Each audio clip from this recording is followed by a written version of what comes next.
are in the dawn of the day after capturing a communist guy. When will our homegrown communists get captured? That is the question.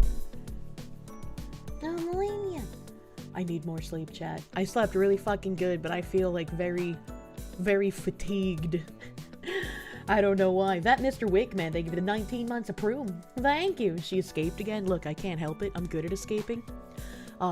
Spartanix, thank you for the 23 months of Proom, dude. Glatorian Leader, thank you for the 15 months. Mandalore Jack, thank you for the 16 months, brother man. Chiados, thank you for the 19 months. It feels really quiet. I feel like I'm talking really loud and everything's really quiet, and I don't know why. Griffin 2002, thank you for the 14 months, my guy. Kataka VT, thank you for that friggin' raid. Welcome, Raiders! Welcome, Raiders. You and me both, for some reason. You woke up like an hour ago, that you still feel a little dizzy and out of it. Oh my god. Speaking of dizzy and out of it, we made some, like, dough the other day, because I was like, I really want fried dough. Fried dough is delicious, and I haven't had it in ages, and the Bronco Bros were like, hell yeah, let's make some fucking fried dough.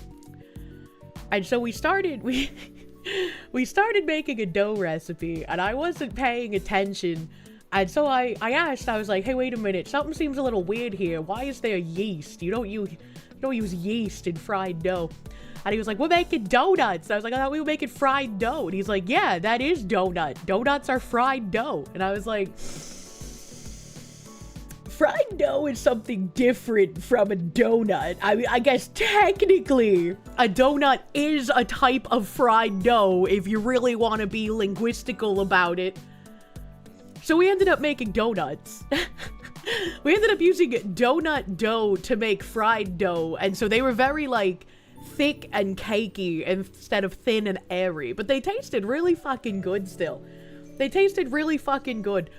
And I was like, I've never fried anything at home without a fry daddy, because my mom had a fry daddy, and that's how we would make chicken tendies. And she had, like, buckets of lard. Our hot dog sandwiches, hot dogs are like tacos, man.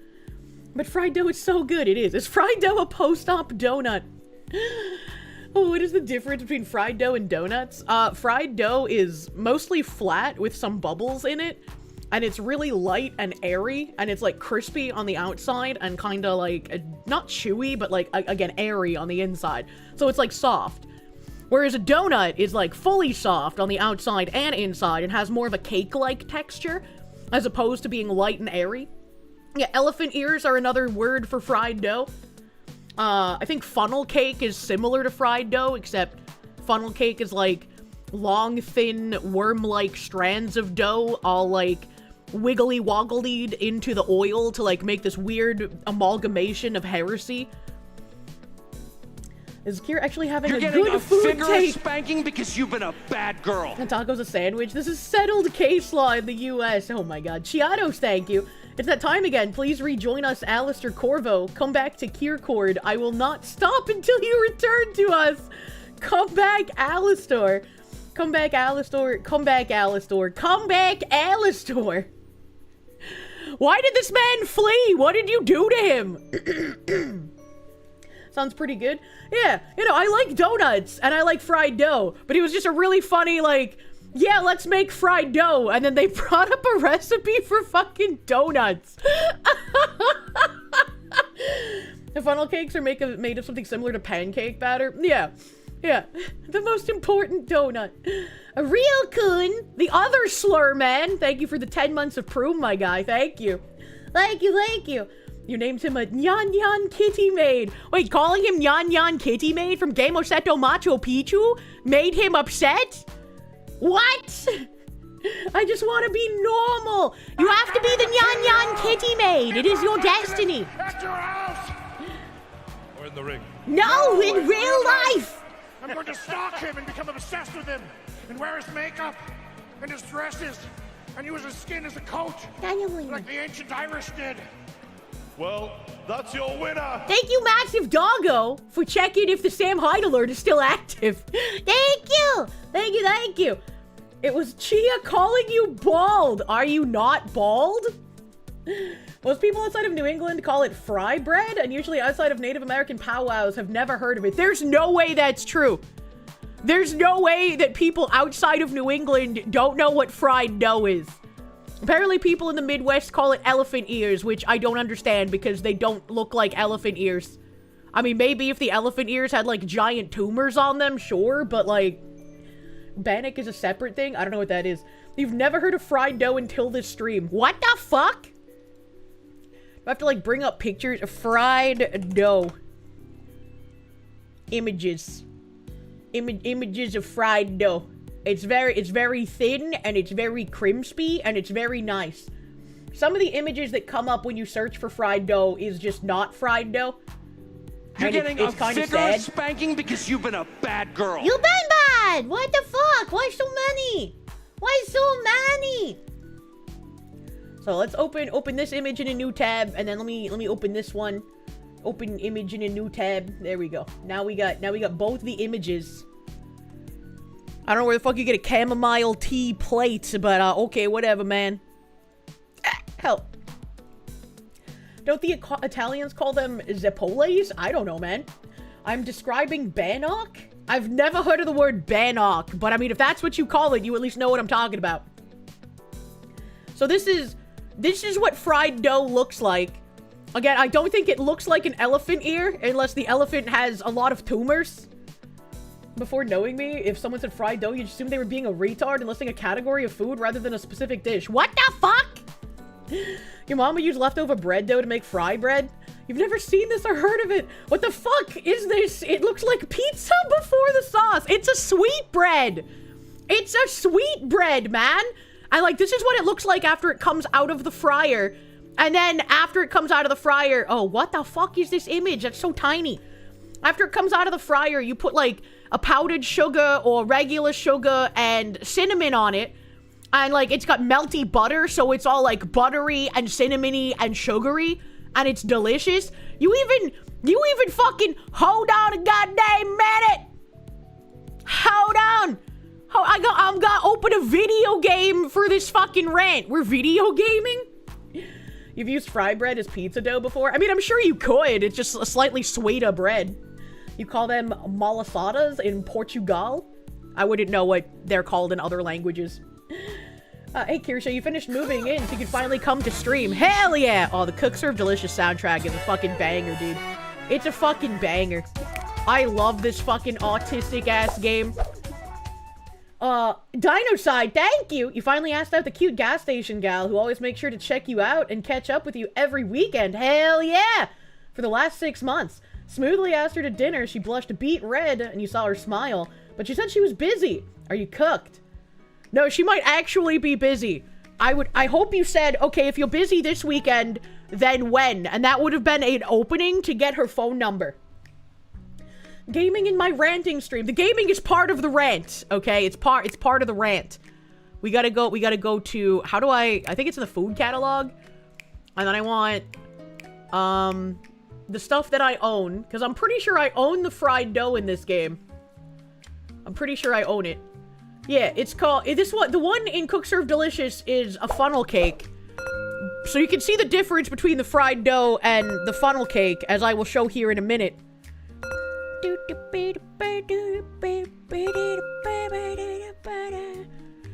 So you get the funnel cake here. You batter dunk. You gotta batter dunk it, man. You fucking batter dunk. I'm not actually playing. This is just like a practice mode, so I can show the funnel cake. We can't see shit. Yes, you can. It's on the screen. Zim the Despo, thank you. Sweetbread is made from a cow's pancreas, not over sweetbread or just Wonder Bread. What the fuck? See how it's like the same thing I just showed you, but instead of being one solid piece of bread, it's like this demonic amalgamation of like worm-sized noodle strands. And then you can put the powdered sugar and the chocolate and the whip on it. He didn't want the powdered sugar, but fuck him, he gets it anyway. I just wanted to make a point. It's even in this game. They have the fried dough, but it's in funnel cake form.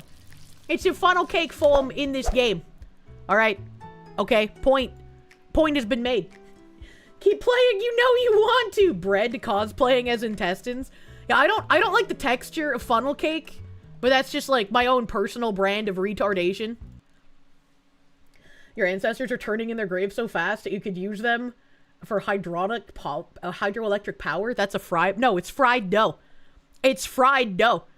And not fry bread. I don't know what fried bread is. Maybe that's what you call it, but it's fried dough to me.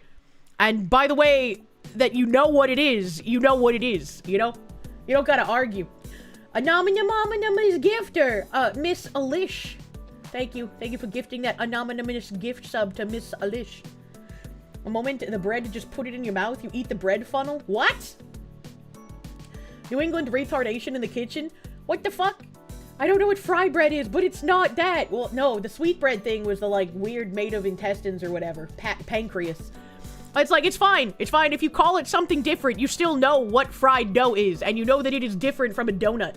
Is the point. The demonic-looking thing is Strauben, a classic Sud Tirol sweet. Now you're just making shit up. Those aren't even real words. You have a friend that also puts ketchup on his desk, and it was Heinz. What the hell? And your mom and the Miss Gifter, thank you for the gift sub to Wrong Gaga in? Gagagan? What? What is that name? When you went to the Big E this year, you had like 3 things of fried dough. It's so good. Whenever you go to like a carnival or some shit, fried dough, like you have to eat it. You just have to. Moo Ida, thank you for those 5 gift blankets on Kick, my dude. Thank you. Thank you, thank you. You've never heard of fried dough before 1/4/26? Well, yeah, but if I show you what it looks like, surely you have a word for it wherever you are from. Surely the dish exists, even if it has a different name. Baja Cat, thank you for the 6 months of Proom, dude. Thank you. You 100% understood from the start. An elephant ear is a donut? Well, then it's not an elephant ear. And whoever said that they call fried dough elephant ears is retarded, if that's the case. Spicy cat raid. What the hell is this spicy cat raid? We'll be playing games. Thank you for the raid. Welcome, Raiders. Welcome, Raiders. You already thanked Foxy on Twibber, but you want to thank me again here. You opened up a brokerage account to invest in the future, and you're back on dating sites putting yourself out there. Love Foxy and Wagyu. Thank you. I'm glad. I hope you find a fucking date that's good, man. And maybe if you have some bad dating experiences, you can share the experiences here like I do. Looks like someone messed up cooking biscuits. What the hell? Elephant ears aren't donuts. You guys can't even decide what the fucking elephant ear is. If I just presented this plate to you, you would assume that I tried to make funnel cake and messed up the oil temp during the dough pouring. You've never heard of fried dough before today. I knew of fried dough before I knew of funnel cakes. I thought funnel cakes were a ripoff of fried dough. But like, as a little kid, I would make this in the kitchen. You just need to put some oil in like a frying pan and you can make it easy peasy, no big deal. For anyone questioning this, it's basically at any and every fair in New England. It's not a category, it's a very specific thing. I've had it outside of New England though, so like clearly it can't be just something we have. That shit looks like terrible naan. Well, it's plain! You gotta put the dressings on it. You gotta put like the powdered sugar or the chocolate or the cinnamons or whatever you put on it. It's a sweet treat. But this is just what the dough looks like after it's fried while it's completely plain. And obviously you want to put butter on it so that all of the delicious stuffies stick to it. It's delicious. You had one of those at every county fair you've been to in Cornland? Thank you! Thank you. Cinnamon on pancreas bread? No, it's not the pancreas bread. The pancreas bread was whatever that other guy said, and that's disgusting. The girl who works at your local bakery wore a shirt with the words, "The body turned unsucked dicks into sucked dicks. Got a free coffee and pastry, never white-pilled harder." What the fuck? How is she allowed to wear that shirt at work? That's crazy. That's crazy. Do be careful with futures. Once that contract expires, you'll be purchasing it. If it's a commodity like oil or gold, you'll be finding a place to store it. What the fuck are you talking about? Put the butter on the dough? Yeah, the butter dough. The butter dough. Honey might work well on that. Maybe. I haven't eaten honey on fried dough before, but maybe. Maybe. Ryan Spalding, thank you. Speaking of texture ruining food, you love the taste of grilled cheese, but you hate the greasy, crispy toast texture in your mouth and on your hands. You can only eat cheese quesadillas as a substitute. Well, that's why you put gloves on when you eat grilled cheese, so the, like, nasty, fucking, greasy bread texture doesn't get on your skin. Kind of looks like Danish pastries. I mean, I guess, maybe. I don't know if they have this in Danish land. Fried dough futures, I'ma buy them all! Growing up in South Jersey, fried dough was at every fair and one of your favorite things. Yeah, it's so fucking good, man. It's so good.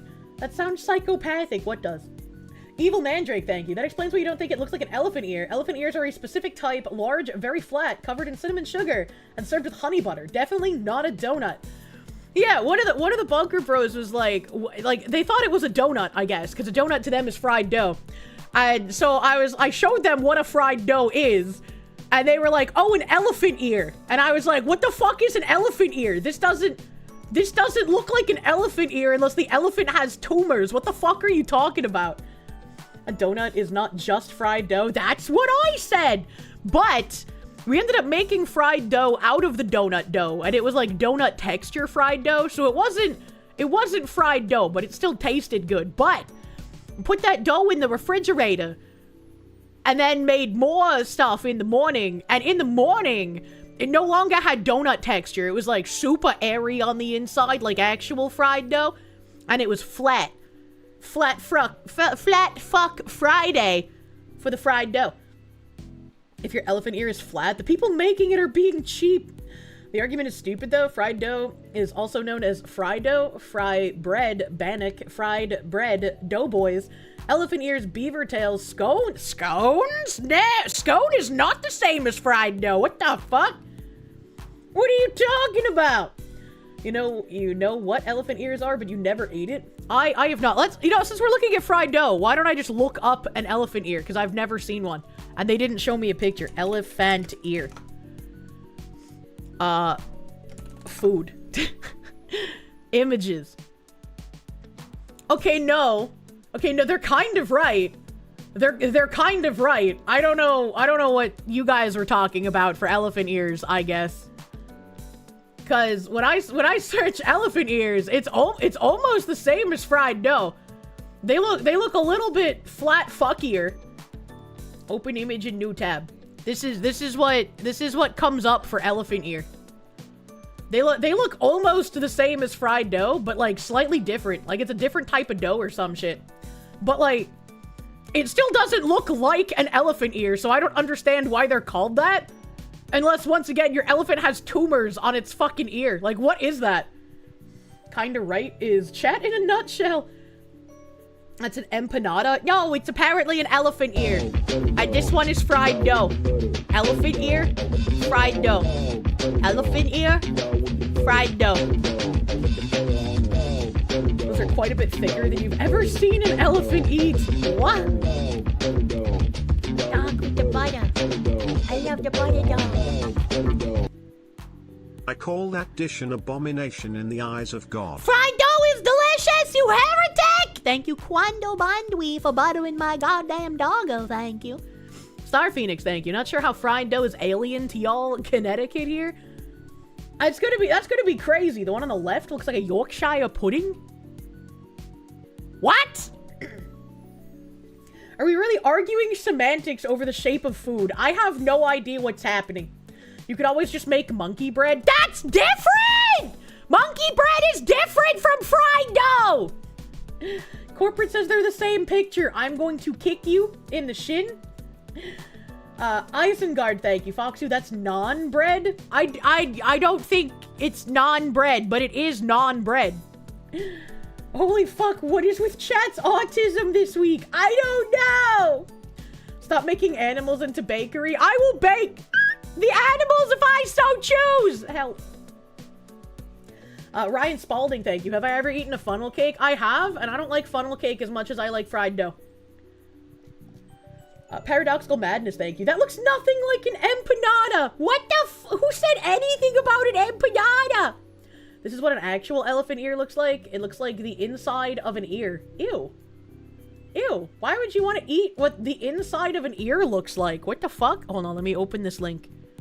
Let me open this linku here. Oh, I see. Wait, you can buy, like, pastries online? Which means these are, like, hard and not soft, right? That sounds disgusting. This is like a 0 out of 10. I would not eat this.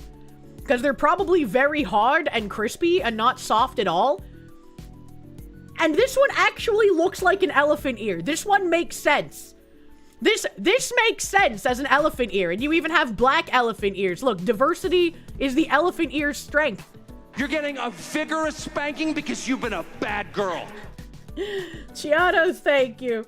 Audio and visual reminder to Devial, please hydrate while watching Kirsche. What? Also, he had to ping you and not say for work about him jorking it.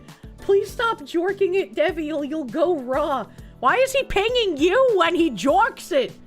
You like keeping count? Is this some sort of like only the mods can count my orgasms kind of thing? Pay overtime. You don't want to pay overtime for your elephant ears? You don't want to put your pastries on layaway, sir? Your mother can't understand why you like chewy cookies. I just prefer things to be soft and nommable. But if it's going to be crispy, it should only be crispy on the outside and soft on the inside. Oh, chat, I made a grave mistake yesterday. Chat, I'm so sad. Radcon Hazard, thank you. Look up buñuelos. This better have something to do with bunny rabbits. Better be like bunny rabbit shaped dough. Oh no, it's even better. Oh no, it's even better. That's so fucking cute. How do you make this? How do you make this? They're like little fucking snowflakes. What? Why is this also a picture for ants? Chat, look at this. Look at this. This is beautiful. How do you make this? I want to make snowflake pastry. I want the best buñuelos. Am I pronouncing that right? Buñuelos. The N is like a nya, right? Buñuelos recipe. Those look like wheels. They look like wagon wheels. No, they're bunny rabbits because they're buñuelos. There's a special tool to make it. Oh, it's like Able Skeever, where you need like a special pan to do it. So I need to look up like a buñuelos tool. They have a special dough dispenser that make all the cool shaped cookies. That's not a cookie, right? That's not a cookie. Those are windmills. Those are inefficient energy creators. Buñuelos. We just making up words now. Oh my god, they look like a pirate wheel. There's another one. Look at this one. Hold on. Look at this one. This one's also fucking beautiful. Oh my god. Oh my god. This one's got like little hearts in it. How do you do this? How do you make these? Open image. Look at it. It's so pretty. It's so pretty. They're not a cookie, but it's the same principle. You dispense a type of dough in a specific shape. Yeah, but like how? You love the chat is viciously lying to Kirsche about what foods look like. I don't appreciate, like, gaslighting jokes. People end up getting banned for that if we find out you're doing it. It's a pastry is a pastry. It's called an extruder. There's a tool. Witchcraft! Use the yeah, Kirsche. I'm trying! The dough is run through a die to make the shape. A die? Like the thing you throw in Dungeons and Dragons? The butter dough. True. Paradoxical Madness, thank you. I already read that though. I remember that. Lord Dracox, thank you for the 25-month. Buñuelos are made by dipping a metal with that shape in the oil and then into the batter and then back into the oil. Look for a video. So you're saying that I could have dough in any shape if I captured a himbo that did, like, metallurgy, and then I could just have him make me different shapes for baking? But then I would need, like, a big pot of oil and then a big pot of dough. And, like, if you get too much oil in the dough pot, is it ruined? How does that work? A-Train, thank you. Kirsche will seize the means of consumption. True.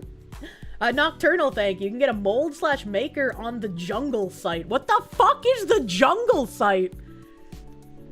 A 3D printing food is a thing now? Or a frying pan?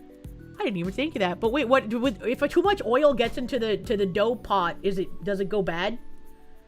Amazon is... Oh! Oh, I get it! Spanish, not really himbo available. We can make these. Spanish flavor pastry, which is known for fried. Hold on, I'm trying to copy a link. I can't open links from my OBS anymore because it hates me. It hates me. Ooh. When you're in grade 8, you'd often go to a bagel shop for lunch. They had a big-ass bagel. Damn. Damn. Translate, I guess. $79 for, like, this picture? That looks really crispily, though. It's very cute, but I don't want, like, super crispily. I like a little bit of, like, yum, not Gumby, but, like, you know what I'm saying? You know what I mean. I like it a bit soft. But it is cool looking.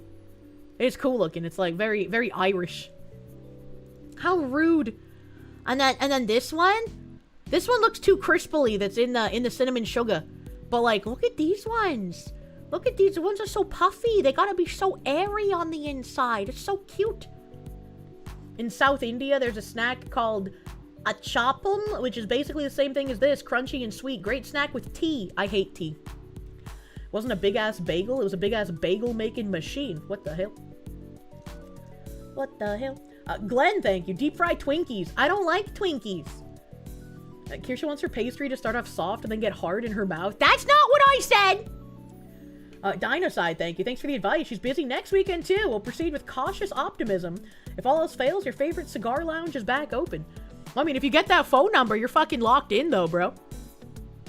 Patchouli, thank you. You survived your trek from New Hampshire of the south to Florida of the north. Also kind of wild how Foxu ended last night right as you were entering NYC. It's like she hates me. No. No. I do not, but I'm glad you made your drive back home safely. Congratulations. It may not be what you said, but was it wrong? I don't remember what I said. Battleizer, thank you. New year, new loop. Happy Sunday. True. We're fucking looping. Go back and get that girl's number. True. Kirsche hates tea. I think the only time I've enjoyed a tea was when it was a Rooiboo tea that I mixed with warm apple cider. That was pretty cash money. But any other tea I've ever tried just tastes like water with not enough flavor in it. And I need more flavor than tea can provide me. Yeah, the Rooiboos. That one. Yeah, Screaming Spleen. You got it. Don't like tea, don't like Twinkies. Why do you always have the wrong food opinion? I have texture autism. And I like things to taste good. Paladin Inye, thank you. Here in Bulgaria, you call fried dough makitsa. Just as I've described, flat and airy with powdered sugar and also wrapped with a filling of cheese, 2 types, or a sliced hot dog. I don't think I would ever put sliced hot dog on fried dough. But having it with like a cheese filling could be kind of neat. That sort of turns it into a Danish almost, though, you know? You know, tea is British and that's cringe. You're American, we drink energy drinks and coffee. Actually, we drink gamer subs using code Kirsche for 10% off your order, bro. Fun fact, gamer subs is technically tea. Gamer subs had boxes of tea at some point. I don't know if they still do, but they did. Good transition, thank you. My transition skills are wonderful. Alejandro Trombono, thank you. When you said I don't like Twinkies, you nearly fell out of your chair. What kind of person besides my father likes Twinkies? I just like, there's so many more things you could do with that level of calories rather than a Twinkie. And Twinkies are divine. Don't want to know how they're made. Kind of like you don't want to know a woman's body. What do you mean? As a warm-blooded American, take your tea only one way. In the harbor, true. True and real. Twinkies are trash. Thank you, normal human chatters. Zebra cakes are infinitely better. I like, if I'm gonna eat, like, some sort of fucking sloppa snacka, I like, oh god, I think they're called Nutty Buddies. I think that's what they're called. Hold on, let me find them. Let me find the Nutty Buddy. Nutty Buddy. Images. Yeah, these things. Oh, there's a Nutty Buddy nut butter? No fucking way. Where the fuck do you buy that shit? Okay, hold on. I'm opening that in an image. Open image in new tab. Apparently, I don't pay enough attention to Nutty Buddy news because there's a whole bunch of different Nutty Buddies I'd never seen before. I don't eat the sloppa very often, but if I were to eat the sloppa, I would eat the Nutty Buddies. This says Nutty Bars, so I don't know why I call them Nutty Buddies. Was that like a different brand? Was that a different brand? Because this says Nutty Bars. Where did I get Nutty Buddy from? Is Nutty Buddy when you call your himbo? Kirsche out here nut hunting? It sounds like a friend you don't tell your parents about. Those are super good. They changed the name. Why would they change the name? They used to be called Nutty Buddies. What the fuck? Yeah, they have yeah, see this one says Nutty Buddy. I'm not crazy, chat. Fucking Lil Debbie, how can you do this to me? But this one's got Santa on the package. Apparently they made North Pole Nutty Buddies, where they taste similar, but like they're all Christmassy and shit. They changed the name, that's nuts. Why? Nutty Buddies were something you make with Chex cereal from what you remember. What the hell? Bernstein moment. That bitch Lil Debbie. Kirsche wants a dedicated himbo, but will settle for a Nutty Buddy. No, I don't do that. Miniature Deborah. Alejandro Trombono, thank you. You will inhale a box of these. It's so easy to eat too many Nutty Buddies because like they don't even feel like you're eating them. They're so like light and wafery. They're a dangerous snack. But my dad used to buy them all the time, and I would wake up like, you know, at like 11 p.m. or some shit when I wasn't in college. Or when I would be awake and I would come out of an MMO-induced stupor at like 3 a.m. to go get, you know, my burrito bread sandwich.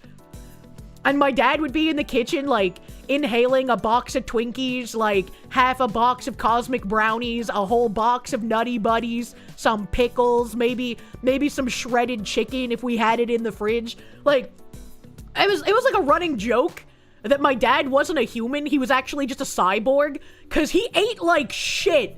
But he was fucking shredded. Your dad eats like you when you get high? Like, I have no idea how he maintained his physique eating the way that he did. It made no fucking sense. How much weed had he smoked? My dad does not smoke the weed. He was a Samuel Adams only beer type of guy.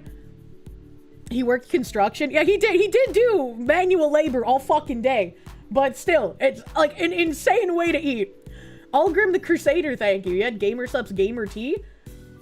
You think they discontinued it as it isn't on their website. It wasn't very good, and you only got it as a freebie to your lean order. I got a bunch of the boxes of tea, and I was like, I have tea. And then that was it. I went back to drinking the powder, because I like the powder. You and your dad would both take a mixing bowl and fill it with several different cereals and eat that on the couch watching movies. Oh, that's fucking great, dude.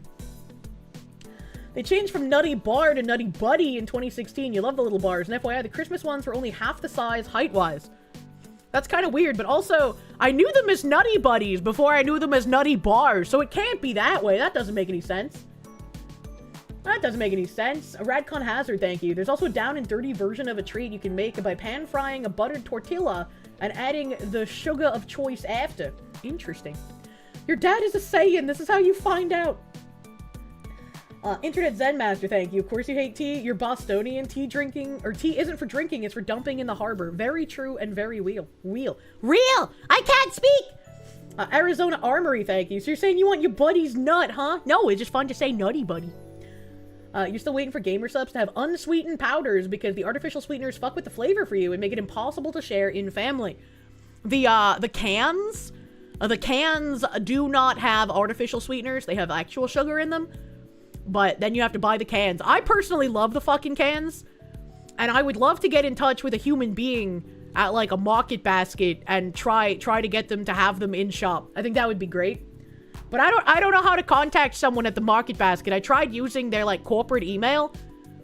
But they were like, oh, we don't actually take locally made energy drinks. And I was like, wait, no, GamerSupps isn't locally made. It's just me. I was locally made. They sadly actually do have sucralose still. They're like 50% sugar, 50% sucralose. Really? I was told they didn't have the artificial sweeteners. Very weird. I'll have to look at my cans. Speaking of P.O. boxes and sending you things, can chatters mail stuff to Mythic and Xiaomi? Will they make sure stuff is safe before sending it on? Is that a service they provide? Not that I know of, no. But once I do move back home, I would like to get a P.O. box again, and hopefully it'll be better than the one I had in Georgia. Your grandfather apparently used to request everything deep fried, and when he got it, he would mix everything on the plate together, and you mean regardless of meal, and when asked about it, he said it all ends up like that down there anyway. Some people will eat anything. I was like, I'd been making the KFC bowls before KFC made the KFC bowls. That's just kind of what I did since I was a kid. Not deep fried, but like any variation of like mashed potatoes or rice, and then a meat, and then a vegetable, and I would just mix all of that shit together. With ketchup, usually. Gladly look at Kirsche's cans. Your sister checked. Sucralose was still on the ingredient list, and she's the one who ends up in the bathroom if she tries consuming sucralose after pregnancy number 2. Oh, that's fucked, man. I am sorry to hear that. Carpentry Unlimited, thank you for the isks. A petition to rename the Bunka Bros to Kier's Nutty Buddies. They are kind of nutty. Have I tried deep fried ice cream? I have not. Inigo Montoya II, thank you for the 10 months of Prue. Isengard, thank you. That's like the anti-Super Size Me documentary someone made. As it turns out, eating terrible food while living fairly healthily, exercising often, not being a heavy drinker, isn't going to kill you. Imagine. And then I found this. Rainbow Nut Butter Nutta Buddies. So it's not even Nutty Butties, they're Nutta Butties. Legally distinct. I've never seen this. I've never seen this, but I want to try it. I want to try it. I don't know where to find this. I don't know where to find this, but I very much need to try it, because it sounds like it'd be really fucking good. Put it on throne. Looks like a mix of Nutty Buddies and Nutter Butters. Are those the peanut-shaped ones? Why do we have the Nutty Buddy with the hard R? Did they join a gang? Can feel your pancreas shutting down. Just looking at this image. Wait, why would your pancreas shut down? Oh my god, they have them on Amazon? Ain't no way. Hold on, I can't open Amazon links with my browser showing. Hold on. Hold on. Ein Moment. Oh my god, they do have them. Rainbow Nut Butter, 16-ounce jar. Is 16 ounces a lot? I'm a woman. Nut butter sounds like some Jorkler shit. God help Kirsche if they make a candle flavor for this. Oh my god. Board DevOps, thank you. Your childhood slop inspired you this past year. Chick mashed taters and peas and barbecue sauce. Thanks, you love it. Hell yeah, brother man. One of the Bunker Bros can't stand having vegetables touching their pasta, and I think that's the weirdest food autism I've encountered as someone with advanced food autism. Because it's like, when I have pasta, I want like corn or peas like all up in that bitch. So to have someone be like, no, my pasta noodles can't touch a vegetable is very funny to me. I understand him. And then it's like, if I have like an Alfredo, I want broccoli up in that bitch, man. Needing gloves for grilled cheese is more autistic. You shut your whore mouth, okay? When my nails finally got long enough, I didn't even need gloves sometimes. I could just hold the bread simply with the tips of my fingernails. So I looked like some funny claw creature from an indie horror game, eating a grilled cheese, just touching the bread with the tips of my nails. Alfredo pasta needs broccolis. I love the heads of broccolis, so I always cut the stalk off. Broccoli and Alfredo should send you straight to jail. What the fuck? Help. 100% food segregation. I am in favor of food miscegenation. They must always be touching. Have you heard of Trancapachos, loosely translated as chest locker? It's a hamburger with rice, meat, and potatoes and salad in between the buns. No, I've never seen that or heard of it. And actually, I lied to you, chat. I do segregate some food.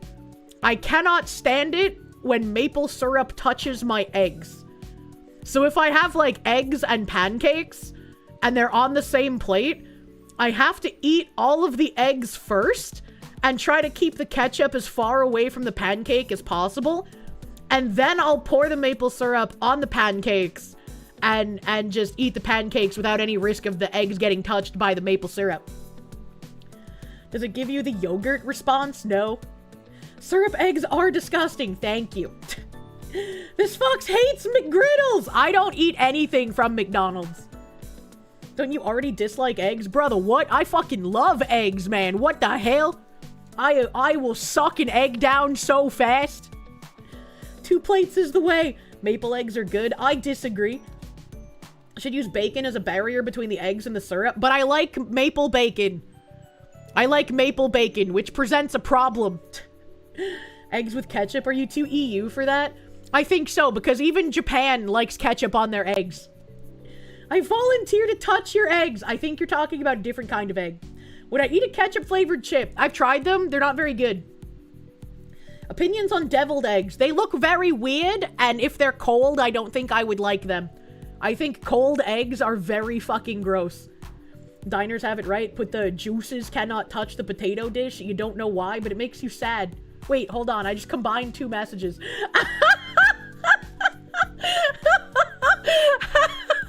How does that not happen more often now that I think of it?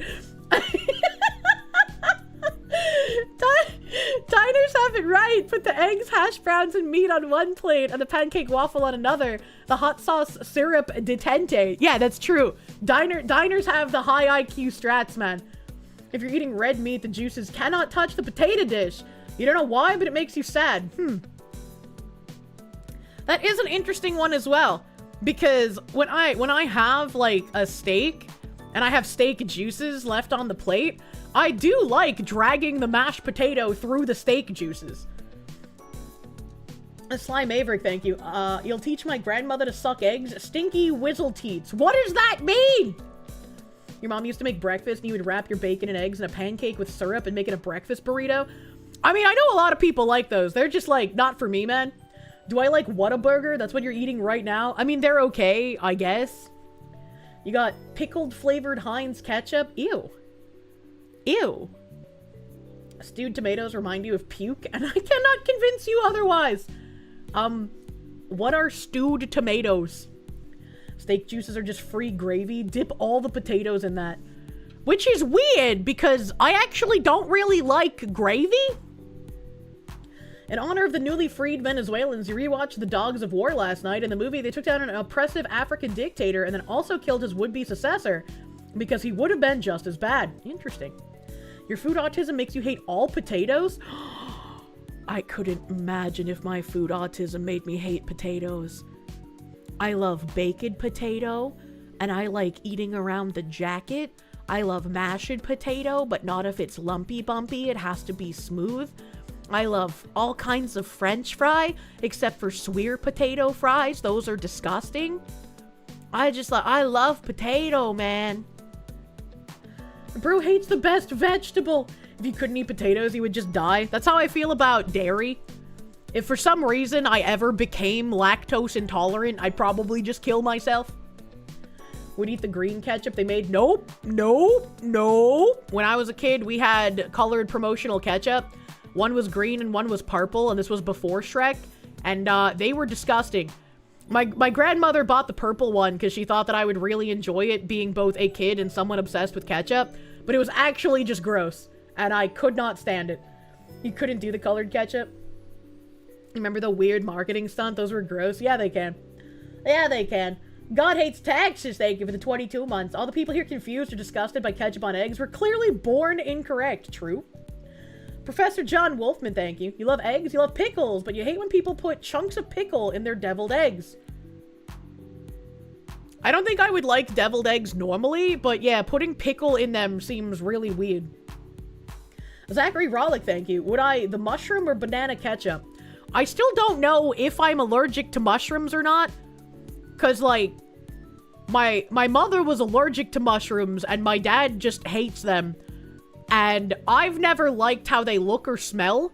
And so I've just done my best to stay away from them for my entire life. You'd rather eat eggs with mayo? Isn't mayo just eggs in a different form? So that's like eating eggs with eggs on it. I feel like my texture autism wouldn't go well with mushrooms. Probably not. Probably not. Can't tell if you even have the food autism anymore. I don't know how to get rid of it, man. Does she not know what relish is? I know what relish is, and my family has apparently an amazing recipe for piccalilli. But I don't like that shit. I think they're gross. Zippy DSM Lee, thank you. Lumpy mash is best mash, but the best is fried potato cakes. Fried eggs with maple syrup on top? No, I don't think I'd like that. But also, when I put a spoonful of mashed potato in my mouth and there's lumpies in it, it makes me really sad. How do I feel about the happy hot dog man? I have no idea what that is. What about banana milk? I mean, I love giving blowjobs, question mark? Zim the Despo, thank you. If the eggs are scrambled, you like ketchup on them? They're also good on omelet. I like ketchup on the omelet, man. Also, I'm looking back at this Amazon page, and I'm just now realizing the 16-ounce jar of the rainbow nut butter with the Nutty Buddies is $14 fucking dollars and $10.17 delivery? That's kind of fucking wild. Why would you pay $24 and something cents spanking because you've been a for a bad 16-ounce jar? There's gotta be a better way. There's gotta be a better way. Especially because they have, like, brownie chocolate and caramel pecan.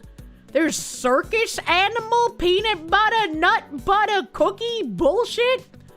Caramel pretzel sounds okay. Motherfucking chocolate chip candy? Cookies and cream nut butter? Chocolate cupcake? Man. Oatmeal cream pie? Oatmeal cream pie is so superior to oatmeal raisin cookies, don't at me. Strawberry cake, zebra cake, toffee? Apparently the toffee one is viral on TikTok, question mark. And twin sticks. Oh, instead of Twix. I was like, what the fuck is a twin stick? Feed the Foxu pommes puree, 3 Michelin stars, and 2 sticks of butter per potato mashed potato. Because fine dining prefers you to be here for a good time, not a long time. Oatmeal cream pies are godly. I fucking love oatmeal cream pies, man. The Happy Hot Dog Man was a coffin thing that cut up hot dogs to look like people. Look up the infomercial, it's out there. Oh, I've seen the hot dog people. But I've only seen, like, mothers cutting the hot dogs into people. Or, like, octopussums. Star Crunch remains the king of little diabetes. What is a Star Crunch? What is a Star Crunch? Star Crunch. Oh, one of the Bunker Bros buys these. One of the Bunker Bros buys these. And I eated one. And I was like, holy shit. This tastes like I'm going to die 10 years early. It's so good. It's really, you probably shouldn't eat these. This is probably like some intense level sloppa that you shouldn't eat. But like, damn, they were fucking good. They look nothing like this image, by the way. This must be like some homemade Star Crunches, because these do not look like what you pull out of the fucking box. Star Crunch, when you don't wipe your ass and just let it dry. What the fuck? How does the Foxu feel about Chicago-style popcorn? It's a half and half mix of cheddar cheese and caramel popcorn. Ew. No, those need to be segregated. Don't mix those together. It looks like they wet them. Yeah, it looks weird. I don't know. It looks similar to what comes out of the box, but when you search for Star Crunch, it mostly shows you, like, recipes for some reason. I don't really know. Maybe I can find one, like, out of a box or some shit. But there's so many that are just, like, homemade with the Star Crunch box in the background. And I'm not really sure why. I guess maybe nobody actually eats these. They just buy them to show how their homemade ones are better. Oh, here's one. Here's one. Fucking thank you. Thank you. Hey, dear little Debbie, how in the entire snack galaxy have we not discussed the Star Crunch yet? What does he mean? Why is this a picture for ants? I had to fucking zoom way the fuck in. So, as you can see, it doesn't look like that first picture, and he seems to be in, like, a fucking hardware store. I don't... What...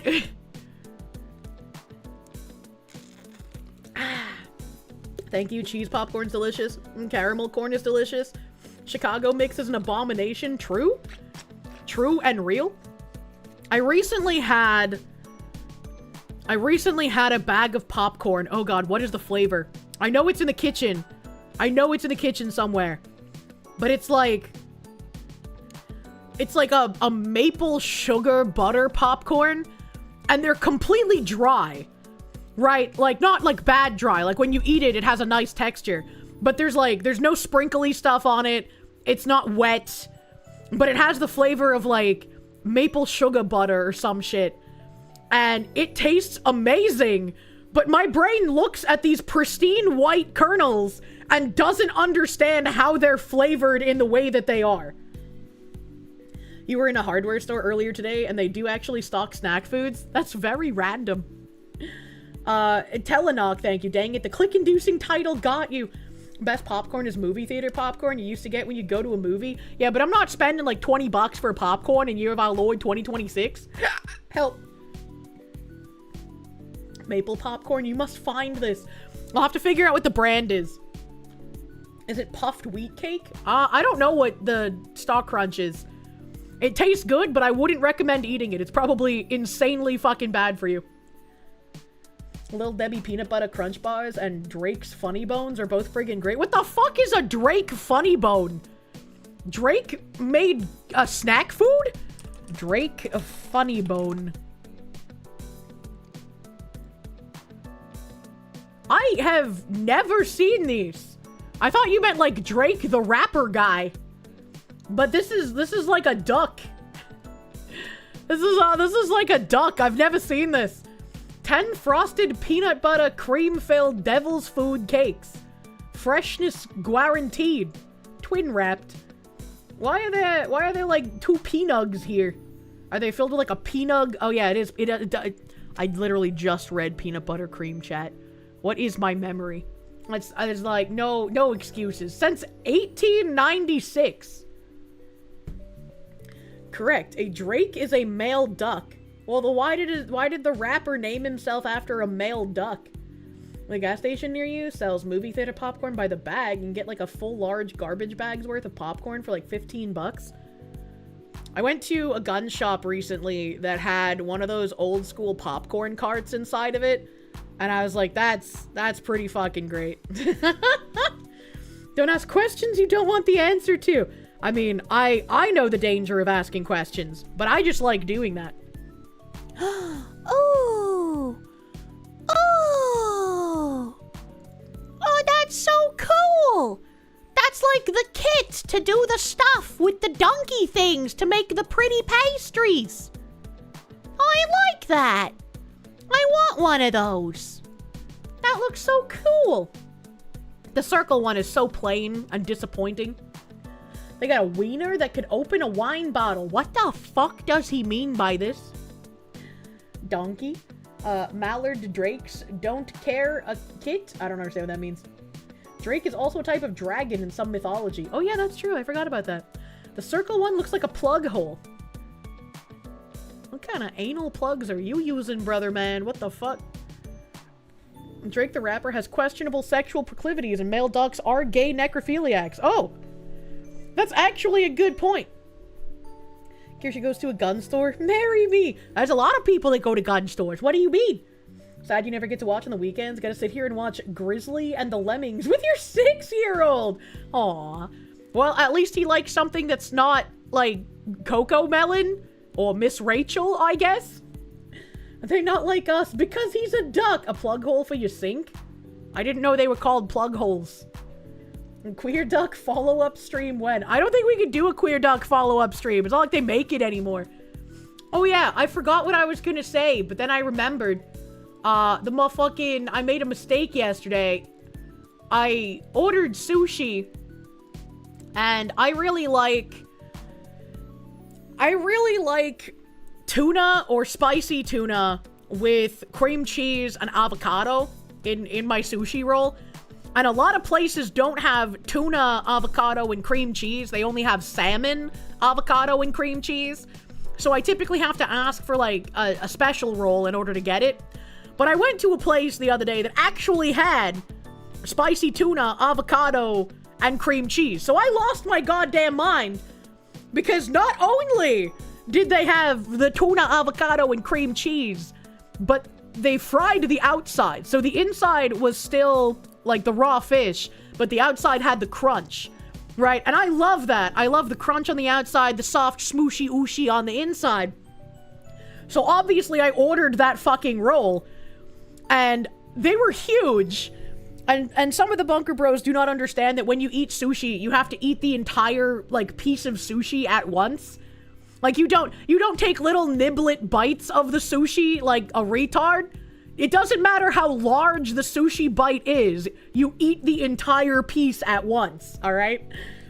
And Yeah, you shove it in. What if your mouth is too small? My mouth is always too small, and I still make it fit. What is that attitude? How many of the like tiny cute Asian women do you see with like the puffed up chipmunk cheeks? Because they understand you eat that bitch in one bite, all right? Come on, dude. Bunker Bros are uncultured swine, but they have some good taste. Is someone clipping this? What do you mean? Are we still talking about sushi? Yes, we're talking about sushi. So, I ate like 4 pieces of this sushi roll, and I watched a couple of the dudes take bites out of it like retards. And then I picked up a piece, and it kind of like wiggled on my chopsticks. And so I brought it like closer to my face to get a better grip on it, because that's just what I do. And I noticed... Alright, since this was like spicy tuna, they had done like the splashes of sauce in like a crisscross line on the top of it. They had like some red sauce and then like the Kewpie mayo in lines across the top of the sushi. So because they had a red sauce with the Kewpie mayo, I didn't realize that all of these sushi pieces had roe on them. I don't like eating roe because, like, just thinking about the fish eggs makes me feel ill. And so, like, as soon as I noticed there was roe on them, I couldn't eat anymore.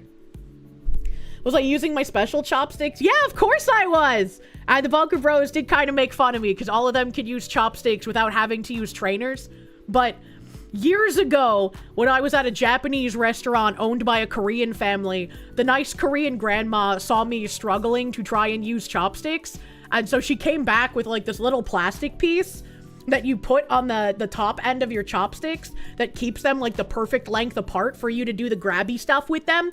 And so ever since she gave that to me, like, it's probably been like 5 years now, I've just kept it in my purse. And so every time I go to an Asian restaurant, instead of having to ask for a fork, I just pull out my chopstick trainer piece of plastic, and that's how I use the chopsticks. I literally cannot use them without it. So I bless that cute Korean grandma who helps own a Japanese restaurant. I love her. Got that ting on her. Instead of actually practicing. I've tried to practice. I literally cannot use them. My hand is retarded. Kirsche got that motherfucking thing on her. You learned how to use chopsticks when you were in kindergarten just from watching other people do it? I lived with a gay Korean man and spent many a holiday with his family because I had no friends or family in the area. And they all use chopsticks. I can't do it. I can't. I don't know what it is. I am just incapable of doing it. A fox using tongs to eat. A first time trying Twitch chat and kick warm body. Let's see how it goes. Thank you, my guy. Old Asian lady would be so sad if she knew your retarded chopstick skills. Why? Why, she would be happy that she helped me. Do my nails affect it? I don't think so. My nails never touch the chopstick. Chopsticks are like holding 2 pencils. Man, I had gotten, besides the sushi, I had gotten some like General Tso's chicken, and one of the Bunker Bros had gotten some like teriyaki chicken, and I kept like stealing teriyaki chicken pieces because it tasted so fucking good.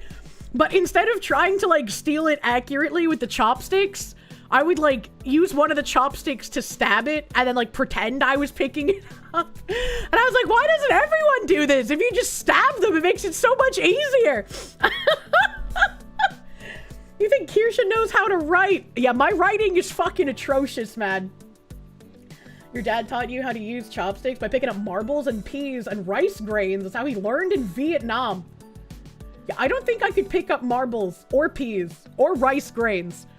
Whenever I've had to like eat like just rice after I finish the rest of my food, I give up on the chopsticks. Like I literally cannot eat rice with chopsticks. Don't stab with chopsticks in Japan. It's a bad thing. Yeah, but who's gonna notice? Who's gonna notice? You can't use chopsticks either, so you can't judge. Just go to a restaurant and find like the oldest lady working there and hope she has some trainers for you, man. Even with the trainers, you can't pick up rice? Yeah, even with the trainers, I can't pick up rice. Seems like the Bunker Bros are a nice and cozy family. Yeah, that's pretty much the only reason why I just like haven't gone back to my apartment yet. You know, they don't complain that I'm here. So it's like, yeah, I might as well just stay. To be fair, the sticky rice is easier to pick up. I mean, maybe. How does everyone not know how to use chopsticks? You use them every time you order Chinese takeaway? Because we invented the fork, and the fork is a much easier utensil to use than chopsticks. Rice has to be sticky to pick up. You eat salad with chopsticks because trying to stab it is awful, and trying to scoop it with the fork, only to have it fall off everywhere, is awful. Pinching with chopsticks is better.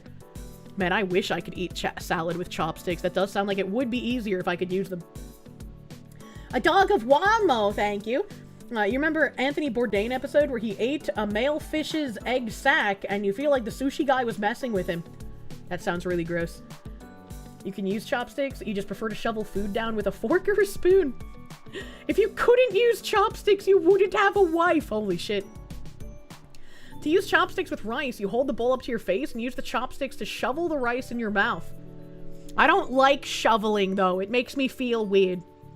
Western utensils are better. Chopsticks are more versatile, though. You can't handle eating something soft and then you hear a crunch, like a tuna fish sandwich with chunks of green onions. Just gross. I agree. Arigato Hyro, thank you. Kirsche is one of the most hateful and dangerous people on the platform. Meanwhile, Kirsche, ooh, I keep this little plastic thing in my purse because I'm too retarded to use chopsticks. Never change, Foxy. Thank you. Out of all the utensils to eat stuff with, how in the world did 2 sticks win in the East? I don't know. They seem very useful for the kinds of things eaten there. If I enjoyed the bunker so much, why am I still paying rent for the apartment? Just officially move out already? Well, I would feel bad if I abandoned Tim mid-lease, you know? I'm not just gonna be like, hey, buddy, how about you pay for everything yourself suddenly and with no prior warning? Each culture has developed its own methods that serve its local fare successfully. Yeah, true. Food should be texturally consistent per food. Things should not be chewy and crunchy. That should either be chewy or crunchy all the way through. That's like when I'm eating chicken and I hit a piece of the chicken that's like extra chewy. I'm like, ooh, I have now lost my appetite. Can't do it. It's gross. Speaking of can't doing it, it's gross. We talked about a Minnesota warehouse like a week ago or so after all of the Minnesota fraud shit came out. There was a Minnesota warehouse that was like, whoops, we have to recall everything from this Minnesota warehouse that's halal because all of it's contaminated. And I was like, wow, that's funny. What are the odds that in the middle of all of this Minnesota fraud shit, that warehouse housing halal food also is mismanaged in a horrible way? And I think it's very interesting. Let me see if this article has it. Yep. I think it's also interesting that today, when I woke up to pee, I found this article. Tylenol, Advil, Purina, and Haribo face urgent FDA recall. Thousands of everyday products across many categories affected by the latest recall. While a car recall is one notice I never ignore. Are you not supposed to ignore your car recalls? That's something you're supposed to pay attention to? I can't ever remember throwing out a single food or beverage or pet food product because of a recall. Hundreds of food recalls happen each year, so they can be hard to keep track of. Even though I follow the FDA's recall notice page and read about recalls every day. In the case of a current recall, the list of recalled products is so long, it would take quite an effort to go through every drawer and cabinet in my kitchen, bathrooms, and the extra refrigerator in my garage. Apparently, I'm not alone. A small minority of people actually pay attention to most recalls, which food experts say is a mistake. Only 13% of Americans have ever visited a government website for food recall information, and just 3% are subscribed to emails or text alerts, behavioral scientist and professor at Rutgers University, William Hallman, said at the May 2025 Food Safety Summit. 13% of Americans are responsible for 50% of the informed deliveries of getting rid of products that are recalled. But the latest recall, a widespread warehouse contamination, has prompted the FDA to recall thousands of everyday products. The products include medication and pet food, soft drinks, and candy, and all seem unrelated.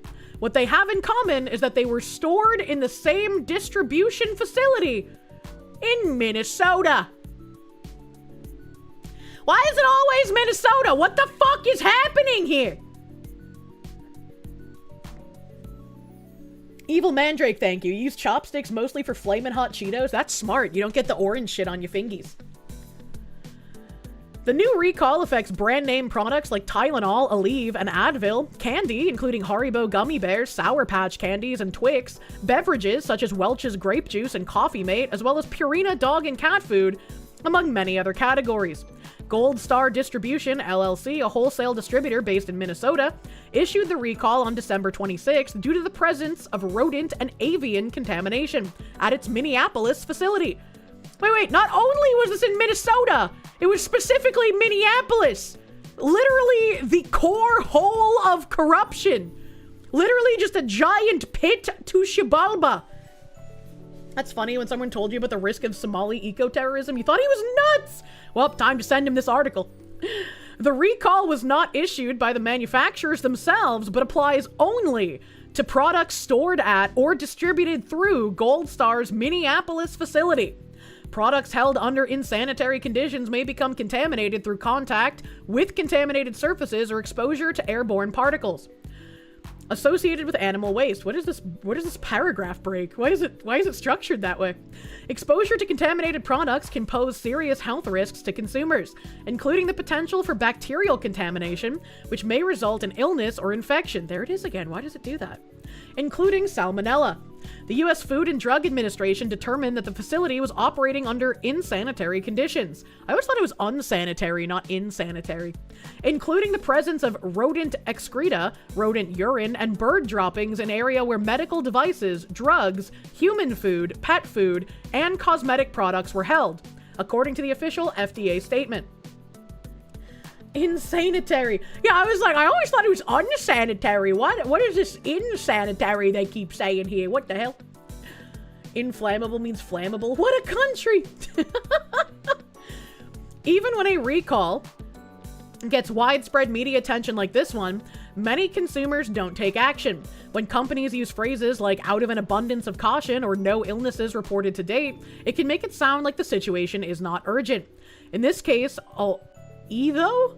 Don't they mean although? What in the AI? Experts say the scale of the recall, one that includes more than 2,000 items, makes it worth the effort.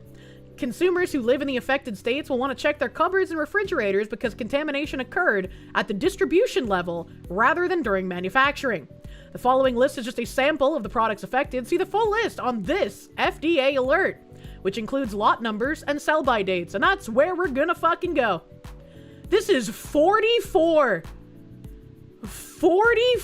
fucking pages of recalled items because of contamination at a Minneapolis warehouse. 44 pages! Holy shit! You work in warehousing, you pray we got nothing from this? This is insane. Dio Brando, thank you. AI article. I feel like AI shouldn't make dumb mistakes like that. Maybe this is actually just someone who's room temp IQ. Do I read all 44 pages of items? That's crazy. It's all halal. No, it's not halal. These are like average items. You almost put mass FDA recalls due to contamination on your 2026 bingo card too. Oh my god. You mean it makes sense considering the level of fraud down there? Control F for everything in your pantry. Do I have a link to this? Yeah. Yeah, I'll link you to this. I'll link the article and this because this doesn't say at the top that it's like a recall form, but it is from the FDA website. So here's both the website and then the FDA 44 fucking pages. Holy shit. Florida's off the hook. Eat the bugs. How is Maha not glowing over this? I feel like you absolutely should. This is kind of insane. Kind of fucking insane. Oh no, not the contaminated Black Bull male supplements? What the fuck are you talking about? What in the fuck? This says like Pringles. Oh, Red Bull male supplement. What the fuck? What are Red Bull male supplements? What the fuck? Kitty cat sensual enhancement? Hold on. What the hell is even that? What the hell is even that? Thirstyrun.com Kitty Cat Honey 15 pack. Kitty Cat Honey for her. Are you tired of living on repeat? What the fuck is this? Kitty Cat Honey for her. The search for the perfect enhancement is over. Now all that's left to do is make the kitty go silly.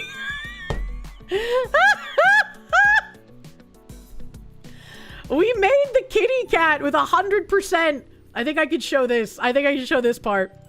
We made the kitty cat with 100% authentic and top quality royal honey cultivated in the USA. The specialty blend of royal honey is designed to increase sexual pleasure and performance. Kitty cat also promotes better lubrication and more frequent orgasms. I feel so bad for women who need to use this. What the hell? It's a sexual stimulant. Get the most out of your orgasms. Royal honey increases arousal, physical pleasure, and leads to a more intense climax every time. I feel like if I had a more intense climax, I would literally just pass out every time. Like, what the hell do you mean? It's fast acting and long lasting with the kitty cat. Less is more. One sachet will give you the results you want for longer than you might expect. Sensations last up to 72 hours. That seems kind of dangerous. Don't they tell men that, like, if a boner lasts that long, you should go to a doctor?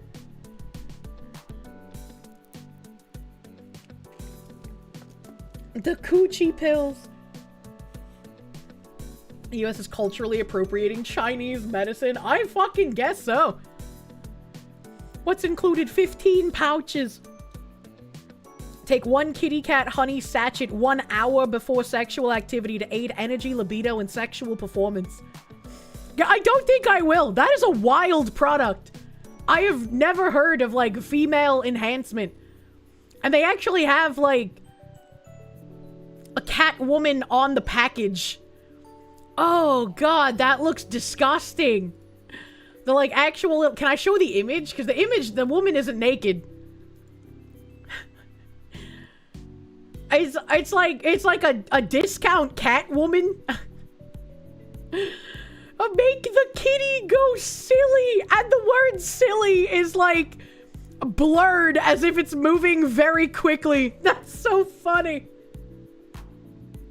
I'll take your entire stock. What the fuck? Oh my god, Fillion's other wine on. Look at the stores where the products were distributed to. Let me copy this. What stores were the FDA recalled products distributed to, dear FDA? Here we go.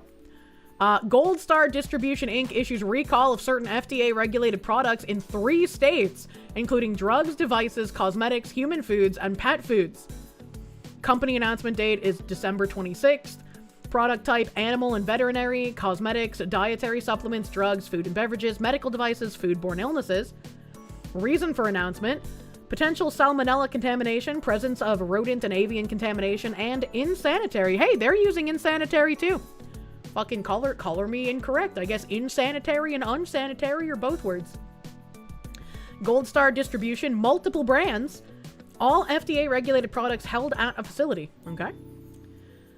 Minneapolis, Gold Star Distribution is recalling all FDA-regulated products listed in this press release due to presence of rodent and avian contamination.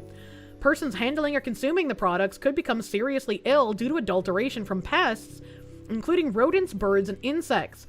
The FDA determined the facility was operating under insanitary conditions, including the presence of rodent excreta, rodent urine, and bird droppings in an area where medical devices, drugs, human food, pet food, and cosmetic products were held.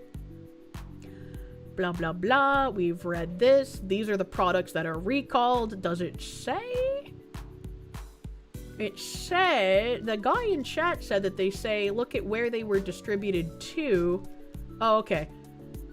The recalled products were distributed to some or all of the following stores. And they have stores listed in Minneapolis, Indianapolis, Minneapolis, St. Paul, Rochester, Minneapolis, Burnsville, Bloomington, Eden Prairie, St. Paul, Brooklyn Park. Hey, we learned about Brooklyn Park the other day. Didn't Brooklyn Park have, like, more, was it daycare centers than, like, Minneapolis proper? Even though Brooklyn Park had only like 86,000 residents and Minneapolis had like hundreds of thousands. Never taken the gas station kitty pills again. What does a halal store need Viagra for? Also, yeah, there is the halal foods market. That's really interesting that we had an article about specifically halal foods being impacted by some sort of different warehousing. And now we have this one. And yeah, the company names African Halal Deli, Afric Store, Aim Mart International Market, Ainu Shams Halal Food, Ashama Grocery, Baraka Grocery, Brothers Imports, Caspian Bistro Restaurant, Central Market, Cliff Halal Market, Clinton Halal Market, Desi Brothers, Durdur Market.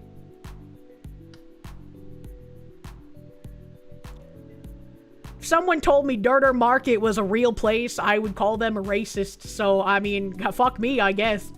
Elliott Market, EP Mart, Ethio Market, Easy Stop Food Mart, Fargo Halal Market, Friendly Grocery and Deli, Gaily Groceries. I do go get my groceries gaily.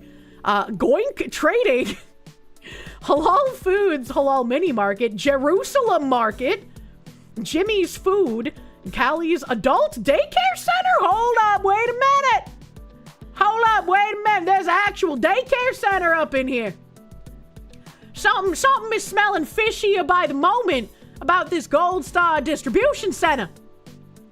The Leering Center, Kimmy's Grocery Store, Kiss Mayo Discount Store, Kiss Mayo Halal, La Picante Market, Lake Street Market, McKnight Shell Gas, Shell, Midwest Market, Milton Halal, Minneapolis Halal, Minnesota Halal, MZ Market, Oasis Market in Delhi, Asari Trading, Palms Market, Pangea World Market, Panja Brothers, Peace Market. Yes, brothers, it's the market of peace. Kalinle Family Grocery, Chabelle Grocery, St. Paul Grocery, Star Foods, Star Ocean? Like the video game? Sudamic Import and Export Inc., Sunray Halal Market, Supa Plaza Halal Foods, TBS International Market, Vientiane Oriental Market, and West Bank Market. Well, alright, it looks like recalled products were distributed to some or all of the following stores. Okay. So if this is a comprehensive list of all the stores affected, at least it's not like this distribution center went out of state. So it seems like the corruption and contamination is insulated to the black hole of Shibalba as it is. So that's one white pill here. Raiders of the Lost Shark, thank you, Durdur. Do Tuscan Raiders live there? That's a great question. A big box store safe. You smell fraud? Yeah, there's something weird here, man. Products covered by this recall include all drugs, medical devices, cosmetics, dietary supplements, and human and animal pet food products. Recall does not apply to products shipped directly to retail and convenience stores by the distributor or manufacturer, such as all frozen and refrigerated items. Consumers and retailers who purchase the affected products should destroy them and verify such instruction by a receipt provided to Gold Star, blah, blah, blah. Customers should contact their physician and healthcare provider if you have questions, blah, blah, blah. That's kind of wild. I can't believe that there's like an adult daycare center put in here. I am definitely very curious about what is happening at this market. I wonder if I should make a tweeter and I should tag fucking Nick Shirley and be like, hey, check out the Gold Star fucking distribution center, man. You literally had recalled ramen noodles in your cupboard. I'm glad you checked. Adult daycare, so a tech sector job for a TikTok girl? This is probably for old people. Phoenix DS, thank you. Funny how the liberal women aren't up in arms when kids are really in harm's way due to tampered foods for kids at daycare. Color me shocked. Well, this is an adult daycare. I don't know if any of these places on this list would be implicated in the like feeding our futures or the daycare scams. Sergeant Buck, thank you. You're telling me that you don't buy groceries from the daycare center and it's just you? Adult daycare centers do exist. They're usually for the very elderly or special needs. Oh yeah, I forgot that adult daycares could be for special needs. That makes sense too. I was just thinking about old people. These all sound like corner shops. I guess that's a slur. I don't know. Adult daycare might just be a bar. We sometimes jokingly call them that in the Midwest. based on the names of all the other things in this list, I don't know about all that, man. I don't know about all that. Let me see. Does this say... This one doesn't say the location at the beginning.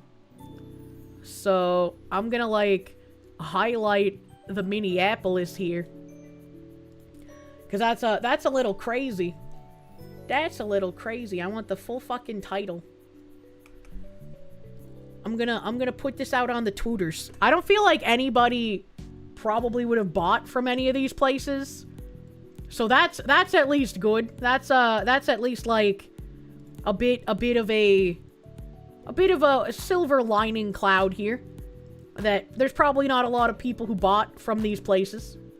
How do I accurately... There we go. I'm a little retarded. Please ampersand chat. I'm extra retarded. Oh, Vladimir Crystal, thank you. You're thinking about the elderly and their cat pill? What do you mean by the cat pill? What is the cat pill? What does that mean? I would like to draw a box. We're gonna box draw. I'm gonna box draw. Boop, boop, boop, boop, boop, boop. You have a fair few Minnesotan friends. You'll hit them up on it. Thank you. Thank you. The silly kitty pilly. Yeah, they're a very random item, to be fair. So let's get a couple of screenshots of this stuff up in here. It is this paragraph. Dup da dup dup dup dup. Da dup dup dup dup. And then we want some of the list. We want some of the list here. Can I actually get the full list, maybe? That'd be pretty cool if I could get the full list. Let's make it just a tiny bit smaller.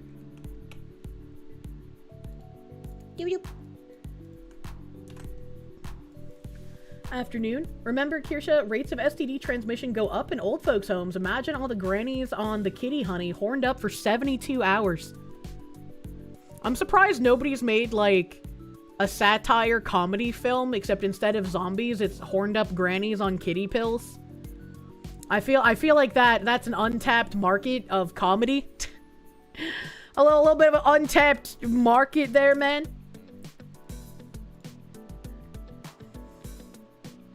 Okay, and then I want to highlight that.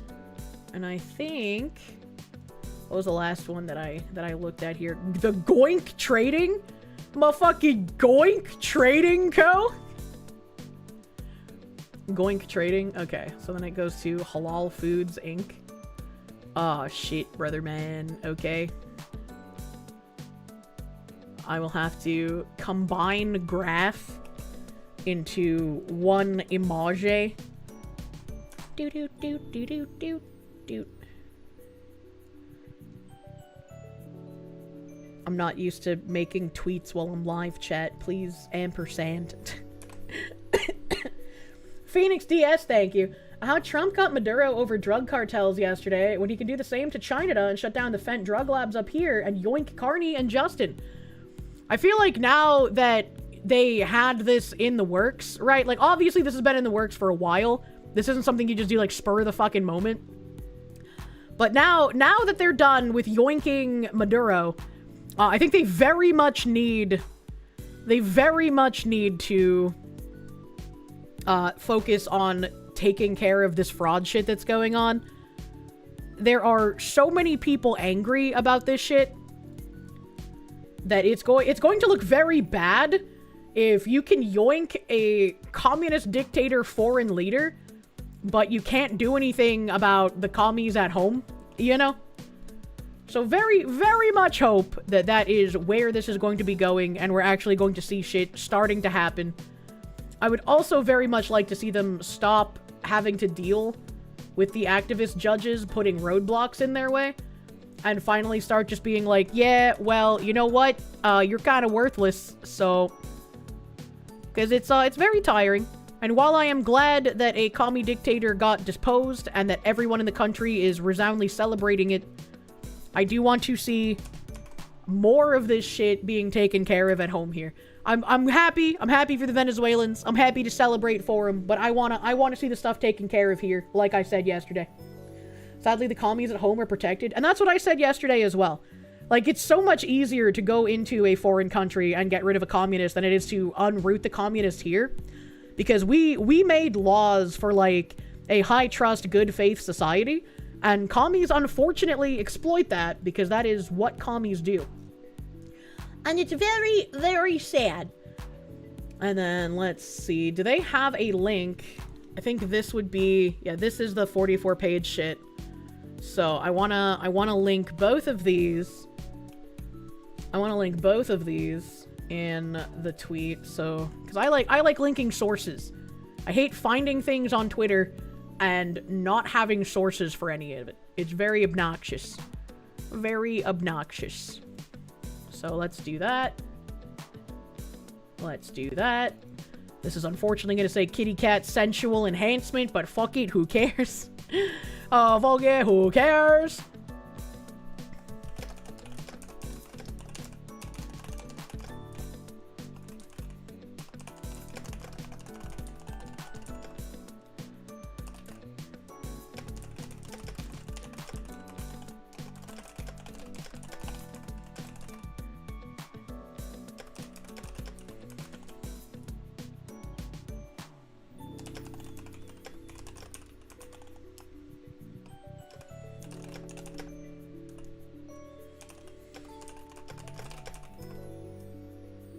How do I word this?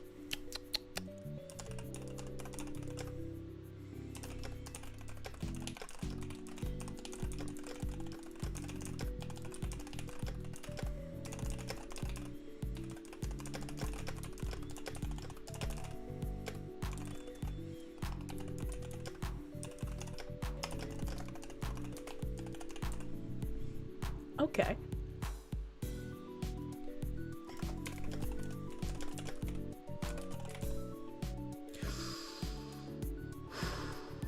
Okay, I don't have enough room to put all of that in one tweet.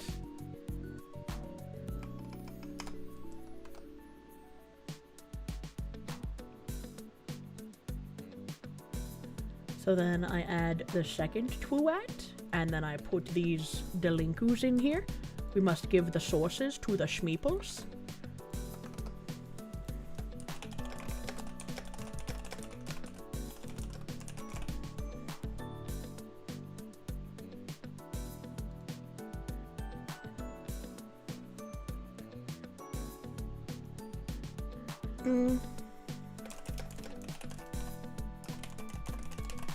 Hell yeah, okay. Then I want to go back to this, and I want to touch this, the FDA article. You're getting a vigorous spanking because you've been a bad girl.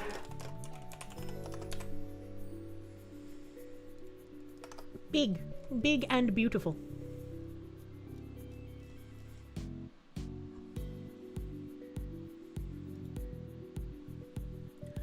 Touching articles live on stream. Imagine. Cataclystia, thank you. You have a solution? Just start yoinking the commie judges out of the courtroom.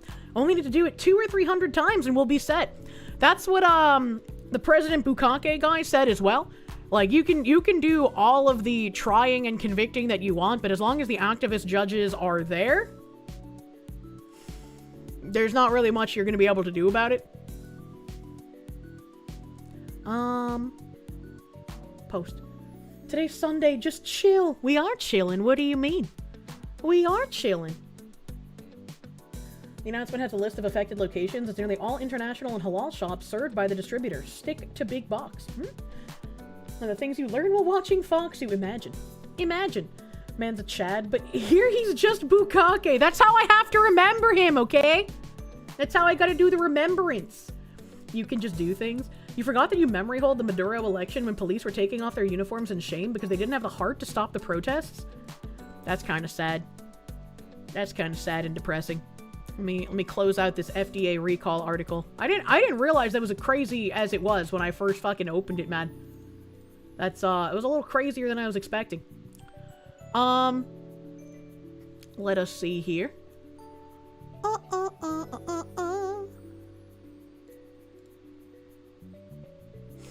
Do I have... Yes. I have a couple of tabs on Minnesota. Not too much is happening right now. Not too much is happening on Minnesota, but Tim Waltz has been crying recently. Tim Waltz over here quote retweeting someone that said, Donald Trump is now reposting videos on Truth Social, suggesting that Minnesota Governor Tim Waltz had Melissa Hortman assassinated. This is objectively evil, and calling it out should not be political. Well, I think you should be able to ask questions, right? It does seem a little weird that Melissa Hortman was assassinated, and she was the one Democrat to break the ranks and vote against giving more healthcare benefits to illegals. There are some people that were saying that she voted against fraud. Please keep it accurate. It wasn't about fraud. It was about giving more healthcare benefits to illegal immigrants, or keeping their healthcare benefits, and she voted against it. And Tim Waltz quote retweeted this saying, dangerous, depraved behavior from the sitting president of the United States. In covering for an actual serial killer, he is going to get more innocent people killed. America is better than this. Yeah, the guy was kind of schizophrenic, but the guy also, for some reason, said Tim Waltz made him do it. And it's like, now we kind of gotta wonder, okay, maybe is it schizophrenia? Is it mental illness, or is there something there we should be asking about? Also, it was by a Waltz former aide. I don't think it was an aide, and I think I was corrected on this by Binary Mind last time. It was a Waltz appointee to something, but I don't think it was an aide. An appointee? Yeah, it was an appointee to something, but I can't remember what it was. Like how it shouldn't be political to call out people that cheered for Charlie Kirk's assassination. And some people are trying to conflate it with, like, merely joking or not caring that he died, and it's like, there is a massive leap of difference between, like, celebrating and just not caring. MK Ultra never stopped. They just changed gears. A Scythe Psycho, thank you for the 17 months of Proom. Thank you for Prooming. Be it directly or indirectly, you'd still think it's Waltz's fault? I mean, I thought it was ridiculous to put the blame on Waltz when the guy first said it. I was like, this is obviously fucking schizophrenia. But now after everything, I'm like, was it? I don't know. Now I kind of want more information. Where is this guy? Can we get some more info out of him? Did he kill himself? I don't remember. The dude was schizo, but the Dems have never ever shied away from the vilest accusations on less evidence so they can use their crocodile tears to go fuck themselves. Manchurian tic-tac-toe. They pretend to not understand, thus making discourse impossible. I'm sick of it. You're just gonna say this guy seems like someone that put something in his ear? Could be MK Ultra? I don't want to blame, like, an MK Ultra thing, because that seems too conspiratorial. Vance Bolter was appointed by Tim Waltz, the Minnesota Governor's Workforce Development Board. Thank you, Binary Mind, for the remembrance. If he had said Trump made him do it, we'd safely write that off as schizo nonsense. You're okay with doing the same with Waltz made him do it? 100%.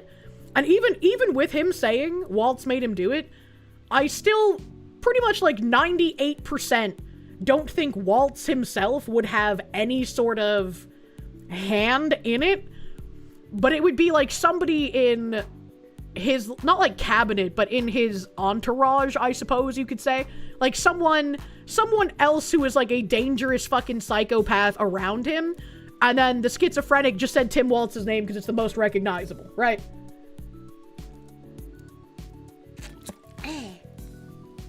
Mortal Kombat Ultra.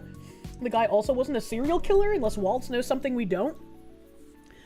That is a good point. However, the guy did have an entire list of politicians' houses that he was going to go to. And he did try to kill 2 other politicians before going to the Hortmans. I can't remember their name, but they also had an H last name. And he shot them a whole bunch of times, and they both survived. They both managed to survive. They have to RICO act him. And then Nick Shirley responded. Nick Shirley said, why was she killed after speaking out against illegal migrants? Was she a threat to you and your fraudster scheme? Rip to Melissa Hortman. And I thought it was really interesting to have Nick Shirley say this in response to Tim Waltz. It was a very interesting thing. And then Tim Waltz quote retweeted him and said, my opponents have been celebrating this far-right YouTuber as a groundbreaking journalist. Here, he reveals who he really is, a delusional conspiracy theorist. And it's like, that's very interesting. They keep trying to discredit Nick Shirley by calling him an influencer or a YouTuber. But if he's not actually, like, onto something here, you could just easily prove him wrong, right? Like, when I got called out for shit I didn't do, I just posted the evidence. Living in Sheboygan, Bolter and his wife founded an evangelical non-profit, Reformation Ministries, and he claimed to have sought out militant Islamists in the West Bank and Gaza during the Second Intifada. To share the gospel and tell them that violence wasn't the answer, Bolter preached more than once in a church in the Democratic Republic of Congo, speaking against abortion rights and transgender people. Not exactly the model for a deranged leftist, just saying. I don't know anything about him going to the Congo. There were the case where he had previously been at churches. I remember reading about that on stream, but when talked to his family, they said in recent years he had become more radicalized towards the left. Sometimes people's positions change, and he very much seems like one of those people. You can look back at what he believed 10 years ago all you want, but that doesn't matter if he changed his beliefs more recently. The other government officials Vance Bolter shot were State Senator John Hoffman and his wife Yvette Hoffman, who both survived. Thank you, Binary Mind. Your point is that a mentally deranged man seemed hell-bent on attacking people that Waltz took chagrin with. It just seems interesting, like you said, the one Dem that broke ranks ends up getting attacked. Who was he listening to that made him make that list? You tinfoil hard about these things. Very much so. Very much so. It's a very strange coincidence, and it could just be a coincidence, right? Sometimes truth is stranger than fiction. Lots of info here about him. Interesting. Thank you, Maddie P. Let's grab these fucking links from you, brother. Let's have a little crash course, shall we? And let me copy the other one, because I haven't talked about Bolter since the shooting happened, so I don't remember a lot of the little details. Phoenix DS, thank you. You really hope they make a Team America 2 movie, make it bigger to meme the hell out of leftist communists? You'd watch it? Slip in a God Emperor meme too? I don't think we could make that movie in current year. Minnesota assassin suspect Vance Bolter is not a leftist. Fact check. Evidence shows Bolter is a Christian conservative, not a Democrat, as some social media conservatives contend. The assassination of prominent Minnesota lawmaker and her husband in June was not carried out by a leftist, as some conservatives contend, but allegedly by a pastor who spent his adult life preaching about Christ. In the wake of the assassination of Turning Point USA founder Charlie Kirk, some on social media point to the June 14th killing of Minnesota House Speaker Emerita Melissa Hortman and her husband as evidence of a conservative killing and maiming Democrats. The response from some conservatives on X has been to brand accused Minnesota assassin Vance Bolter a Democrat or a leftist lunatic, or to suggest he was not a Trump supporter. The trouble with those arguments is that they are opposed by most of the evidence in the killings of Hortman and her husband, Mark Hortman, and the grievous wounding of State Senator John Hoffman and his wife, Yvette. A Christian does not make someone a conservative. It has become commonplace to see blame trading in high-profile crimes such as assassinations and assassination attempts. The left often engages in deliberate deception. Social media is filled with the lie that the Kirk assassination suspect Tyler Robinson is a Republican, when ample evidence has emerged alleging that he is an indoctrinated leftist and a homosexual who is living with a man pretending to be a woman. Which is true. It took ages for the final mainstream media to actually report him as the deranged leftist that he was. FBI Director Kash Patel on Monday said Robinson claimed that he had an opportunity to take out Charlie Kirk, and was going to do it because of his hatred for what Charlie stood for. Bolter, 58, of Green Isle, Minnesota, has been indicted in state and federal courts on 14 criminal counts that include stalking, murder, attempted murder, use of firearms and furtherance of a felony, and felony cruelty to an animal for the shooting of the Hortman's dog, Gilbert. I completely forgot he shot the dog. Anecdotal evidence that emerged June 14th during the largest police manhunt in Minnesota suggested that Bolter had ties to Democrats and the prominent Democrat No Kings protest movement. Vance Bolter, private sector representative, Governor Workforce Development Council. An examination of Bolter's life found clear evidence that Bolter had lived by conservative values and that he allegedly targeted 4 lawmakers in the pre-dawn hours of June 14th, at least in part because they are Democrats. What muddies the picture in the Minnesota case is that Bolter is an enigma. He has not been involved in state or local politics as a volunteer or a donor. There is some evidence that he had voted in Republican elections and is a supporter of President Donald Trump.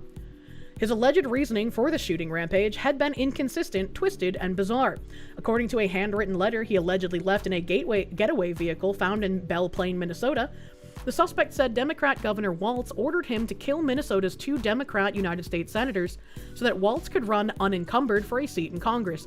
See, and this I would believe is complete schizophrenic nonsense. Like, there's zero way that this would be the reality of what happened. I would not believe that in a million years. Say no computer, thank you for the 25 months, dude.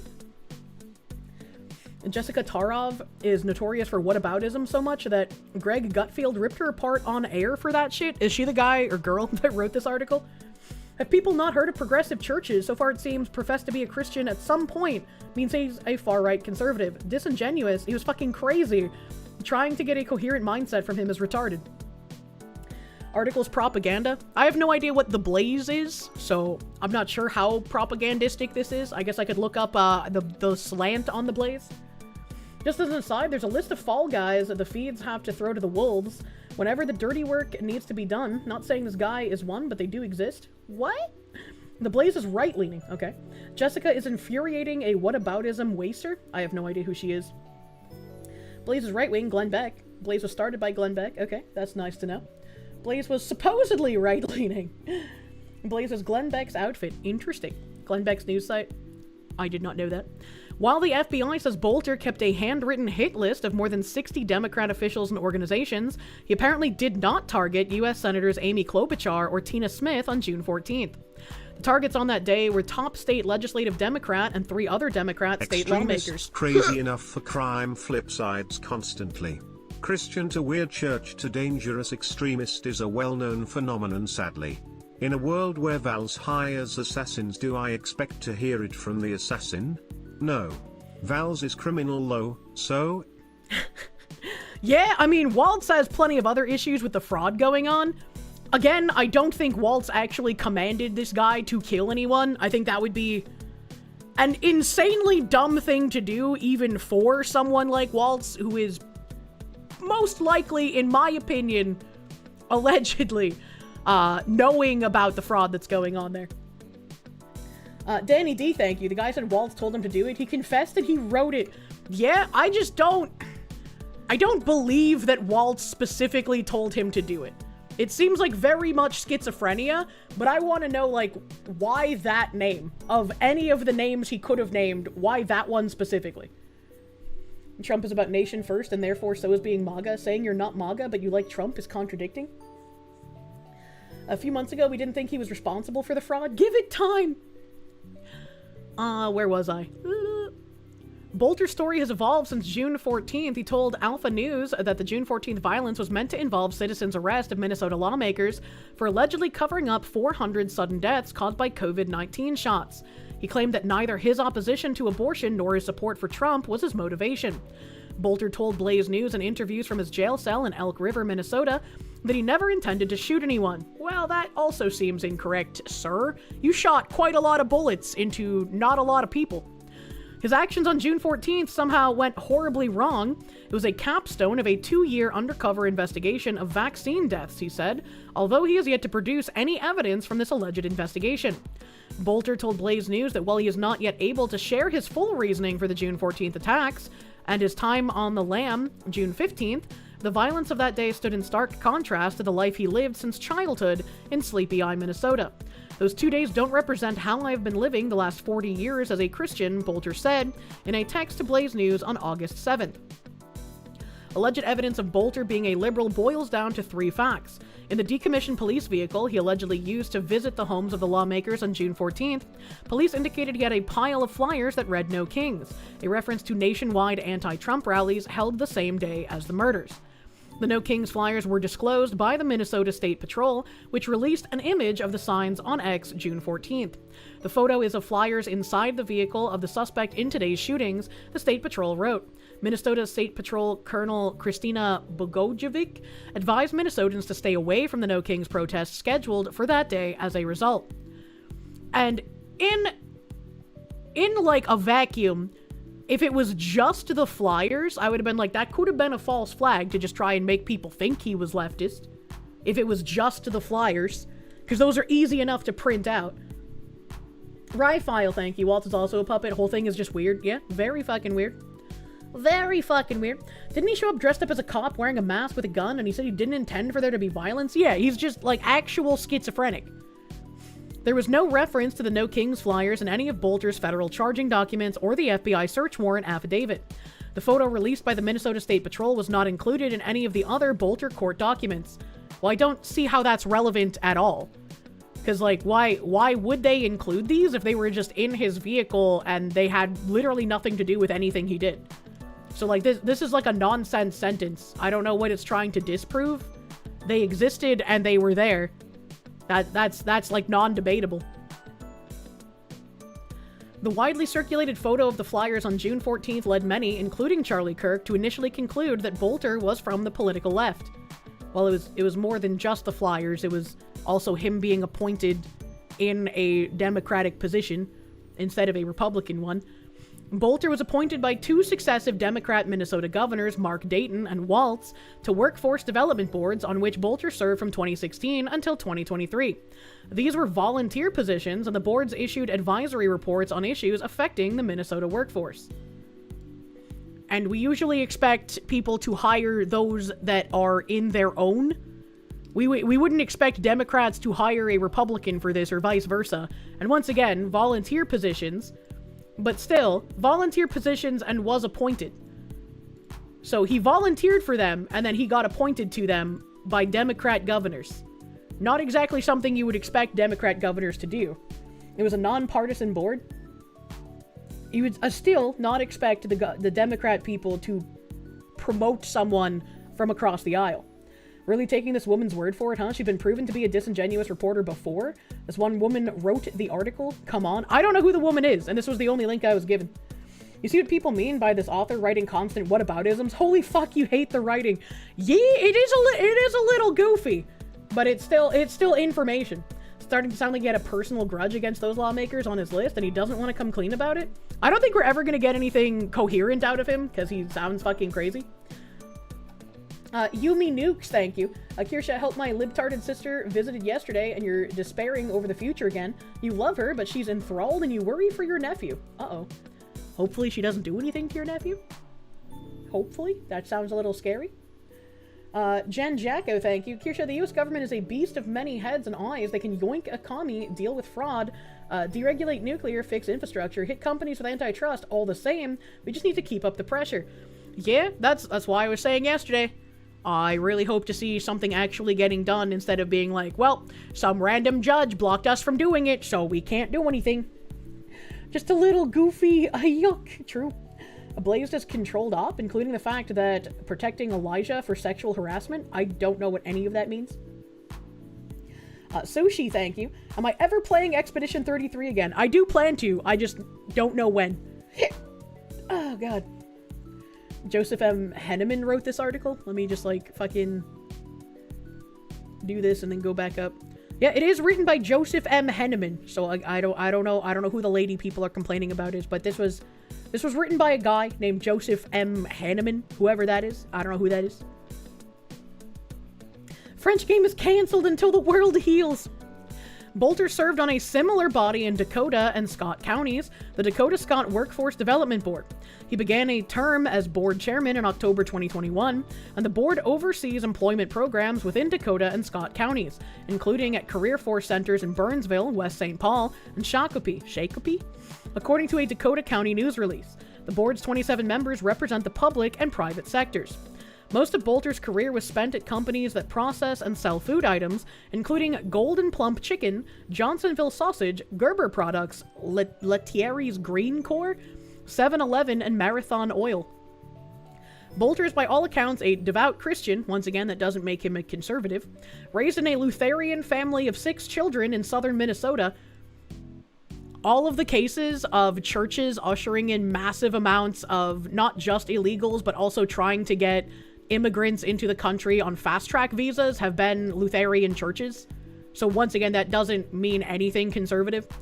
Bolter described a conversion experience he had while working a summer job at the Del Monte vegetable packing plant in Sleepy Eye, Minnesota.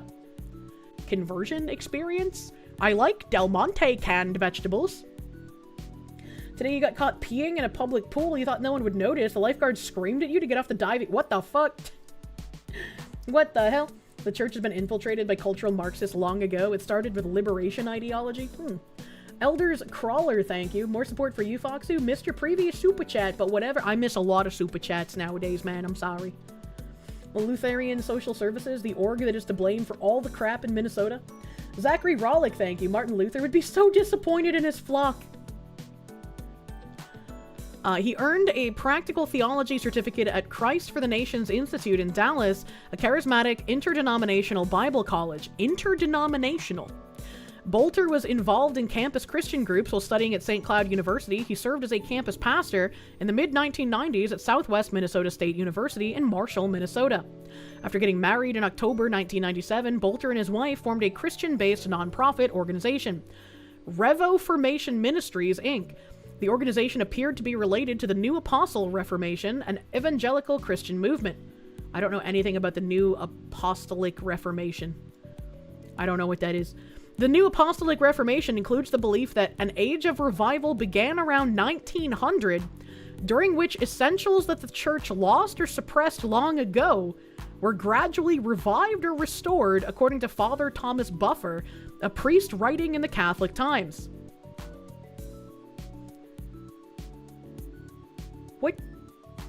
What the fuck is even this? What the fuck is even... This is like some weird church. This is like if people were saying, like, Scientologists are devout Catholics. Like, I don't... Or devout Christians, rather, they said. Like, what is even happening? Didn't the Pope pray at a mosque and get mad at Trump over deportations? I don't know about the mosque thing, but yeah, he did get mad about the deportations. False prophet. Very strange. Bolter went on missionary trips to the Democratic Republic of the Congo, sponsored by the Minnesota-based Global Impact Center. I think what's really interesting about this, and them trying to frame it as, like, a conservative thing, is I have friends whose father was very keen on giving as much money as humanly possible to African causes, and eventually ended up, like, marrying a lady he went on mission trips with, and then they adopted some young African children and told, like, his biological children, when you turn 18, you have to move out of the house because we need more room for the adopted African children. And I was like, damn, that's fucking crazy. That's fucking weird, man. Heresy knows no denominational limits. During those trips, he gave several sermons that chastised Christian churches in America for their alleged lack of unity and failure to uphold traditional teachings on marriage and sexual morality. An outgrowth of those mission trips was the establishment of the Red Lion Group, a company that sought to increase locally grown food for distribution throughout the Democratic Republic of the Congo. Bolter and his wife Jenny were partners in Red Lion Group with the Reverend McNay Nakashama and his wife Nathalie, according to documents obtained by Blaze News. The Nakashamas are both native to the DRC and now live in Minnesota. Why do they now live in Minnesota? Evidence of Bolter's political leanings is more difficult to find than evidence of his business dealings. His childhood friend, David Carlson, told reporters that Bolter is no liberal and has supported President Trump. Carlson and Bolter did not have an interest in state or local politics. There are no records in the Federal Election Commission database or Minnesota Campaign Finance Board that shows Bolter ever donated to a political candidate, political party, or political action committee. Was this before his parents came out and said that he had, like, started doing, like, leftist shit? Exclusive assassination suspect tells stunning inside story about shooting, also from Joseph Hanneman. Bolter told Blaze News he shot at John Hoffman and his wife only after they laid hands on him and his shooting arm. What? Elders Crawler, thank you. Not very encouraging, you know? The Mask is horror movie material. The Mask is not a very good mask. I would not have opened the door for this guy. No evidence that he supports Trump, so he must support Trump. I am wondering where that comes from if there's no evidence that he's supported any candidate with their campaign or their finances. I guess maybe it was like a voting record. Maybe he voted for Trump at some point. Rittenhouse callback tells you it's all fake. I showed up to their house in a mask with a gun and they laid hands on me. I had no choice but to shoot them. Yeah, that sounds really fucking stupid. Bolter said he went to the home of Democrat Minnesota State Senator John Hoffman on June 14th to make a citizen's arrest, but ended up shooting at the senator, his wife, and his daughter. When all three laid hands on him to push him out the door, the assassination suspect told Blaze News, "That's just a lie. He's just lying. That's not what happened." In an exclusive interview, Bolter told Blaze News that it was never his intention to shoot anyone that night, but his plans went wrong as soon as Senator Hoffman, 60, opened the door to his Champlain home just after 2 a.m. Bolter said he did not expect the Hoffman's daughter, Hope, to be at the home that night, so his original plan to detain the senator and restrain his wife went off the rails. What kind of citizen's arrest would this even be? He told the family instead this is a robbery. As soon as I said it was a robbery, the senator got wide-eyed and closed the 5 feet between us and started to grab me, Bolter said. After he grabbed me, then his wife came over and grabbed me too. I still didn't shoot because I didn't go there to shoot people, just to do a citizen's arrest.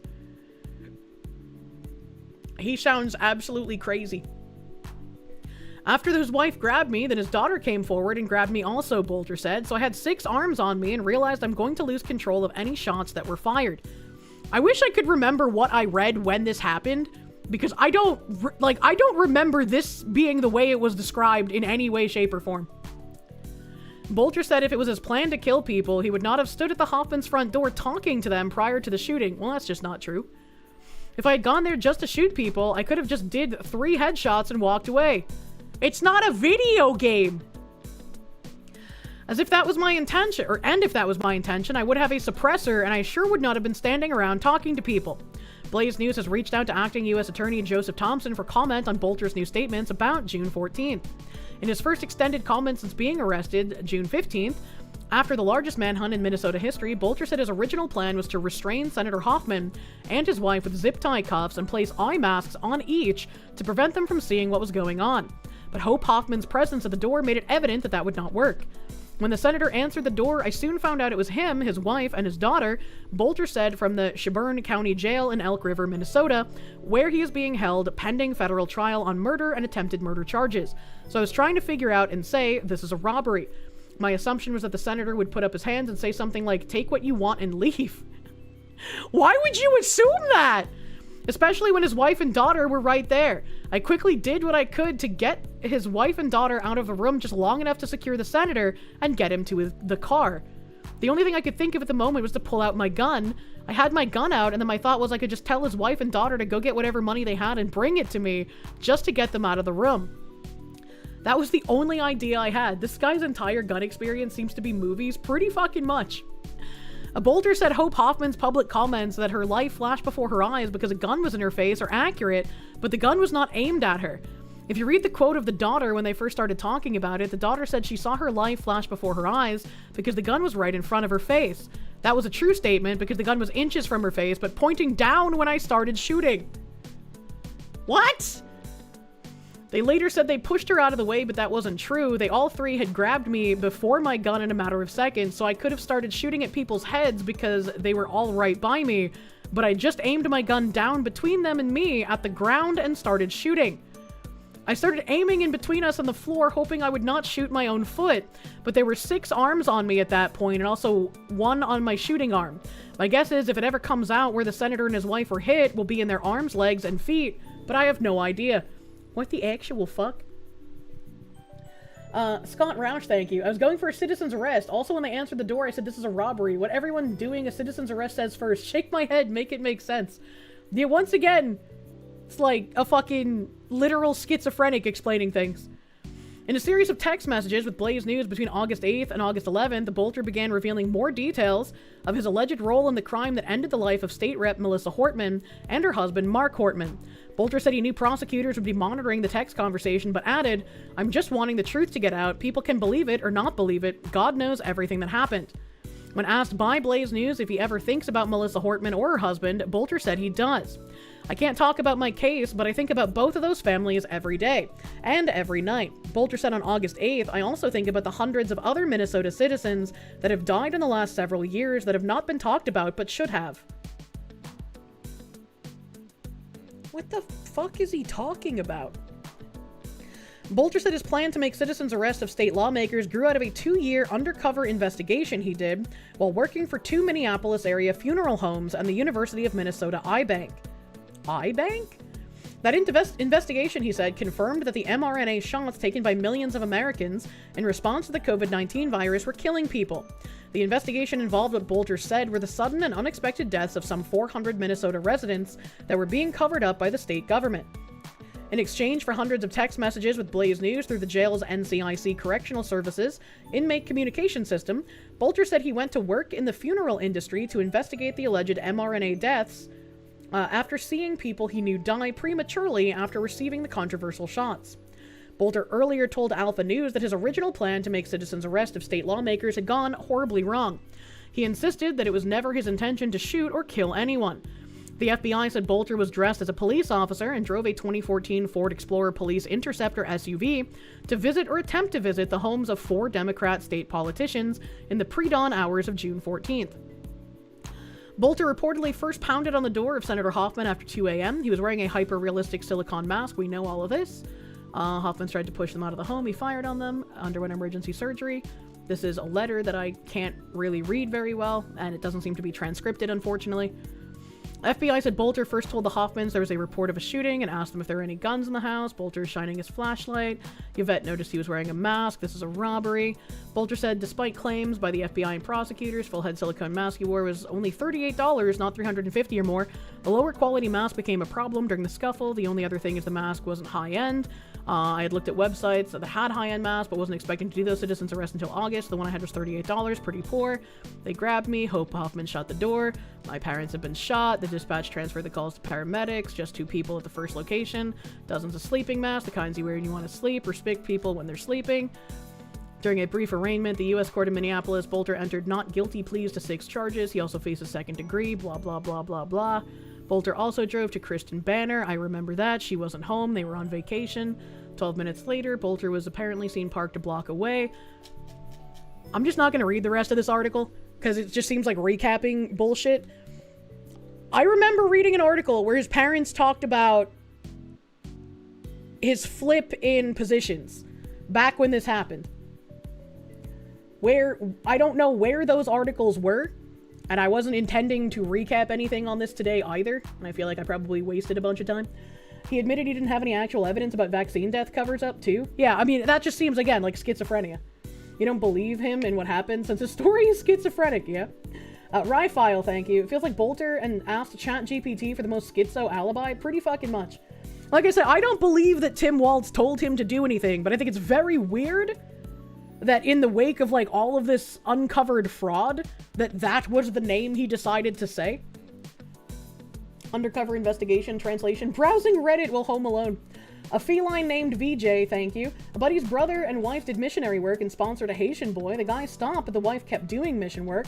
She broke it off with her hubby and started dating the sponsored child, and they got 3 kids. What the fuck? What the fuck? Do not pray for an easy life. Pray for the strength to endure a difficult one. AI can probably transcribe it. He admitted, I already read that. You don't believe in what happened since his story is schizophrenic? Yeah, pretty much. Pretty much. When this happened and I read all of the articles, like, in real time coming out, there was an article where his parents were talking about his beliefs and the shift in his beliefs. And that's why people were saying he was more leftist despite having a Christian upbringing. And once again, like other people in the chat were saying, and also my personal anecdote, you don't have to be conservative and be a Christian. There are plenty of Christians that are not. Dude needs to lay off the bath salts. You remember that too? Those are 2 different guys. The flip guy with the parents was the Trump shooter. Was it the Trump shooter? Am I mixing it up with someone else? Your question is, who shows up at 2 a.m. in a mask to make a citizen's arrest? A schizophrenic. I also don't believe him that his plan was not to shoot anyone. Because it, like, everything that he did seems to point that, like, yes, he was going to try to shoot someone that night. You remember the friend that said he was MAGA was the only one saying that? I would be willing to believe that he was not a conservative or a Democrat. Because it seems like, once again, he's just fucking crazy. But if you try to say that, like, oh, he had no affiliation, which is what seems the most likely, people are just going to peg him as a conservative anyway. You can't knock on someone's door and citizen arrest them either, you guess? I have no idea how citizens arrests work. I don't do them. Hey guys, I'm here to rob you, Lamau, it's just a prank. And basically the only things in the article provided as evidence for conservatism is the fact that the guy is Christian and something his friend said. Essentially, yeah. So anyway, I started blasting. Maybe some kind of accelerationist. That could also be plausible. Just someone who's like fucking crazy and believed in accelerationism, and they're just like, if I can just cause some kind of an issue, surely this will accelerate the issues that we're seeing. And people tried to claim that Charlie Kirk assassin was conservative because his family were, despite having leftist slogans on his bullet cartridges. I mean, once again, having like no Kings flyers, that's a very low effort thing to do. You can just print them out as anybody, right? It's like those aren't like solid evidence. It's very weird. It's very weird to fucking have them, especially when you're gonna go shooting people. But those in alone, in a vacuum, would not be enough to convince me. Wasn't the friend also a recent roommate? I don't know anything about the friend that they talked to in the article. Isn't like most Democrat representatives also Christian? It's so weird that the left thinks Christian means conservative. I have no idea if it's like most or not. I have no clue. But it is very weird that people equate Christian to meaning conservative. Didn't mean to super tangent, just thought it made the case for him being an actual schizo more than anything. You found them interesting. It definitely points to more actual schizo. And it would more seem like just complete unaffiliation schizophrenic retard. Professor John Wolfman, thank you. Review the case of Mayberry versus Bernard Fife for more info on citizen's arrest. I don't think I really need to care about citizen's arrest. Let's go ahead and assume he's a conservative. That's like one example compared to dozens of examples of libtard violence. I mean, fair and true, but also there doesn't really seem to be any evidence that he is an actual conservative or has really anything to do with conservatives. Osama didn't want to rule on gay marriage, saying God said no or some shit. You remember seeing this when people claimed Trump hated gays when he said it was a done deal and also was open about it in the 80s. My nose is itchy. I mean, he wasn't pointed to these people himself, hearing him more that he's a schizo and his targets are random. I don't even know if it was random. Like, there's clearly a reason he did it. And maybe accelerationism is the answer. Who knows? Otis, the town drunk, had a more solid case. True. Difficult has been your life. Grew up in a coal camp with an outhouse? What? Doesn't appear random, but definitely schizo. Yeah, I don't think it would be random. It doesn't feel like a random thing here. But back to current time. We read these tweets. Tim Waltz and Nick Shirley. Tim, how scared are you? And tell Ilhan Omar that we're all worried about her. She seems to have gone missing. Please give her a call and let us know she's all right. And I think it's very normal for people to have questions about this schizophrenic person who did kill the one Democrat that broke ranks and did not vote to give more welfare to illegal immigrants, healthcare rather. I think that is still very fucking strange, and I think we should ask questions about that. Why it was this one person in particular? Why shoot the other Democrat family as well? What is going on here, Mr. Schizo? What in the ESL was that post? Sorry? Thank you for trying to translate? I don't know, man. I don't know. Just joined in. What's going on? A Google AI says 75% of Democrats in Congress are Christian as of January 2025. Interesting. That is a large fucking number. Holy shit. A little coinky dinky. I think it's fine to ask questions about this. I think it's reasonable, especially after all the fraud's been uncovered. Nick Shirley continued, saying, everyone be aware, for asking questions, they will call you a delusional conspiracy theorist. Meanwhile, billions of dollars of fraud is being committed. State representative was assassinated. I'm proud to be called a delusional conspiracy theorist by Tim Waltz. Ask questions, do not assume the answers. Yes. I would like to get answers. I doubt we're going to get answers because the guy again seems fucking insane. How did they arrive at that 75% figure? I have no idea. He said Google AI says 75. However, AI comes to that conclusion. That seems very high to me. That seems very high. That's probably just like any Democrat that said they had some kind of like Christian upbringing potentially. I definitely don't think 75% of Democrat politicians are actually practicing Christians. Georgia Senator Raphael Warnock is very left, and he's a reverend of a church. A Christian does not write. My source is that I made it the fuck up. Conspiracy theorist is a term weaponized by the CIA. I don't know about all that. But we have another chart here. Elon Musk retweeting at massive scale. It's the biggest vote-buying fraud scheme in the history of America. Which again, when we watched that video from that lady who apparently was potentially wrong because she had a lawsuit against her for the like Dominion voting machines or whatever, If you're bringing in people who are voting without ID, you wouldn't really need to fuck with machines because you just have human capital to do it for you. This guy said, I crunched the data again, I made the map again, the picture's now even cleaner.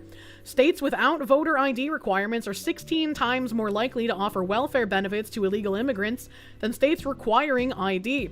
67% versus 4%, and I'm assuming this P less than 0.0001 is some kind of like margin of error, potentially. I don't know what that means. Someone who makes charts, what does that mean? Another map to add to the New Hampshire map folder. True. New Hampshire's the noticeably missing one. Yeah, it's fucking whited out over here. Dems are importing and paying illegals for votes. Details below. As you can see on this map, it says welfare for illegal immigrants. No ID required. Healthcare 58%. Food 21%. EITC 46%. And any overall total is 67%. Where ID is required, healthcare is 4%, food 0, EITC 0, and then any percent, obviously, 4. And it is broken down into benefits for illegal immigrants, HA for health, HC for health children, HS for health seniors, F is for food assistance, and E is for the EITC or ITIN filers. And you can see all of these states here with having, this one is HC for health for children, food, and the EITC. And this says healthcare children as well. Healthcare children, healthcare children, healthcare children. The healthcare children thing is also interesting because I wonder how many of these programs are like Georgia's Peach Care. Georgia's Peach Care is a state healthcare for children, but if you are a mother of the child, you can also get the health benefits under the Peach Care until the child is 18, I believe. New Hampshire's full get the fuck out, except Kirsche, she's cool. New Hampshire's just the no-fraud oasis in New England. I mean, I'm sure you can find some things in New Hampshire that are fucky-wucky, like that one judge that tried to influence a case against her husband, and she was asked to retire for being, fucking bad, I guess. I don't know how to say it, but like we read that article on her, and for some reason she was just like, I'm going to step down, and everyone in the area was like, we're going to reinstate your license and you're going to stay as a judge on the bench until the end of the term. And she's like, well, I won't preside over any cases, but I'll stay here and help. And it's like, why would you even vote to reinstate her license? That's so fucking stupid. Maggie Badlander can get the fuck out. Yeah, she should not get elected, and it should be very, very worrying for people if she gets into a position of power. The notation P in the chart or figure is a statistical measure that indicates a very high degree of statistical significance, i.e. the finding suggests that the results are highly unlikely to have occurred by random chance. Thank you, Binary Mind, for the explanation. Thank you, thank you. Georgia Peach Care seems like a birthright citizen scheme to get parents Medicare. I have no idea. Alpha Wolf, thank you, just got here. New scammer video in Japan. They're also migrants. Go figure. Imagine. Imagine. And the guy continues, just one state out of 27 with effective voter ID provides welfare to illegal immigrants, Rhode Island. Specifically, healthcare to children. That's the 4%. 26 of 24 states without effective voter ID provide welfare to illegal immigrants. That's the 67%. The data are highly statistically significant across most categories. And this says, statistical comparison, no ID versus ID required. Fisher exact test for each benefit category. Health adults, no ID, 25% versus 0% with ID required. They have that p-value here, 0.0075. I do not know what the sig is, significance. Okay, so it tells you the significance of those likelihood number thingies. Health children, 54% versus 4%, and he said that was Rhode Island alone. Health seniors, 8% no ID versus 0% ID required. Food assistance, 21% versus 0%, and EITC, 46 versus 0. Yeah, when it has the dots here, it even tells you, like, the significance gets even harder when there's the 3 dots. That's pretty interesting. A p-value of 0.2 is 20%. Damn. This stream turned from Terra. Yeah, I can't play Terra anymore, unfortunately. It doesn't exist unless you go to a private server. You just want to know if you should be pissed at your state or not. Well, if your state requires no ID, then yes. If your state is one of these white states, then you're chilling, bro. You just don't want to be a blue state. If you're a blue state, you're fucked. And they say illegals are not voting. Yeah? Yeah, now I'm sure it's going to progress to, well, it's been happening and that's a good thing.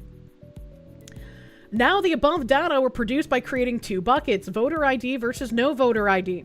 In reality, there are 5 buckets with varying levels of ID requirement strictness. With 2 buckets, I was trying to cut down on complexity. Here is the map with the 5 tiers displayed. Same pattern, but what I show next will blow your mind, potentially. So, I guess these ones are voter ID requirement. The white states are strict voter ID. The very light blue states, like it looks like, oh god, my brain. Arizona. The square one. My brain. Wyoming? Is that Wyoming? Not a strict non-photo.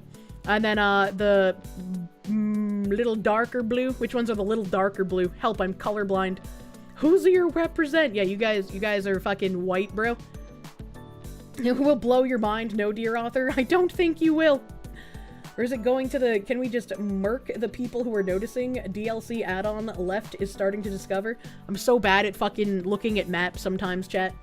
If they live here, they deserve the right to decide their future, even if they are undocumented. I hope you're being sarcastic, sir. Texas, I know that one. I know Texas. Tennessee be winning. Tennessee do be the white. Damn, maybe not a full W, but a W for Missouri anyway. You'll take it. Most of them appear to be non-strict photo, i.e. Nebraska, Texas, Florida. Yeah, most seem to land like in the middle, non-strict photo ID. I think you should have the strict photo ID. I think that would be like the best place to go. But I think we also definitely need to have fucking voter ID laws. It is wild that we're still having this argument in the year of our Lord 2026. Colorado had a lot of California move in. Yeah, unfortunately for them. They should just tie voting into income tax collected. If you move to the US, you should not need to vote, as you clearly coming here because you like how the people here are already running it. Well, I mean, if they become a US citizen, they should be able to vote. Iowa? Why are we so lenient on this shit? Great question. Frankly, most citizens shouldn't be able to vote. You know? He continues, the looser the ID requirement, the more welfare for illegals, not just sorta kinda. Rather, it is an almost perfect gradient, and the trend is highly statistically significant. The looser the requirement, the more the welfare. And it shows here the P trend, benefits for illegal migrants by voter ID tier. Strict photo, it's all 0%. Strict non-photo, all 0%. Non-strict photo, 0%. Healthcare for children is at 7% here for illegals. And 0% for health for seniors, food assistance, and EITC. Non-strict non-photo, we have 22% welfare benefits for illegals, healthcare adults, 33% healthcare children, 0% health for seniors, 11% food assistance, 22% EITC. No documentation required states. You have 27% healthcare for adults, 67% healthcare for children. I don't know what you guys are talking about, but where I live, my Walmart permanently stinks of weed and poop, and we have a lot of hijabs and Indian hairlines. Please save me. Why does it smell of weed and poop?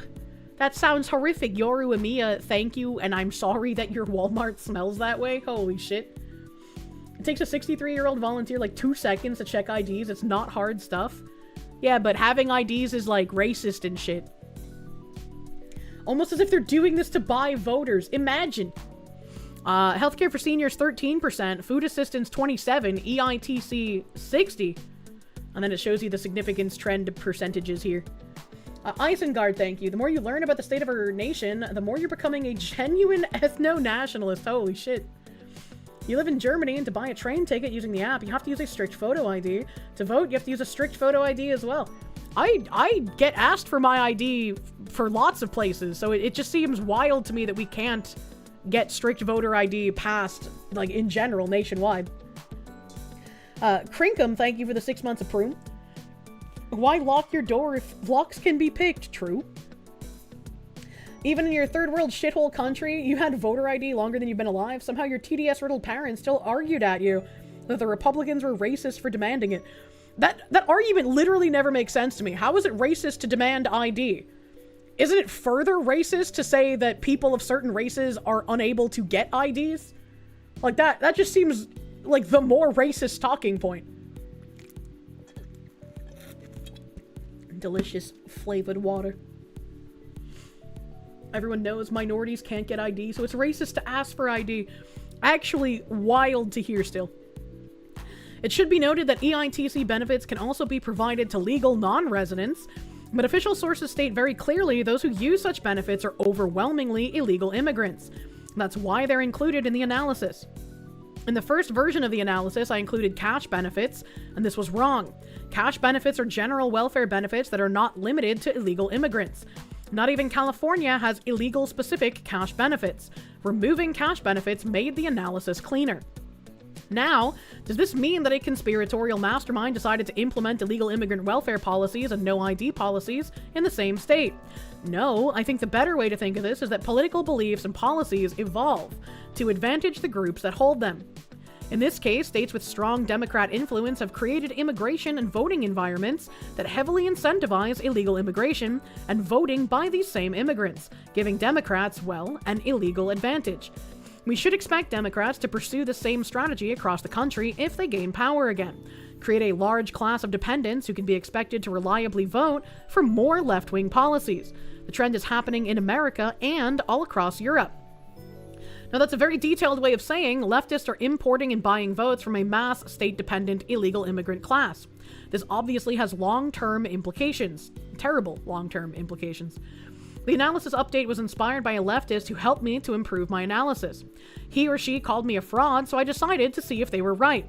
It made the story even clearer. Thanks, leftist. As a scientist, I appreciate your scientific input. Now, the real details. States without voter ID requirements are 16 times more likely to offer welfare benefits to illegal immigrants than states requiring ID. Key results, we already read those numbers. Zero ID required states offer EITC, food assistance, or adult and senior health coverage to illegal immigrants. Only one ID required state, Rhode Island, offers any benefit, children's health coverage only.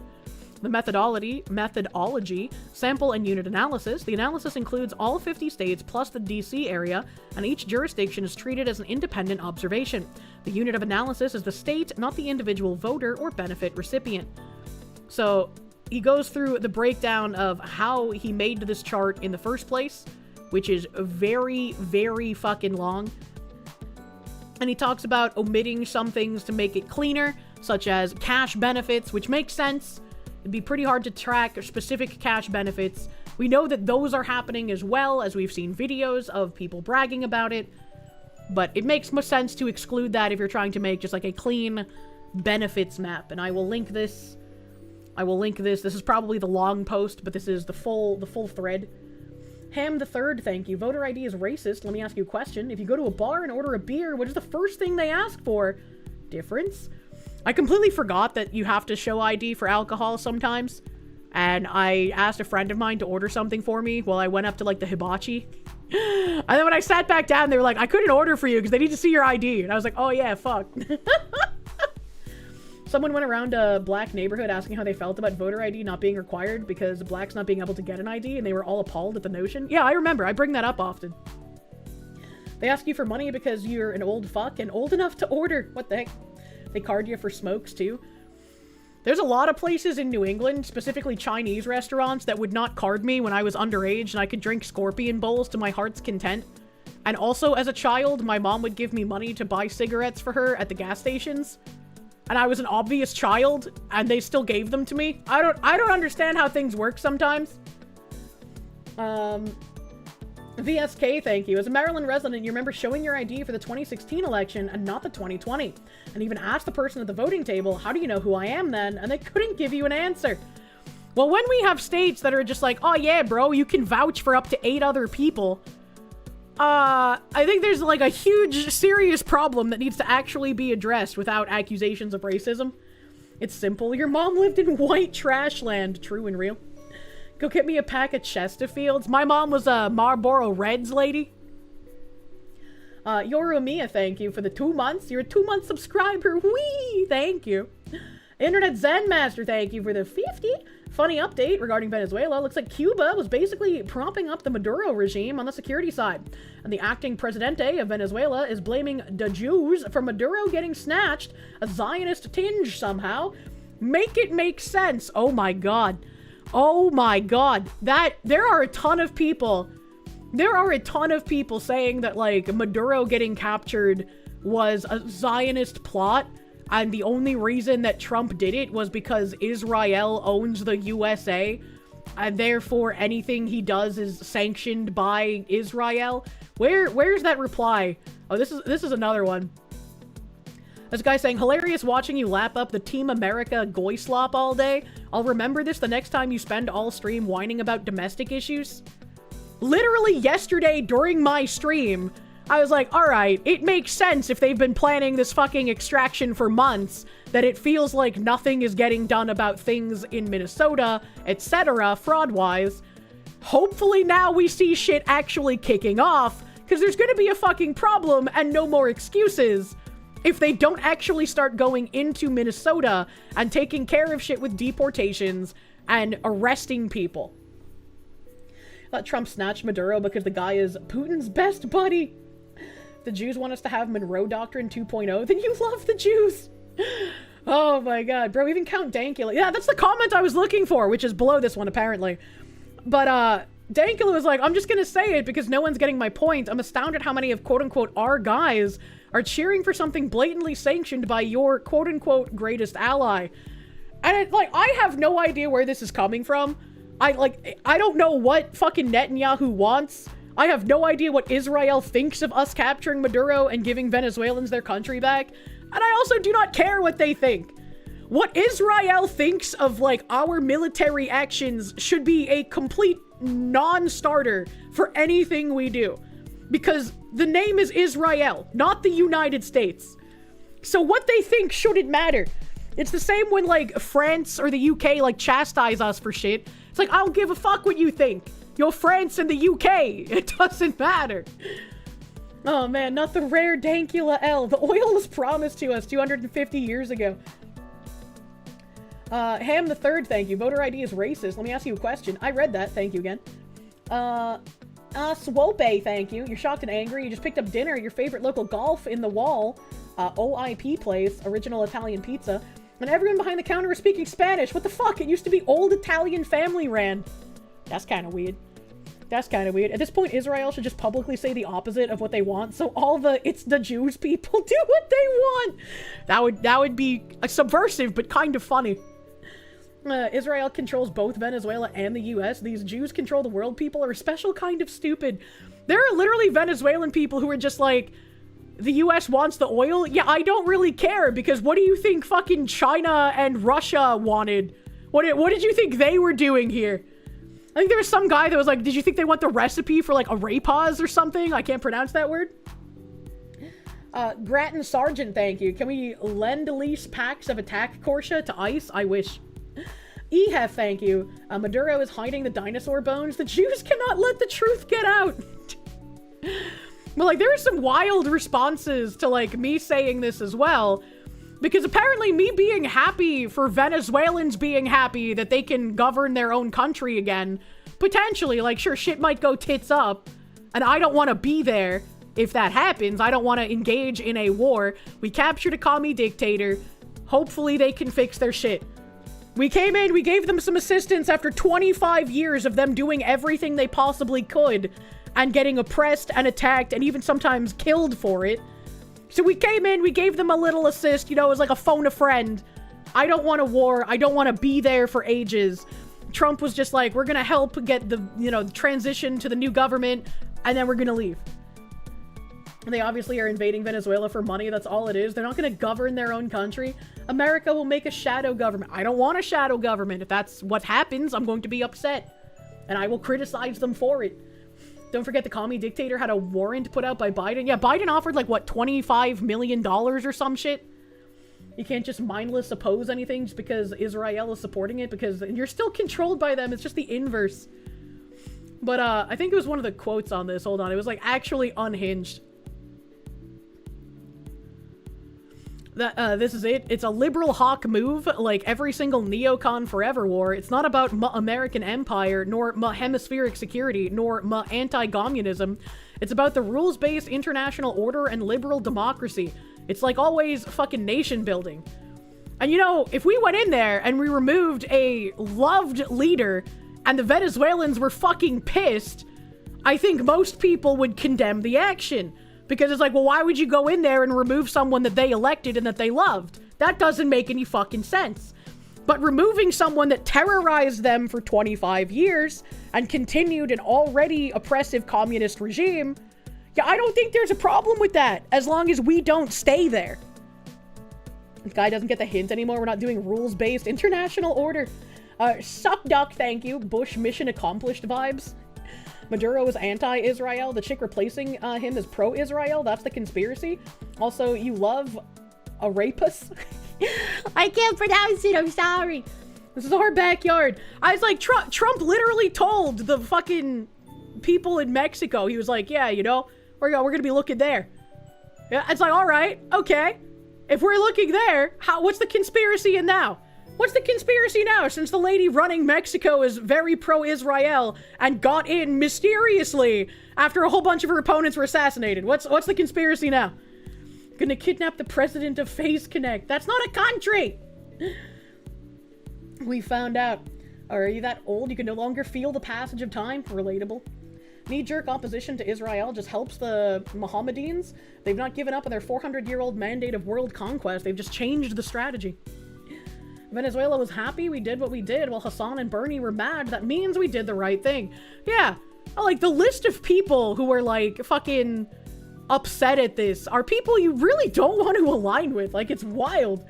Hate to say it, but the cross emoji in the Twitter name is indicative of a shit take of the Palestine flag at this point. Oh, I didn't even notice there was a cross emoji. Does the Fox know what the Monroe Doctrine is? It was never repealed, just ignored by successive administrations. I have absolutely no idea what the context of the Monroe Doctrine is. I know Trump mentioned it in his speech. The Don Roe Doctrine, as it were. Please invade England next. There's some fucking guy who made a tweet, was like, oh no, I hope President Trump doesn't do my country next. What would we ever do without Emmanuel Macron, who lives at, and like posted his fucking address. I was like, that's funny. That means other powers stay out of the Americas. Oh my god. Your Toradora's extended warranty. Thank you. YouTube on their BS again. They unsubbed you on current news. The Jewish space lasers types really do adore dictators. It's very weird. Very weird. It's basically the Western Hemisphere has Western Hemisphere powers butt out. Monroe Doctrine is the geopolitical principle that the United States should exclude old world powers' influence from the Western Hemisphere. Interesting. It's basically the rest of the world better stay the fuck out of the Americas. This is our hood. Whose hood? Our hood. Can Trump do my country next? We have a commie dictator that needs removing. We need to remove the commies in Minnesota currently. Dark Seraph, thank you. Can we go after Keir Starmer next? Phoenix DS, thank you for the Canadians. Don't forget that Dankula was a commie in his youth. Some programming remains. I hope not. I mean, he usually has pretty good takes. This could just be, you know, a whoopsie daisy. It's very easy to just like hate everything America does. Like a knee-jerk reaction without thinking about like, well, maybe it's not the same as somewhere like the fucking million-year sandbox war. You know? We know Keir Starmer's an idiot, same as Labor. Penn the Mighty, thank you. Venezuela hosted a Hezbollah training camp. That said, Venezuela was just so toxic that multiple nations would be happy with regime change. Commies seethe so that many are okay with commie snatching. Monroe Doctrine, Internet Zen Master, thank you. Monroe Doctrine, the Americas, is the US's backyard. Only we are allowed to mess with it. This is our grill. Battleizer, thank you. Where should we send Chubby Vance with a butterfly net next? I like that meme, it's so cute. They're doing this for oil. They don't give a shit about the people. They don't give a shit about the government. They just want money. Once again, what do you think China and Russia were doing with Venezuela? If the people of Venezuela are happy with the commie dictator being removed, and they're just like, we don't give a shit if America wants the oil, as long as we can govern ourselves. Like, if they're fine with it, then why does it matter? If they're okay with it, why does it matter if we want the oil? Trump was offered millions in gold and oil before this, right? Nations trade things to get food and money. Wow, what a fucking new idea, trading. Bartimus Aurelius, thank you. Cuba's fascinating, from sending commandos to the Congo War to providing security to the president of Venezuela. Cuba continues to intrigue you. Cuba is fascinating. Raiders of the Lost Shark, thank you. We should tell the government the avocados have oil. Pudding Simon, thank you. Dankula is hardcore libertarian, so essentially no government and no intervention. Problem is others don't respect that and will defeat you unless you hit them first or remind them who's boss. I don't like going in and meddling in other countries where I feel like we should not do anything about it. When it is someone in our backyard that is dealing with oil to foreign nations who are our enemies, who is oppressing their population for 25 years, and their population has tried everything that they can to deal with it themselves. If we just go in and yoink a guy and we don't stay there, we don't have boots on the ground, we're not fighting a war in that country, we just go in, we take their leader, and we fucking leave, I'm pretty okay with something quick and dirty like that, especially if the people of that country would celebrate it. If they are happy trading oil to get rid of a communist dictator, I don't mind that the US goes in there and does that kind of thing. If the Venezuelans were pissed about it, if they were like, why the fuck are you coming to our country and stealing a leader that we love, I would be against us doing it, because why would we go and meddle somewhere that we didn't have any business going to? And it also makes me think, we've had all of these Iranian protests recently, and with us removing the commie dictator in Venezuela, what is it called in Iran? An Ayatollah? Is that what he's called? The leader, Khamenei, in Iran has one less place that he can go to for sanctuary if those protests end up toppling his regime. So we have made one place less safe for other genocidal maniacs to stay in. Economy quite yet, and he hasn't drained the swamp, and he hasn't stopped the cheap labor exploitation. He has a ways to go, and I'm losing patience. I agree. I agree with you completely, Yoru Amiya. We have a bunch of the Epstein files that were released, and I brought them up on the stream, I think like the day after, maybe 2 days after, but there were like thousands of fucking pages, including thousands of pages of just photographs. There was a guy who made a database that was much easier searchable than the government one for the photographs that were released in the Epstein files. And I was like, I'm gonna wait for one of those like YouTube channels that has far more fucking autism than I do to go through all these documents and make like a massive video about it, and then I'll watch that. Cause I just like, that's so many fucking pages, and I have absolutely no idea what I would be looking for in those documents. And a lot of people were saying that there's still like a million fucking redactions in them. So I don't exactly know where we sit on those. If they're still giga redacted, then we haven't gotten what we've been asking for. There's a fuck ton of pictures though. Trump gave Maduro to Israel in exchange for 40 pieces of silver. What the fuck? What the fuck?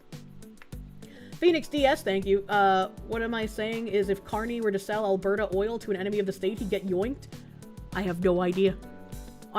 Who's Carney?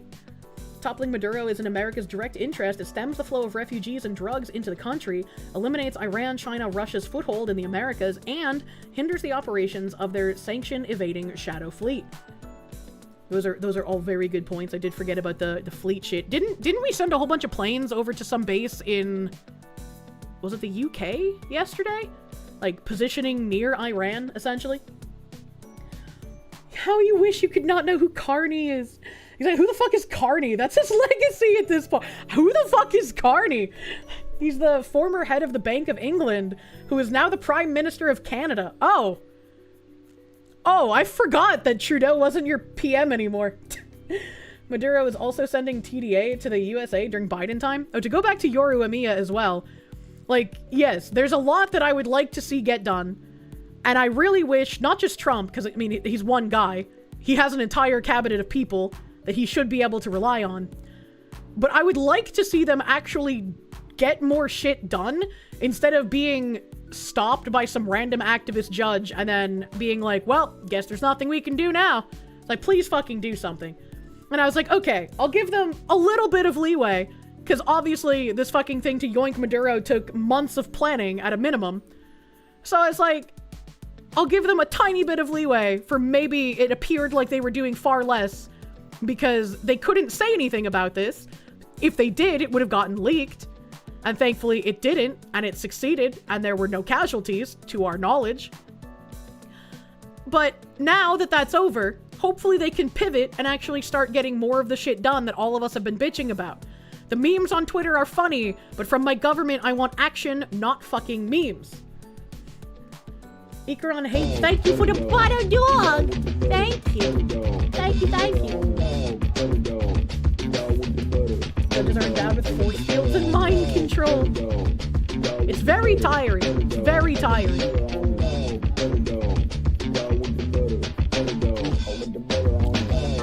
Thank you, Ikron. While it's against my principles to defend any politician's chat needs reminder that this has been Trump's first year and he might have managed to do more than in 3 years of his first term, and there is no guarantee that Dems are out of schemes. There's always schemings in the darkness, man. And I do think he probably should get rid of Pam Bondi. Like, after the way that she handled the fucking Epstein files, the way that she didn't crack down on the FBI, the way that that influencer fucking... That influencer binder thing was so fucking sad. That was so fucking sad and embarrassing. I cannot believe that she has not just been asked to step down.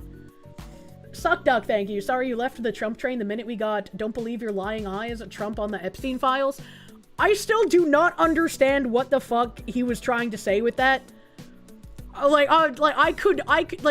I'm trying to rack my brain and like, why would you call it a Democrat hoax? It's obviously real. It's obviously a thing.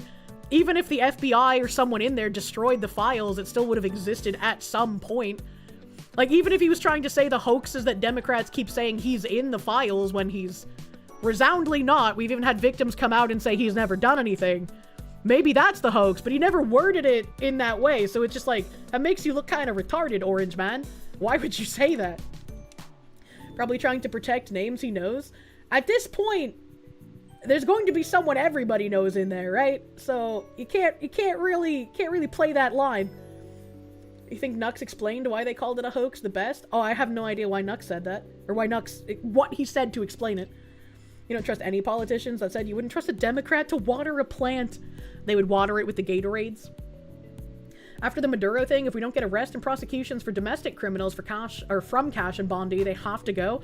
I agree. Especially after all the bragging about how fast and efficient it was to go in and yoink a foreign communist dictator. I understand that as a first world country, we have a bit difference in laws.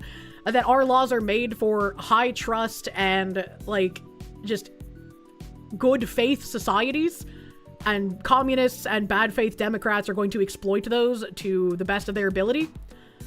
But that's why the time for caring about optics and the time for actually getting shit done should be now. If you say drain the swamp, then you don't protect names you know. True and fucking real. Dems would straight up make Brondo to water the plants.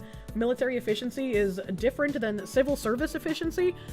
It is, and that's why I say, like, our laws are different. And that makes it harder for us to do shit at home. But I want them to get shit done. I want them to get shit done. And it's very fucking frustrating. You can't stand the he's protecting someone he knows thing either. At this point, we're just splitting hairs over how compromised our country is. There should be no excuse of protecting national security if we're fucking compromised. And I agree. There's going to be people on both sides of the aisle in those files. But it seems like every time they release stuff, they redact pretty much fucking everything. Posted something about how Biden made what Trump did legal. What? Sean Duncan, thank you. Can't stay as you're at work, but your noticer was noticing again. The only Venezuela residents you've seen are against what has happened are Twitter and Blue Sky artists, which means either one, terminally online, who are blind, or two, not from Venezuela. I posted that Venezuelan guy's super chat on Twitter because he said that I could. And there were people who were like, $50? That's like 4 months in Venezuela. That guy's not Venezuelan. He's in America. And it's like, wow. It's almost like he said the country instead of my country because the man probably emigrated to the US like literally millions of other Venezuelans escaping the regime. Wow. That took a lot of brain power. Does that mean no more Venezuelan death squads going after people over drugs? That's like 2 weeks of RuneScape farming. I am not you, thank you. Every president only has so much political currency to spend to get Congress to act. He probably knew files were worthless and didn't want to spend it. That's a really sad way to look at it, if true. A quarter of Venezuela has emigrated in the last 25 years. And hopefully, now that so many of them are happy that the regime has changed, some of them can go back to the country that they love, right? That is the hope, that you can go back and you can rebuild now that you're no longer under an oppressive regime. I do have some more tabs on fucking Venezuela, but let me finish this last Somali thing because we were looking at Nick Shirley. So I had this one last article about updates in fucking Minnesota. Somali fraudsters got luxury digs, beachside resort, rented Rolls-Royce and Lamborghini with stolen funds. These are some of the lifestyles of the rich and shameless. The Somali fraudsters convicted in the Feeding Our Future scandal flaunted government-funded lifestyles and robust real estate portfolios with the millions of dollars they bilked from the federal government. Brazen scammers stole hundreds of millions of dollars of federal COVID relief funds, spending their loot on Tony condos, I don't know what a Tony condo is, expensive cars and real estate projects in Kenya, including 4-story apartment buildings and luxury resorts, according to court documents. How in the fuck were they able to spend our government money on real estate projects in fucking Kenya? What the hell? What the fuck? And the battle is not over. They need to take out all of the Chavistas or the situation will stay the same. Please read. Yeah, I mean, there's still other people, obviously, who supported Maduro who are still there. And that's why Trump said, we're going to stay there and help transition into the new government. Again, I have tabs on this. So I'll get there. USAID. Fuck USAID, bro. I'm so glad Doge actually did something about that. Lux Resort offered cottages and studio apartments to their guests. This seems like very easily break-inable. Mini insiders marveled this week to the Post at the sheer chutzpah. I like that word. Libin Yassin Al-Ashir, 43, who pleaded guilty in 2023 to wire fraud and money laundering, spent $350,000 from his pilfered payouts on a luxury resort. The lush Caribou Palms Resort, nestled on the southeastern border of Kenya along the Indian Ocean, just a stone's throw from the white sands of Diani Beach and the local shopping malls, boasts multiple 2-bedroom, fully furnished cottages for larger parties, as well as studio apartments. Guests are even able to hire their own personal chef for a fee. Damn, that's a mugshot. Amenities at the resort included a swimming pool, high-speed Wi-Fi internet, smart TV with YouTube and Netflix, and housekeeping services, according to the resort's Facebook page. A night in the MY Sun VIP suite, which features 2 king-size beds, cost 20,000 Kenyan shillings per night, approximately 155 USD, according to the hotel's website. Now, why in the fuck would you pay $155 a night to stay in a hotel in Kenya? That's a question I have. I feel like if I'm going to go to Kenya for some reason, I want to pay like 10 USD a night. Like, what the hell? $155 is a good price, not gonna lie. So, the Conrad Hotel in Los Angeles is typically between like $500 and $700 a night. With an employee discount, you can get a room at the Conrad for instead about $50 to $60 a night.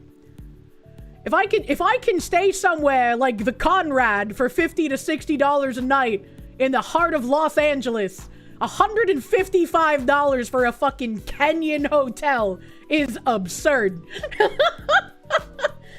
You've been to Mombasa, you would be looking out over a fairly poor city. Where are you supposed to get an employee discount? Find someone who works for Hilton or Marriott. Do they have men on elephants with AKs patrolling around each room? See, I'd pay $155 if they had that. Not everyone has the employee discount. Without employee discount, you can stay at decent hotels in big cities for the same fucking price. $155. In the US. I'm not paying $155 for a Kenyan hotel. Ain't no way. Kier got cheat codes for hotels. You gotta have cheat codes for hotels, man. You probably have a lot of overhead for security. Is it all inclusive?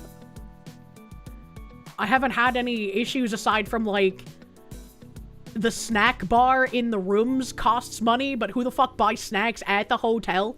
They're crazy inflated. At that price, you can just buy the country. I think the best part of getting, like, employee discounts at the really nice hotels at places like Conrad or fuck, I forgot the name of the Hilton equivalent to the Four Seasons. I think it begins with a W. I can't remember the name of it. Usually discounts of hotels in Africa price includes things like safaris. Yeah, if they have like safaris and other activities that are included, sure. But still, that's crazy. But the world power.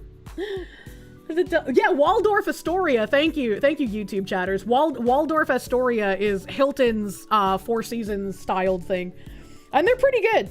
They're pretty good. But like when you stay at one of the nice places like a Conrad or like a Waldorf, your employee discount stretches far beyond making that room crazy affordable. Here's my pitch for you to find a friend who works at a hotel. All right, just go find hotel friends. So you get discounts on all food except for room service. So if you like go down to the bar or you go down to the restaurant, you can get anywhere, depending on the hotel, between 10 and 20% off all of your food, excluding alcohol and excluding room service. You also can get certain percentages off at the spas, depending on your employee discount. You can additionally get certain percentages off of different, like, package things that they include at the hotel.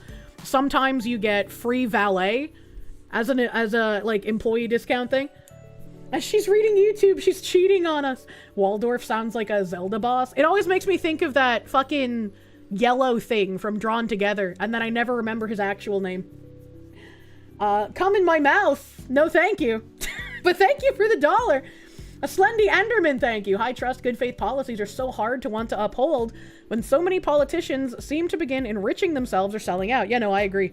I agree. Is Kirsche sponsored by these hotels? No. No, I am not. You've been doing this hotel thing wrong. Yeah, find a friend who works at a hotel, man. It's so fucking worth it. Or if you're looking for a job, apply for jobs at hotels. You get crazy fucking benefits.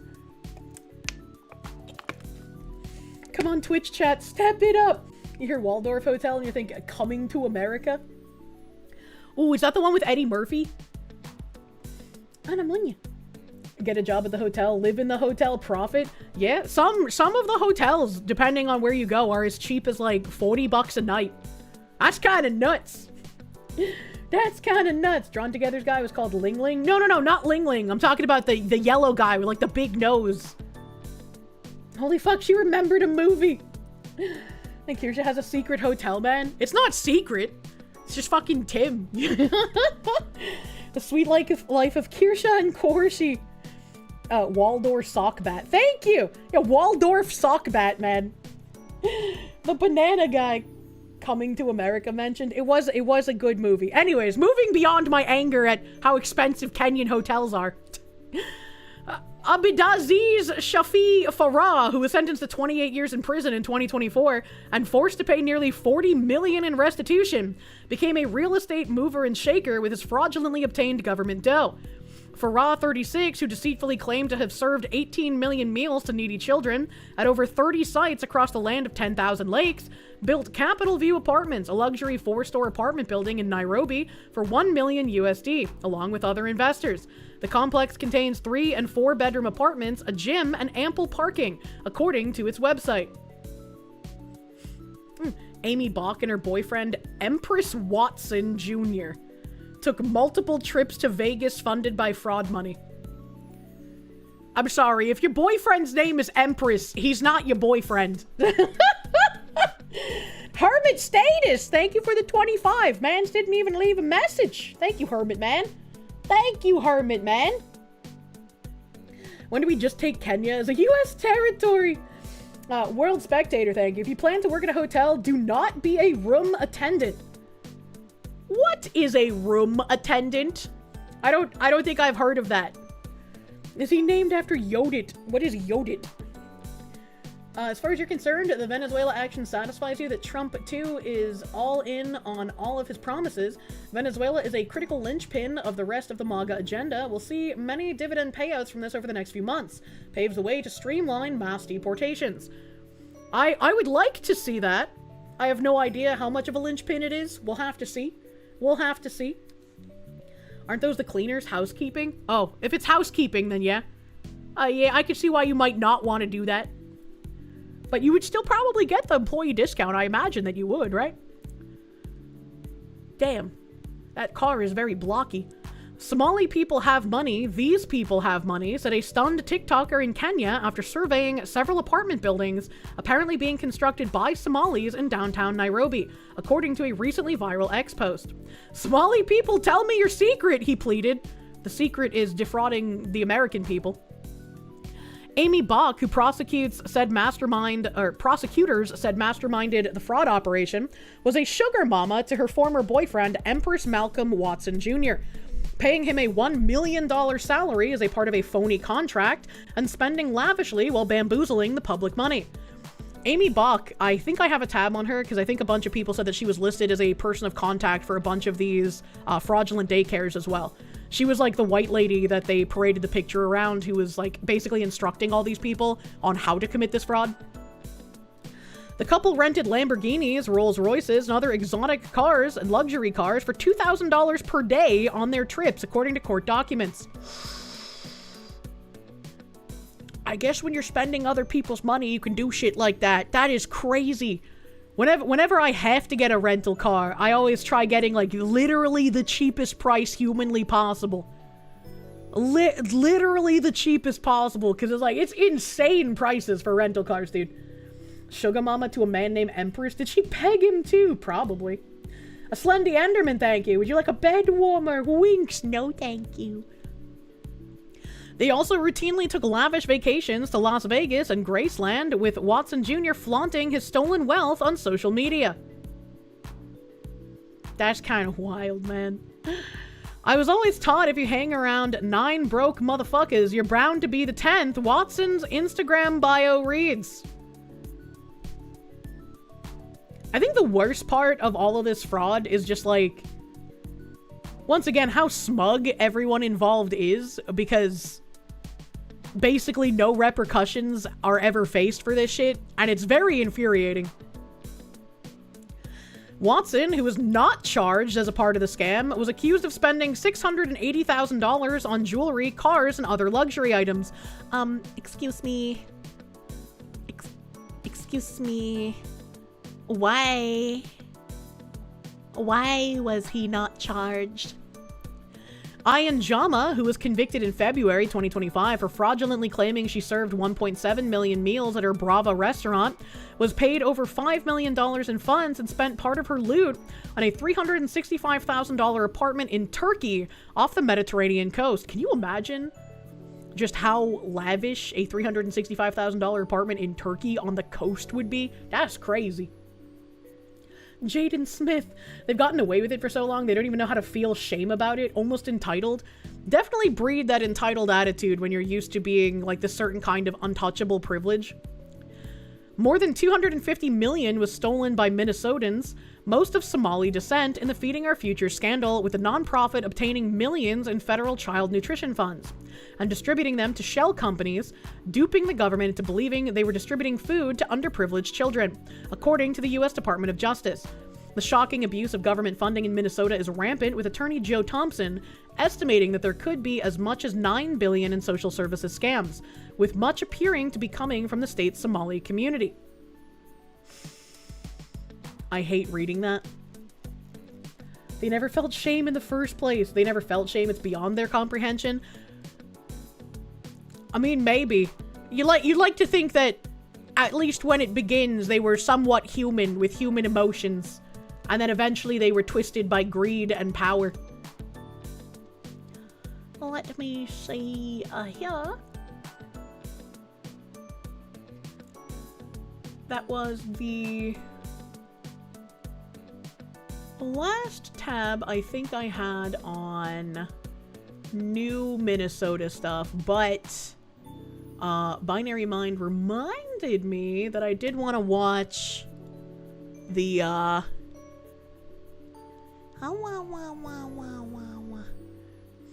did want to watch the Harmful Onion Man's video, because he apparently was talking about something that hasn't really been talked about.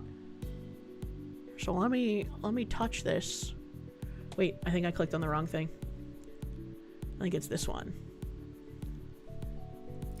They're human with human emotions. They're just the emotions most of us try to keep a short leash on. The Onion Mans. Let me turn off my BGM here. So he has 2 videos on this. What a thumbnail. What a thumbnail, brother man. The daycare website, it's in 2 videos. Yeah. I only brought up the second video, and then Binary was like, you should probably watch the first one, because there's some explanation in here that I guess makes more sense for the second one. So let's see. Let's see what the Harmful Onion Man has said here. I recently watched Nick Shirley's video about Somali-run daycares in Minnesota, and while I'm not a big fan of some elements of his approach, we were just curious, where are the children at? He has certainly effectively spotlighted a number of highly questionable... You know, that one clip just makes me think of the, hey yo, where the white women at? So yeah, I can see that.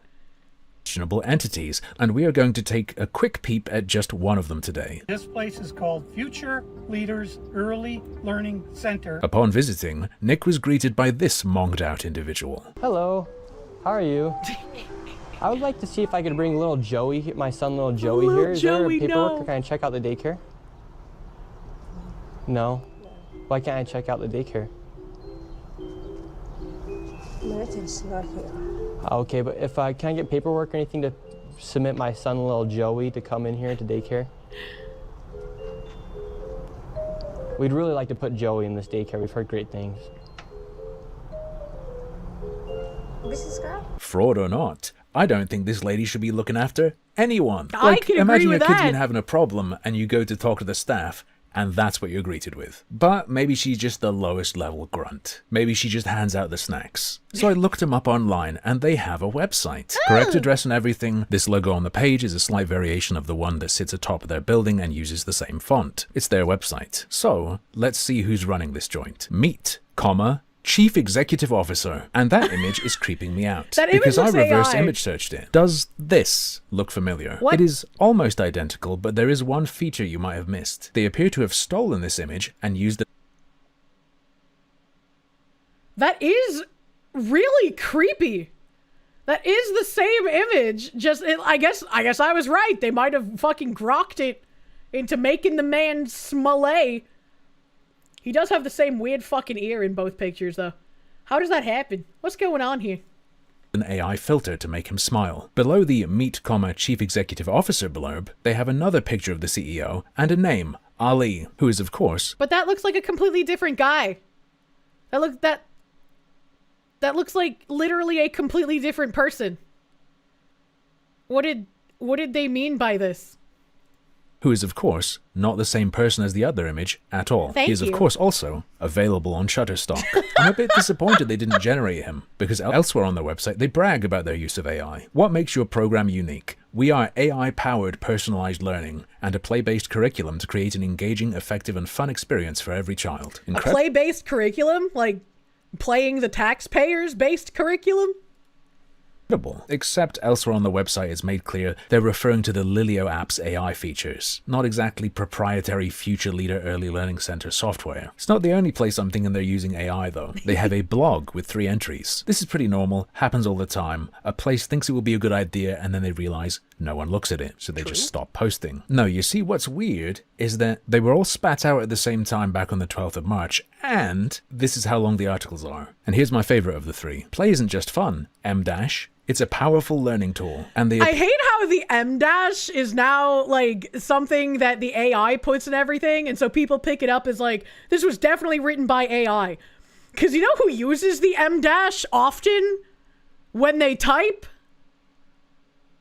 Me! I fucking use the M- all the time. And it's like, when people started saying, oh, you know it's written by AI when they use the M-, I just immediately got like cartoon sad face. Like, well, fuck. Now I have to consciously try and not use it anymore, or I'm gonna have a bunch of room temp IQ people accusing me of using grokathy to write things. But aren't all VTubers AI? Appear to have fabricated an entire podcast. There's even a form you can suggest topics with. But it's all nonsense. At the top they say the host is Kara, but at the bottom they say the host is Khadija Jamila Badr, apologies for pronunciation, using a picture they stole from LinkedIn of a man, and the description calls him a devoted mother. You also, of course, cannot listen to the podcast. So how did this mess happen? Is it just that they've generated placeholder stuff? No.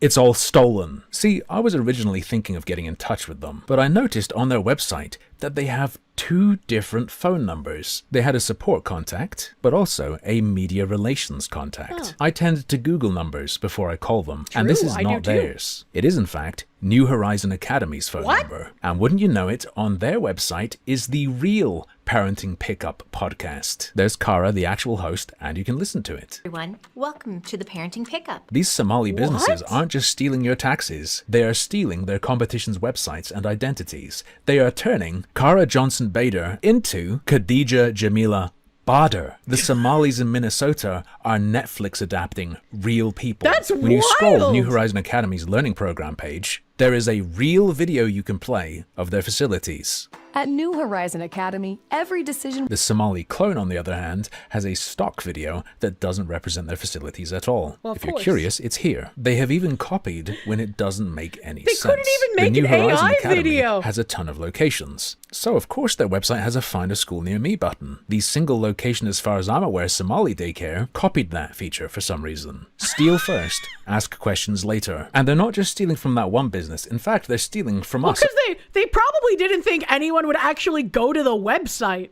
Especially when there's 20 million other daycares in the same block. Like, who's gonna bother checking this? We could just keep stealing tax dollars. No one cares. Over here across the pond, on the Somali Daycare website, they share a picture of their classrooms. Looks alright, but it's actually an image they stole from a daycare over here in Guildford. Here's a double whammy of weirdness. Jumping back to New Horizon, here's how they present parental testimonials. The Somali Daycare stole that, screwed it up and stretched the image out, and used the name Apple Childcare Center. But it's...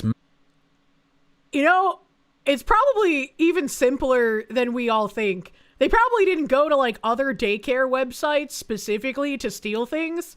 They just Google image searched for certain keywords and then brought up whatever websites looked good to sort of Frankenstein mash their website together. Yummy nukes, thank you. Why aren't we stopping this again? It's going to be very frustrating if we get into February and not a single thing has been boots on the grounded in Minnesota. This needs to be taken care of ASAP. HHS has stopped all funds from going to childcare in Minnesota. So that one thing has happened. The funding has completely been stopped. But there need to be mass deportations and arrests of people. There need to be, Tim Waltz should be investigated. Ilhan Omar should be investigated. We've had the Department of Homeland Security or whatever the fuck say that there will be investigations.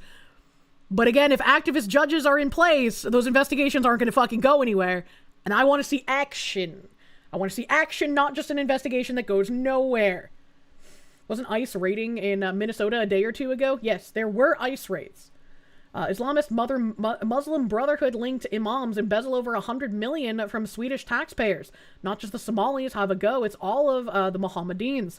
And we read a post when this was all coming out as well, where one lady was like, people are looking at the wrong picture. You shouldn't necessarily be blaming this specifically on Somalis. It is a Muslim cultural thing, because in Muslim doctrine, they have a jizya, which is something that people who are non-believers have to pay to Muslims for being non-believers. And they believe that they're entitled to this.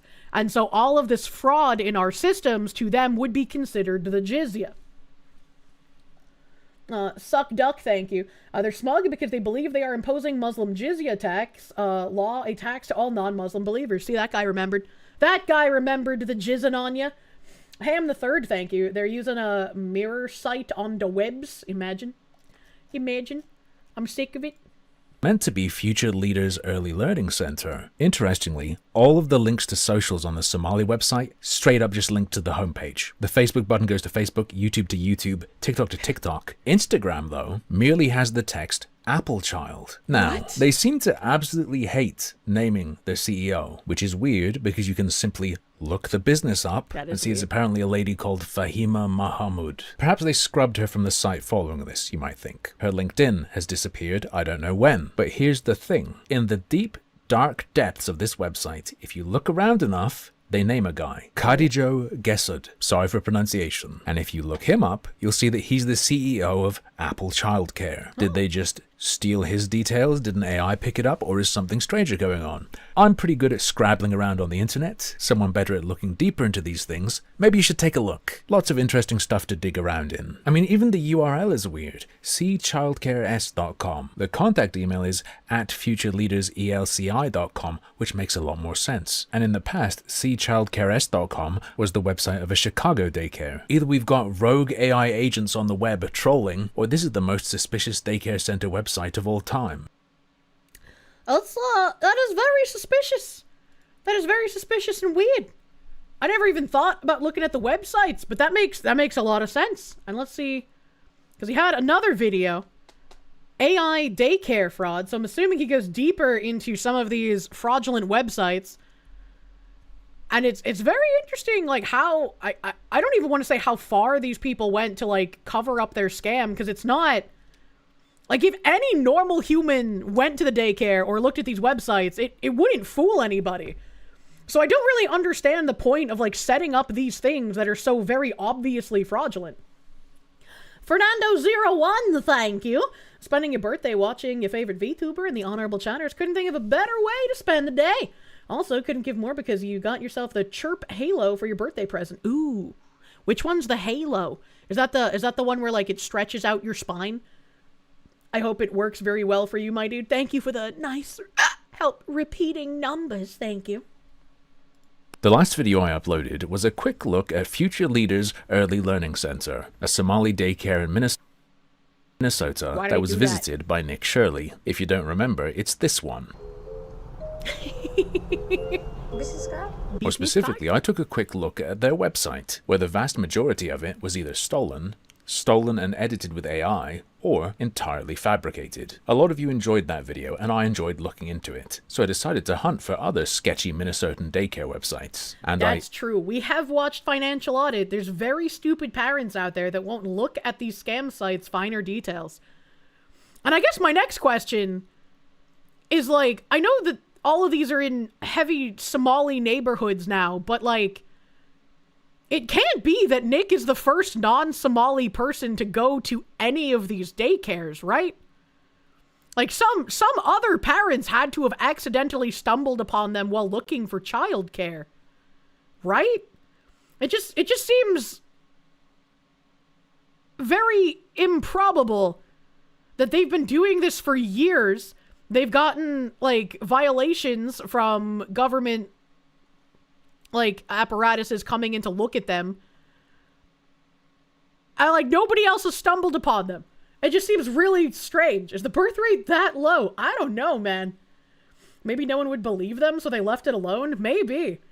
Maybe. But they aren't accepting any kids? The parents couldn't put their kids in any, even if they wanted to? Right, but the parent wouldn't know that unless they went there and they asked, right? And if you went there and you asked, and they acted the way that they acted toward Nick Shirley, shouldn't that raise red flags? He's the first to not care that he was called a racist? I mean, maybe. The Egg Shen, thank you. How many of us have been paying our jizya tax for decades without knowing? Great fucking question. Andrew B, thank you. Jizya funded the CRGO cults. Fuel is that? What? There's a very real chance the parents saw the surrounding area and noped the fuck out. I mean, that's also a good point. These daycares are in very strange areas to have daycares. You think I want your kid to get together? Oh my god. Renegade Shuriken, thank you. It's more that no one could question them. I don't think like a parent genuinely looking for daycare for their child in an inner city area would be like an investigator, right? It would just be a parent being like, hello, look at my child here in my hand. I'm looking for a daycare. They would probably, I would assume they reacted in a similar manner to, like, how they treated Nick, right? Liberal Hive Mind talked about this, so they would say the daycare is full and the parents have to pay to get on a wait list. Well, that does seem like a reasonable response to just an average person looking for daycare then, unfortunately. Instantly found more, but they weren't just sketchy in similar ways, they were clearly made by the same person or people. See, a standout feature of the Future Leaders website was that they pretended to have a podcast called Parenting Pickup, but you couldn't listen to it, that was a real and all the podcast on a details were different cloned site. from here, the real Parenting Pickup podcast, except they race-swapped and changed the name of the hosts. These other websites I found also pretend to have a podcast called Parenting Pickup with the same text and details stolen from the original. So now we know there's an interconnected hive of these things. If we're going to look for links, we need to look for what they have in common. And most important is something I overlooked. They have a login portal, and all of them say powered by Illumia at the bottom. Now when I looked at that one website in my last video, I stupidly ignored it because I just assumed it was a website solution or something, like Wix or Squarespace. But of course, when you assume, you make an ass out of you and me. And as it turns out, Illumia is actually extremely important. Inspire learners on your terms. Illumia gives you the power to design your own school. Your way. We help you launch fast, scale smart, and lead with impact. Now, why is this service apparently exclusively connected to the absolute sketchiest Minnesotan Somali daycare websites ever? Well, I looked into them as best I could. They are Minnesota-based. I couldn't find much about their CEO, who goes by two different names, Daha Noor and Taha Bahaji, but their chief marketing officer, who goes by Mahad Omar and Mahad Hassan, likes to post quite a bit online. Here's a photo he posted of himself. Notice anything? Yeah, this is about the point at which I decided I needed to make another video. Now, he is real, and he does look like that. And he has uploaded videos of himself. Had a personal AI tutor, working 24/7. The days of one-size-fits-all teaching are over. There's something a bit off about it though, isn't there? Let me make it a bit clearer for you. Doesn't come from paperwork, it comes from people. And Illumia makes that possible. At this point, we've heard him have 3 different voices. I think the last one might be real because you can hear room noise, and he's actually open about this. For some reason, he considers that drab background with trash on the floor to be futuristic. So, this guy at Illumia loves faking stuff. And there are a lot of extremely sketchy websites linked to Illumia. Could this guy, specifically, have something to do with that? We've got a little line of red string. Let me thicken that into a rope. Here's another one of his personal videos. 2 children sit in the same classroom. One is taught to memorize and obey. The other is taught to think. That stock footage at the top sure looks familiar. Ah yes, it's from the same set used on one of the fraudulent websites. But Illumia shouldn't be making your website, and especially not in the way they have, and these websites do represent real businesses. What Illumia is just meant to be is an AI learning tool with student management, as this horrendous video that guy uploaded explains. Teachers create, students learn instantly. Meet Aid, your intelligent AI learning companion, real-time tutoring, immersive study mode, multilingual support, safe by default. Students get help. Gee whiz, sounds wonderful. You know what else this could be used for? Generating records of any number of kids that don't exist, including a detailed history of past work they've done with your agency. I'm sure no one has any interest in doing that. It could also be used, of course, slightly more legitimately, to farm a mass number of remote students without needing any more manpower. Now, there is another website I found that's powered by Illumia, and it's far more legitimate than any of the Minnesota Somali daycares. This one is clearly being used by people and functions. Iqra Kids, Islamic studies designed to make your child love learning about Islam. Go to login, same page as the daycares. And our friend Hamad has a wonderful heart-touching story about this tool. A totally real Facebook tale. Today in North Minneapolis, I visited a weekend Dugsy, M-dash, and what I witnessed felt like a glimpse into the future of Islamic education. Children were learning how to read, others were beginning to understand the words of the Quran, but one student stood out. He was the top student in his entire class, M-dash, not just in memorization, but in understanding and fluency. And the difference? He was using our personalized AI-powered Illumia. While his classmates were learning in a traditional setting, he had a one-on-one learning path, M-dash, tailored to how he learns best. Then, his father walked in. He watched quietly, and after just a few minutes, he said something I'll never forget. "Now I know why my son is ahead of everyone else." That's when it hit me again. Success shouldn't be a mystery. When a child has access to the right tools, personalized to them, success becomes predictable. This is just one child, but imagine if every child in every Dugsy had their own Quran coach, their own reading guide, their own path. That's the future we're building, and it's already happening. Personalization is not optional. It's the future of Islamic education. I will say, at least he's pulling this bullshit on his own guys too. He's also made a just fantastic Islamic AI sing-along app, where apparently he's making AI clones of sheikhs. I'm not 100% sure, but check out his demo. قل أعوذ برب الناس ملك الناس إله الناس. Hashtag Somali excellence. Hashtag Somalia. As many people who watched Nick Shirley's video noted, most if not all of the daycares he visited, even if functioning and legit, are effectively Somali only, based on the competence in English and general communication capacity. You shouldn't send your kids if you're Somali, and you can't, really, if you're not. But even the tech that will be indirectly funded by these daycares, if they're really using it, isn't really meant for anyone else either. Ilmia won a Global Somali Awards award. They were recognized. How did it win a fucking award? What are the Global Somali Awards? Are these like just as real as those shitty ass DEI rewards that we found out about? Where they're just like, oh yeah, let's get all of these like DEI acolytes and HR professors coming in here. Well, we'll give you the DEI Excellence Award. Do you guys remember that shit?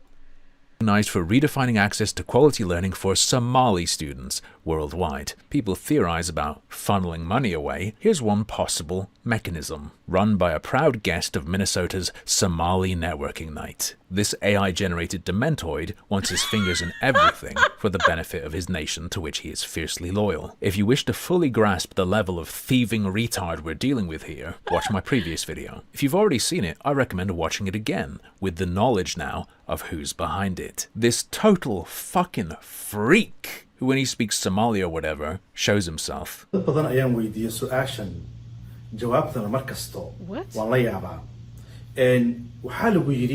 if he has to speak English or wants to speak English, he AI generates himself with an ever-morphing accent. That's why we built Ilmiya, to give teachers back their most valuable resource, time.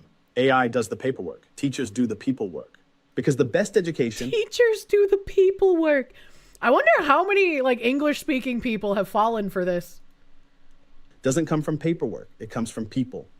And Ilmiya makes that possible. People like to say they're being targeted just because they're Somali. No, actually, I think the opposite's true. The only reason they're being defended is because they're Somali. True? Because otherwise, everyone will be tearing these fucking weirdos to shreds. A lot of people try to say Nick Shirley's video doesn't count as journalism at all, because there are flaws with it. Okay, fine. But it was undeniably a lolcow documentary. Open your goddamn motherfucking eyes. Look at these people, and then remember they are in education and childcare. This is all beyond fucked. I love Upset Onions. Upset Onions makes a very good point.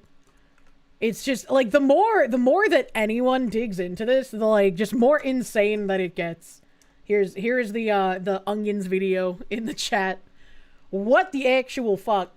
What the actual fuck? You think he might be a little angry, yeah? Yeah? It's, something really needs to be fucking done about this. More so than, like, again, everyone uncovering these things. Nick Shirley, very important. We need people to actually go in and do things. We need the doing things to happen. It's very unfortunate. You love harmful opinions. Caleb covered this. I haven't watched Caleb talking about this. Somebody in chat said that he was like doing a devil's advocate thing. It's the reveal that it's completely fucked at all levels. Yeah, absolutely. There's no way that this level of fraud would have been able to go on without people complicit who are in like the ruling political class in Minnesota. Like zero chance that this has happened. Any American not getting mad at it just hates their own country at this point pretty fucking much. Raiders of the Lost Shark, thank you. That's not Jarvis, that's Jihad. Miss Blackfire, thank you for the Dark Knights. You're actually getting horrified by this and how blatant it is and how broad it goes. Is it too far to go to war with Somalia over this? I mean, for what? Like, what are we gonna get from them? Dynacide, thank you. This is really good for setting new kettlebell personal records. True. You remember seeing Harmful way back in the day in the Candid era? How AI has morphed since then? Yeah, Harmful Onions has stuck around. I watch his food videos on occasion because I think they're funny. Ollie Wally, thank you. You've literally spent time checking local daycares and you have legit websites lately. Yeah.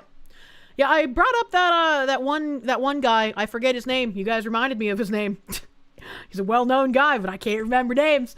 He made some sort of like database checking thing to like look at daycares in your area.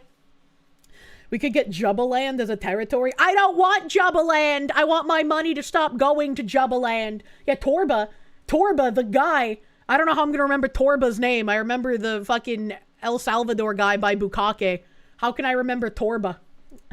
And the literal white woman argument gets a lot sillier if you look at what Somalis look like after the fraud has been going on for so long. It's so bad, it's hard not to inform them that every single child not at those daycares represents a single rocket launcher to a Somalian warlord. Jesus Christ.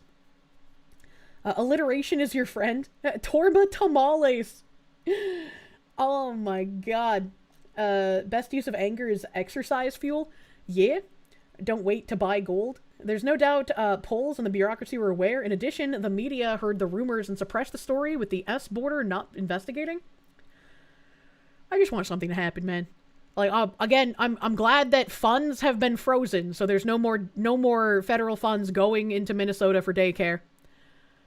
But it's also like, if we have the food scam and the autism scam and now the daycare scam, how many other welfare programs are affected? The answer's all of them, most likely. So, like, we froze one form of federal funding, but more needs to happen. And it seems ridiculous to me, and I said this way back when we first started talking about this as well, that it takes so long to even freeze the funding. It should just be like, if fraud is found, funding gets frozen immediately. And this was why when Dems tried to, like, hold the government hostage, most people were just like, yeah, that's fine. Shut down SNAP benefits. And then we found how much fraud was going on with that. And then it was like, you shouldn't really bring back SNAP benefits until you fix all of the fraud issues.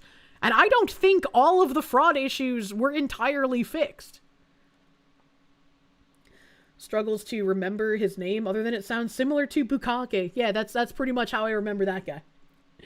Why is there no Kirsche or Kirsche waving flag emote? I don't know. I never thought of making one. You know what the perfect tool for freezing things is? Fucking ice.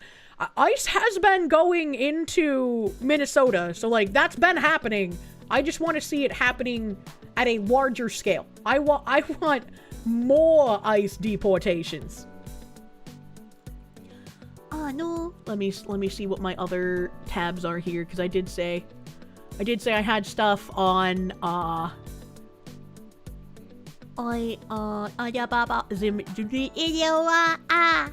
Venezuela again.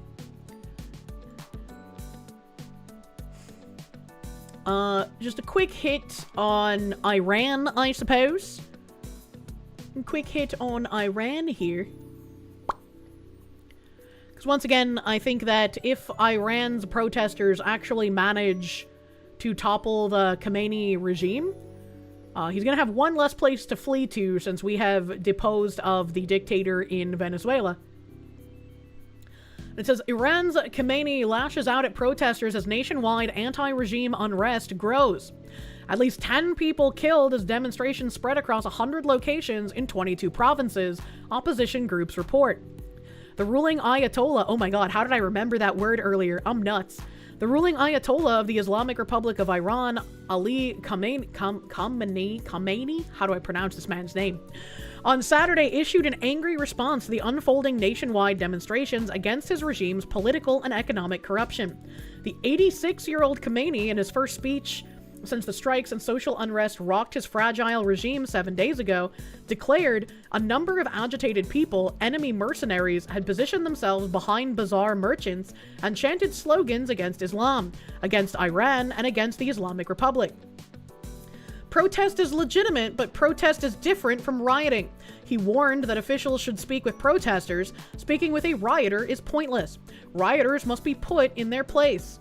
Khamenei's branding of the pro-democracy activists as rioters follows President Trump's unprecedented message of solidarity to the demonstrators on Friday.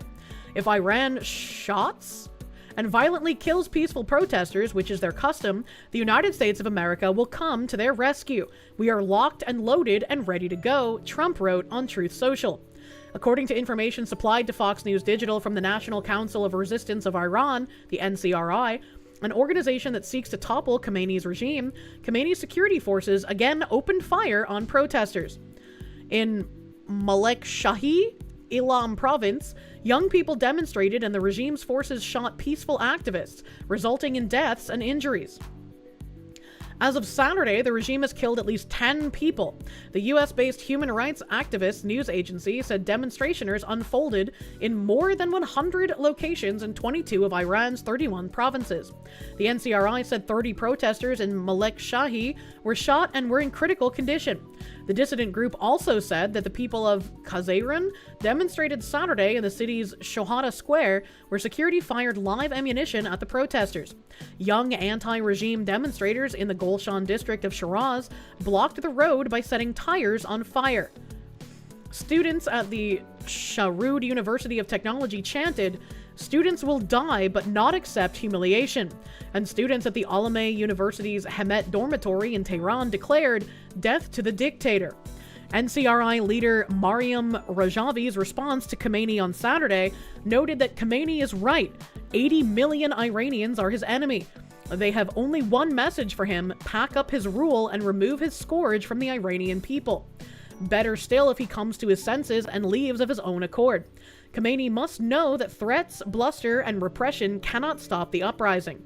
A nation who has taken to the streets will not stand down until democracy and popular sovereignty are achieved. Reza Pahlavi, the son of Iran's last Shah, wrote on X, Ali Khamenei, fearing the growing waves of this national uprising, has emerged from his hiding place to threaten the people of Iran. Khamenei, we the people of Iran will pull you down from your teetering perch like Zahak the Despot, and will be free our beloved Iran from you and your regime.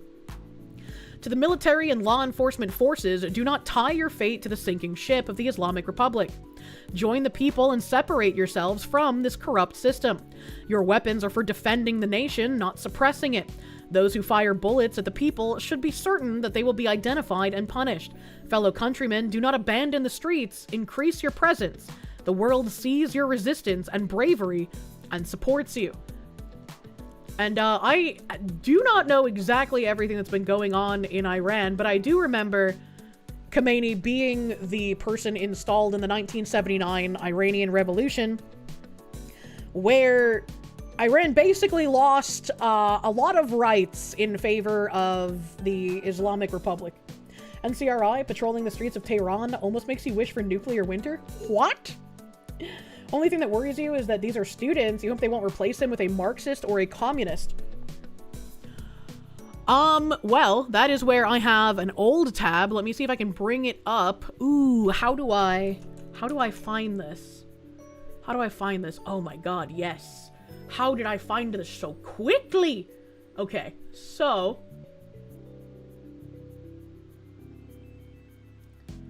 I had a couple of older tabs, and I'll get to the one article I wanted to read.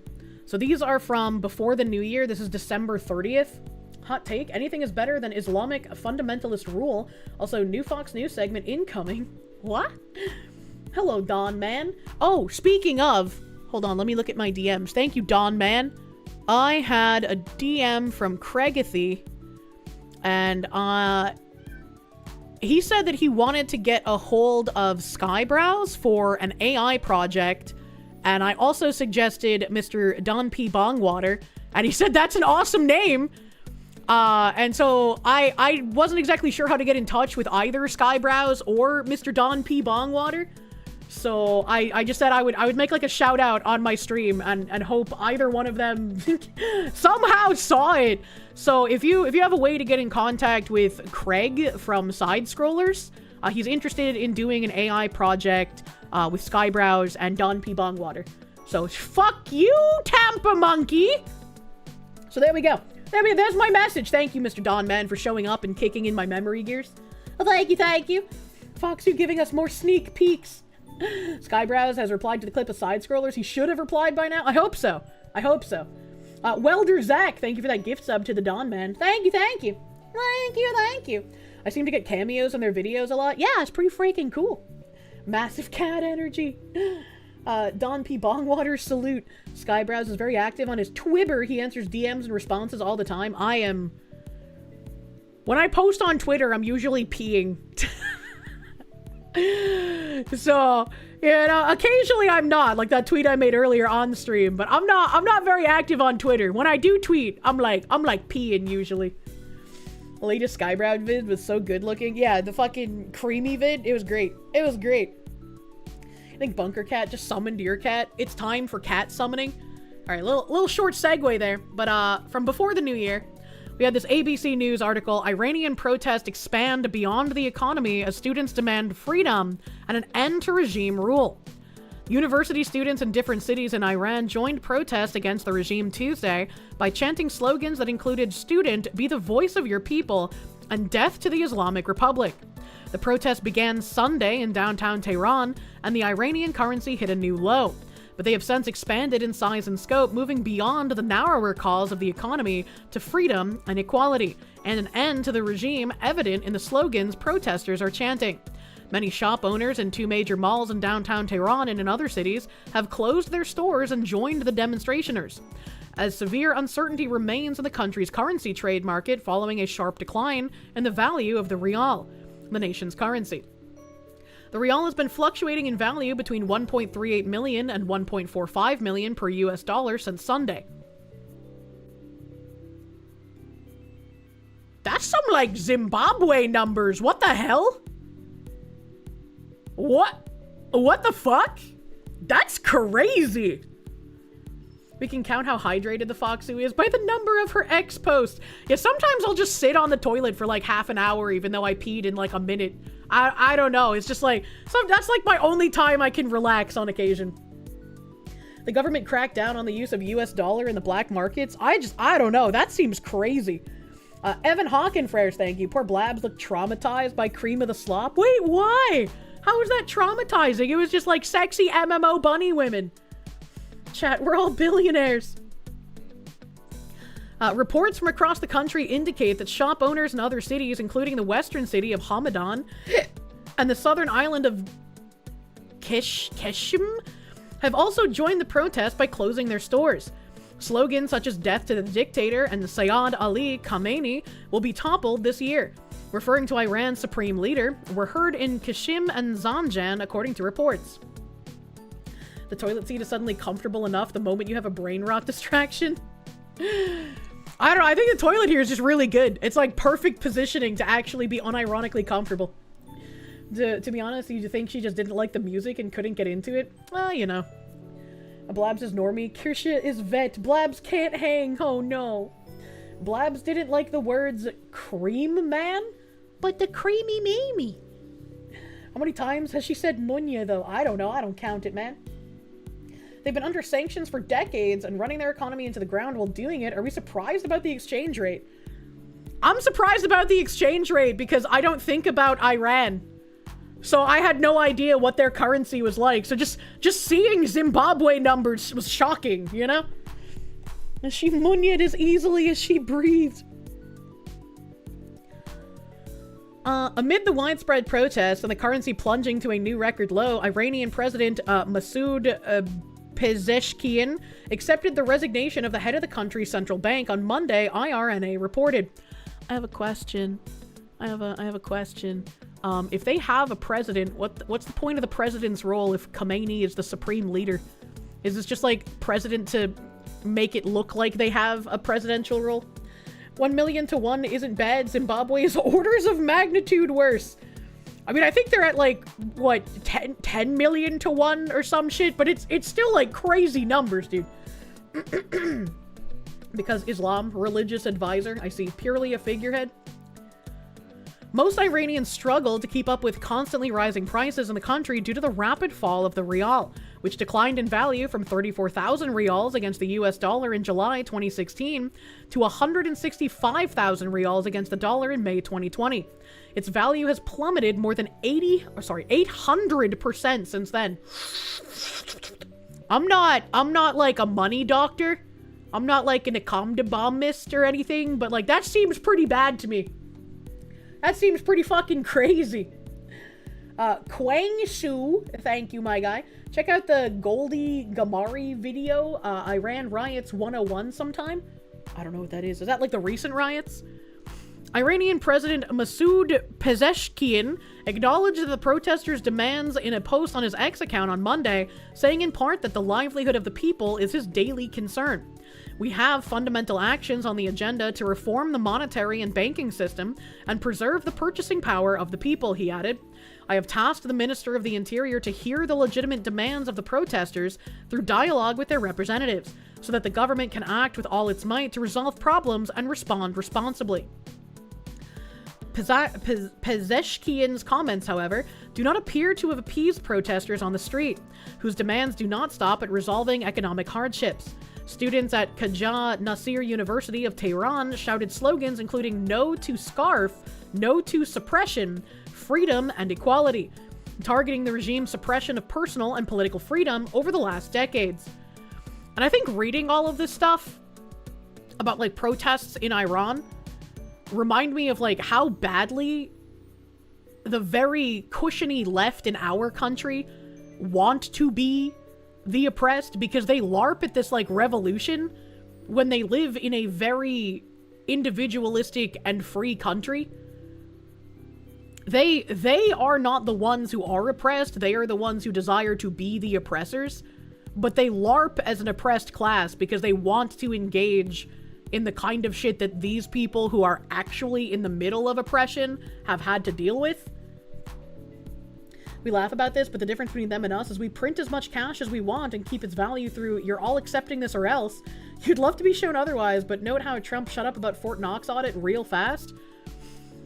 You see, I kind of came to a similar conclusion when I was just like, we keep talking about the US debt clock, but like, debt to whom? Like, if we just don't pay it, who's gonna do anything about it, right? Like, it essentially isn't real. We should have never left the gold standard. Drive the speed limit and behave, please. Part of the reason it keeps falling has to do with the lack of global demand for the rial. Nobody wants to do a transaction with a currency that's linked to a religious dictatorship, especially one as violent and destabilizing as Iran. Interesting. Iran's currency market is kind of irrelevant if they are still oil-backed. I have no idea what their currency market is like. The debt isn't real, just like the GDP. I'm oppressed, they scream in their $500 clothes, $200 shoes, $20 coffee, and on the grounds of their $120K a year college. And then they go on Caleb's show and ask why they can't pay off their debt. That should sanction me? Sanction me with your army? Oh wait, you don't have an army. Yeah, thank you, Dave Chappelle. The ongoing protests are the biggest Iran has seen since the nationwide protests in 2021 and 2022, following the death of 22-year-old Mahsa Amini, who died in a hospital in Tehran after she was arrested by police for not fully following the Sharia-based law of the Islamic Republic that women wear the hijab. Hundreds were killed and tens of thousands were arrested in the resulting outcry across the country.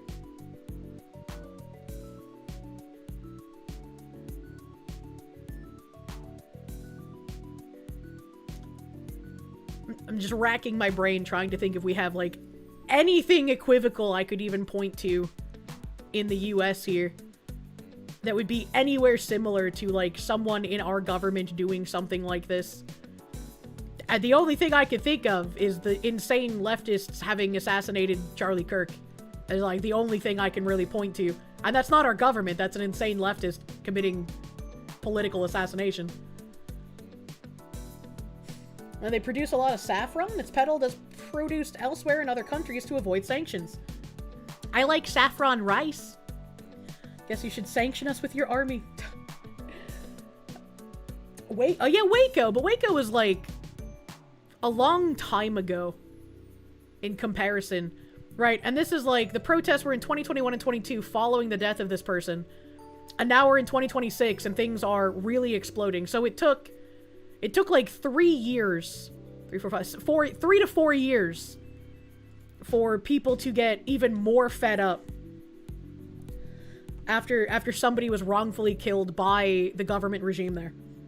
Remember the Obama administration flew $500 million in gold, cash, and hard currency into Iran in the dead of night as a bribe to get the Iranians to the diplomatic table for the nuke deal, and they still stiffed us. No, I don't remember that. What the fuck? Now, the closest to this would maybe be the George Floyd riots or January 6th. Doesn't seem like they come close, though.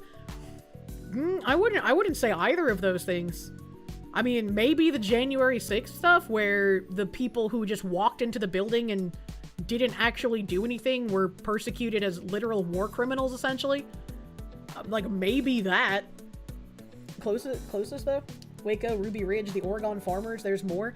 Right, but I'm thinking about this in the way that, like, this happened 3 to 4 years ago, and it took 3 to 4 years for the Iranians to still, like, they had protests back then, but the protests now are completely of a, like, different scale, according to the articles we're reading.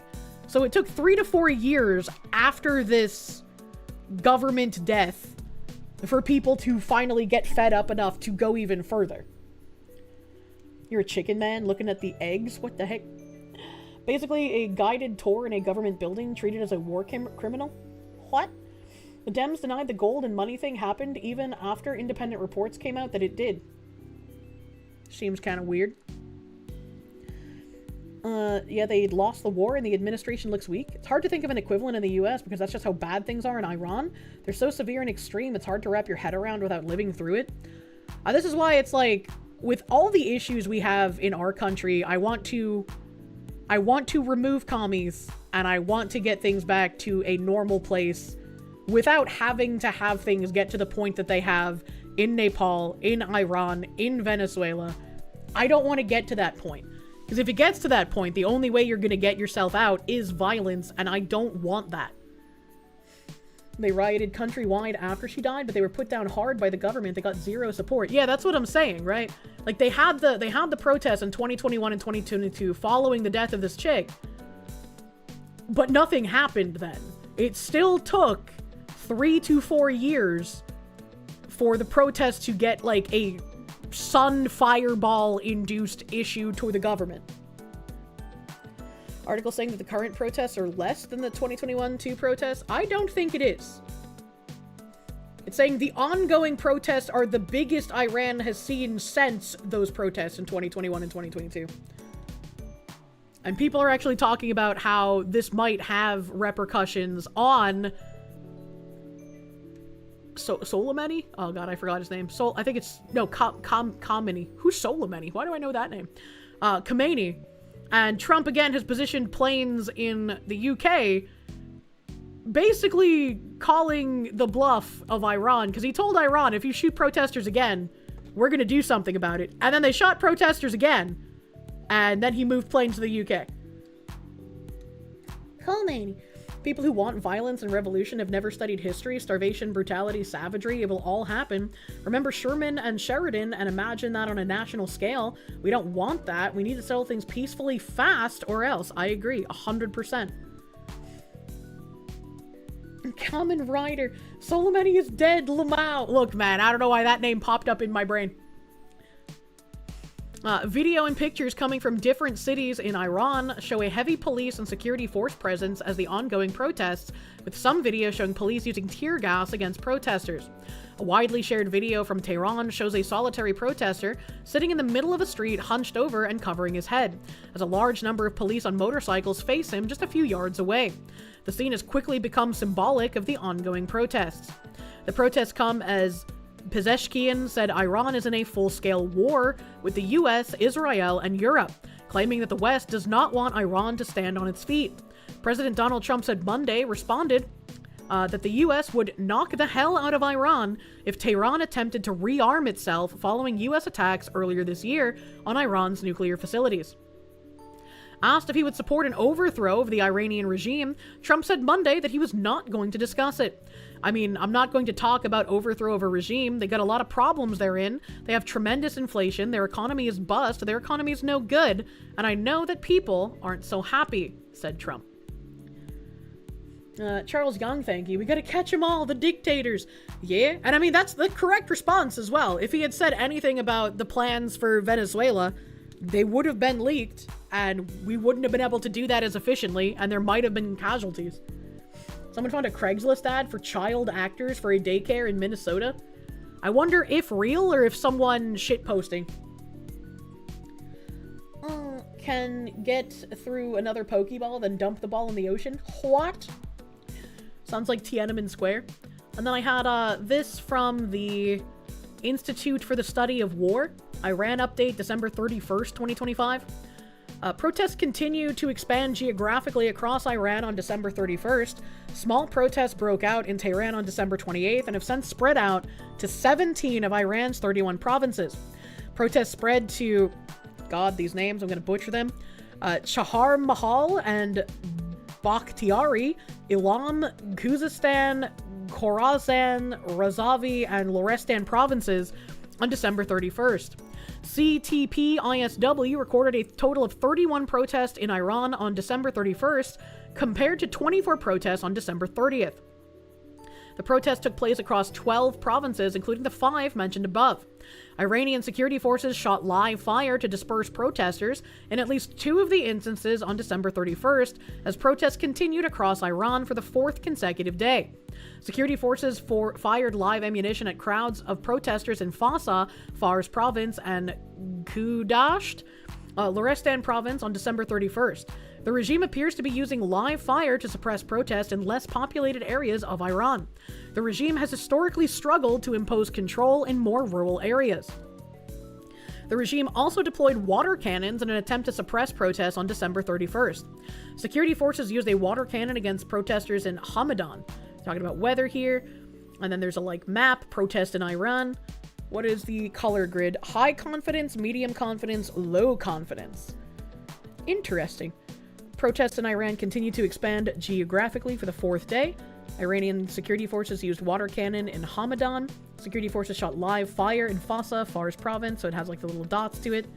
Only shows protests that CTP-ISW has recorded since its last data cutoff. Not all of the protests that CTP-ISW has recorded since December 28th. Alpha Wolf, thank you! Maybe it's a black pill, but as long as so many of the 3-letter agencies are around, you don't trust any of the intelligence Trump has fed. The leadership is still all institutionalists. Yeah, I'm sure a lot of it is, a lot of it's probably trying to obfuscate some things, because there are people who don't like having to work with Trump, and we've seen that multiple times as people have lied to him when they shouldn't. Kataka VT, thank you for the raid. Welcome, Raiders. A water cannon? Isn't Iran in a fucking drought? I have no idea. I have no idea. Iranian regime is taking steps to prevent further protests at universities. The regime likely views university students as a serious threat to regime stability, given that students played a significant role in the Masha Amini protests. Regime directed some universities on December 31st to do remote learning until the end of the semester. Spicy cat raid. Oh, thank you for the raid, Kataka, my dude. Welcome, Raiders. Welcome, Raiders. Iran is, in fact, in a massive water crisis. And then there's Iranian Supreme Leader Ali Khamenei appointed Brigadier General Ahmad Vahidi as IRGC Deputy Commander on December 27th, only 2 months after appointing him as Armed Forces General Staff Deputy Chief. Vahidi replaced Brigadier General Avi Fadavi, who had served as the IRGC Deputy Commander since May 2019. I don't know what that means, necessarily. Vahidi's appointment as IRGC Deputy Commander reflects the challenges that Khamenei faces in trying to reconstitute Iran's military leadership following the war. Khamenei is also reportedly considering restructuring the relationship between the AFGS and the Khatam Ol Anbiya Central Headquarters, according to unspecified social media reports. A region in focus, the AANES and Syrian government representatives may reportedly meet within the next 2 weeks to discuss the Syrian Democratic Forces' integration into the Syrian state. I have no idea what that means. And there's 1, 2, 3 dots here. Fars province, Iran. Iranian security forces shot live fire to disperse protesters, it's the same as above.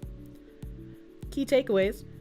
Protests in Iran. Iranian security forces shot live fire to disperse protesters in at least 2 instances on December 31st, as protests continued across Iran for the 4th consecutive day. Iranian regime is taking steps to prevent further protests at universities. Regime will likely view university students as a serious threat to regime stability, given that students played a significant role. We read that part. Iranian military appointments. We read that already. We read that. Iraq, nothing significant to report. And then I had this article that I wanted to bring up that was written in 2023 for people who might not exactly know why things are as bad as they are right now. Kai, thank you. Lock in, everyone. Looks like there's going to be a lot of happenings this year. Keep a close eye on China and Taiwan, who make the chips for AI. I feel like 2026 is going to be a year of things are finally happening. Nothing ever happens, bros, in shambles. So this says, 44 years of an Islamic Republic, many now regret the 1979 revolution. February 11th, 2023 marks the 44th anniversary of the establishment of the Islamic Republic of Iran. At this time of year, Iranians have an annual discussion on what happened to their country since 1979 and debate the many facets of the Islamic Revolution that led to the ouster of Shah Mohammad Reza Pahlavi. While there are disagreements... Ooh, my shoulder, hold on. While there are disagreements over many aspects of the revolution, most Iranians agree that the country is in a far worse situation because of it.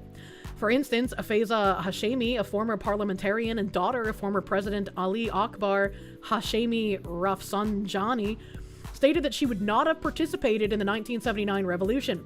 Since the December 2017 to January 2018 protests, the largest at the time in terms of geography since the 1979 revolution, demonstrators across the country have consistently called for an end to the Islamic Republic. On some occasions, demonstrators have explicitly expressed regret over their role in the 1979 revolution. Many Iranians, particularly those who sympathize with leftist organizations involved in the revolution, such as the Mujahideen Khalik, the Fahadeen Khalik, and the Tudeh Party, maintained that the 1979 revolution was a positive development in itself, but that the revolution was hijacked by Islamists led by Ayatollah Ruhollah Khomeini. Looking back at the events of 1979 and the immediate aftermath of the revolution, however, reveals that the narrative of a stolen revolution is also false. Of course it's leftist, of course. I mean, who's surprised? While it is true that Islamists led by Khomeini gradually and ruthlessly eliminated their rivals, the notion that the 1979 revolution represented democratic or liberal aspirations is not supported by the evidence. The revolutionary government held a referendum in March 1979, asking the electorate to vote yes or no on whether they wanted an Islamic Republic. The yes vote won overwhelmingly. This referendum, however, took place amid an atmosphere of chaos, with former Prime Minister Shapor Bakatier in hiding and repression, which included Baha'is being targeted and officials of the Pahlavi government being executed after sham trials. Meanwhile, government forces and Kurdish armed groups were fighting in Sanandaj, the capital of Kurdistan province. With the contours of the Islamic Republic to be determined later, and considering the repression unleashed by the new revolutionary government, the March 1979 referendum cannot be considered a legitimate exercise of state power. Nevertheless, the revolutionary government did enjoy considerable popular support. Within days of the revolution's victory on February 11, 1979, sham trials and summary executions started. Between that date and April 1, 1979, the date on which the Islamic Republic was formally established after the referendum, at least 75 people were executed, according to the archive maintained by the Abdurrahman Borumand Center. The first victims were military officers and officials of the Pahlavi government. The executions enjoyed popular support as no major leftist organization opposed these arbitrary executions. I'm so shocked. We wanted communism, not Sharia, imagine. The two-day party infamously supported Sadiq Khalkhali, known as the hanging judge, in parliamentary elections. Even Prime Minister Mehdi Bazargan, who was considered a liberal by some at the time, stated that he was happy that 4 military officers had been executed. The Islamic Republic's blatant disregard for human rights, as well as its anti-American posture, have continued to the present. These characteristics are not anomalies. They were objectives sought by the revolutionaries in 1979. In that sense, one can argue that at least some of the objectives for which the 1979 revolution was carried out have been realized. While many ordinary people participated in the revolution seeking a better life, the Islamists and leftist groups, who both led the revolution's political discourse, sought ideological goals that had been pursued by the government that came to power in February 1979. History is a flat circle. A leftist group and Islamists working together for the 1979 revolution? Leftists and Islamists working together in current year of our Lord 2026? Madame Guillotine is most generous to revolutionaries. The Islamists were the most successful as Iran became a major state implementing Sharia law, including gruesome punishments such as stoning and amputation of fingers, as well as the compulsory veiling of women. Leftists were ultimately eliminated by the Islamists, but many of their ideas, including nationalization of major industries, were adopted by the Islamic Republic in its constitution. That's kind of crazy to me. That, like, much like in communist revolution, all the, like, beautiful idea people get executed pretty fucking instantly after the regime comes to power.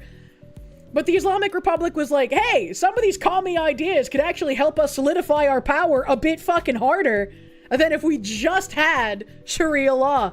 That's insane. They're just like, let's take a couple of pointers from these retards. They had a couple of good ideas we could piggyback off of. Lefties have no actual grip on power when in contest to a religious power dynamic. Congrats, retards. You gave the Islamists more power. That's kind of funny, and it would be funnier if it weren't so sad. What the future brings. Nationwide protests have erupted across Iran since the custodial death of Mahsa Jina Amini in September 2022. Protesters have consistently called for the end of the Islamic Republic. Some have even expressed support for Reza Pahlavi, the former crown prince. I can't read. Repudiating not only the Islamic Republic, but also the 1979 revolution.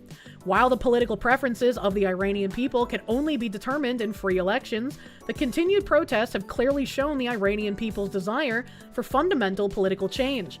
With more than 500 people killed since September 2022, Iranians have demonstrated that they are willing to risk their lives to overthrow the Islamic Republic.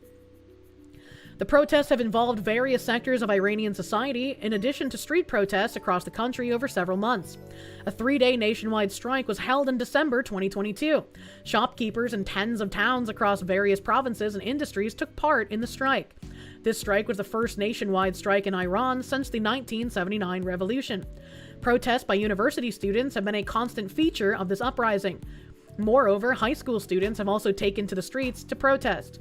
Asra Panahi, a 15-year-old high school student, was killed in northwestern Ardabil province when security forces beat her during a raid on the school. The raid officer, after students at her school reportedly refused to sing Salam Farmande, which is Salute Commander, a song praising Supreme Leader Ayatollah Ali Khamenei. Many activists who previously supported reforming the Islamic Republic have now concluded that reform is not possible and have joined the call for an end to the Islamic Republic. That's really funny. That's really funny. Once you have like this kind of regime in power, you've pretty much locked away all of your ability to exit it peacefully.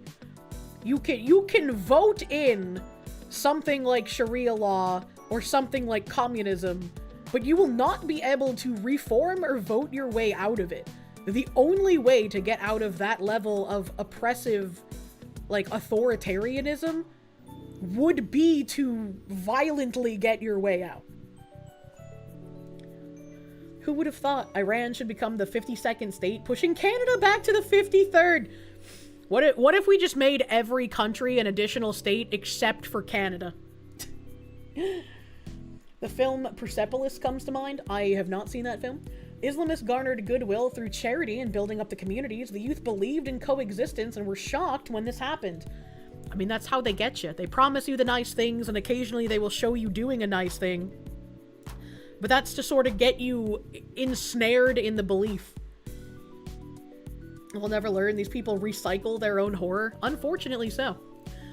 Bahira Hedayat, a student activist who had previously spent more than 6 years in prison after the disputed 2009 presidential election, indicated her support for overthrowing the Islamic Republic in a letter from Evin Prison, where she is serving another sentence.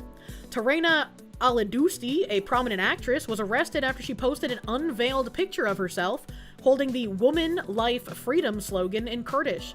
Both Hedayat and Aladusti had participated in the 2017 presidential election, and their support for the uprising against the Islamic Republic symbolized a major shift. Even former Prime Minister Mir Hossein Mousavi, who also had been under house arrest since 2011 due to his role as one of the leaders of the 2009 post-election protest known as the Green Movement, has supported the uprising and called for a referendum to be followed by the formation of a constitutional assembly and the drafting of a new constitution. Mousavi had insisted on adherence to the constitution of the Islamic Republic even in the aftermath of the disputed 2009 presidential election, which he claimed to be fraudulent. Even as late as August 2022, Mousavi had expressed support for Ayatollah Khomeini. His recent statement, therefore, marks another milestone. Now, even the most ardent followers of Khomeini have come to the conclusion that the government he founded must cease to exist. While the ultimate outcome of the struggle is uncertain, it is very difficult to imagine the Islamic Republic regaining the popular support it enjoyed in prior decades. The fact remains, Iranians no longer want an Islamic Republic. And again, this article was in 2023, so this was even before the mass protests that are happening right now. And I think I had one other thing. Your internet's been down since 3 slow bastards finally got it fixed. What the heck? What the heck? Socialism is nothing but smoke and mirrors pretty fucking much.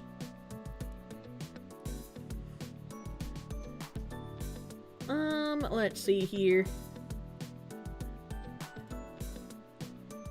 Spicy cat raid. What the hell is this spicy cat raid? Nevin, thank you for the raid. Welcome, Nevin Raiders. I was talking about Iran here for a second. A little Iranian revolution seems to be happening possibly again. Communism doesn't work because they don't work either. Invade them for their tomcats, overthrow every government that gets in the way. They belong in a museum. I do not wish to invade the sandbox. Let me see if I can find, I'll link this 2023 article, but let me see if I can find where Trump positioned the planes.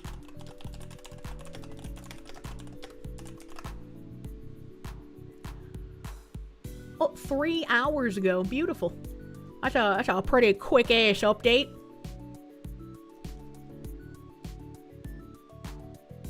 Put them in Call of Duty.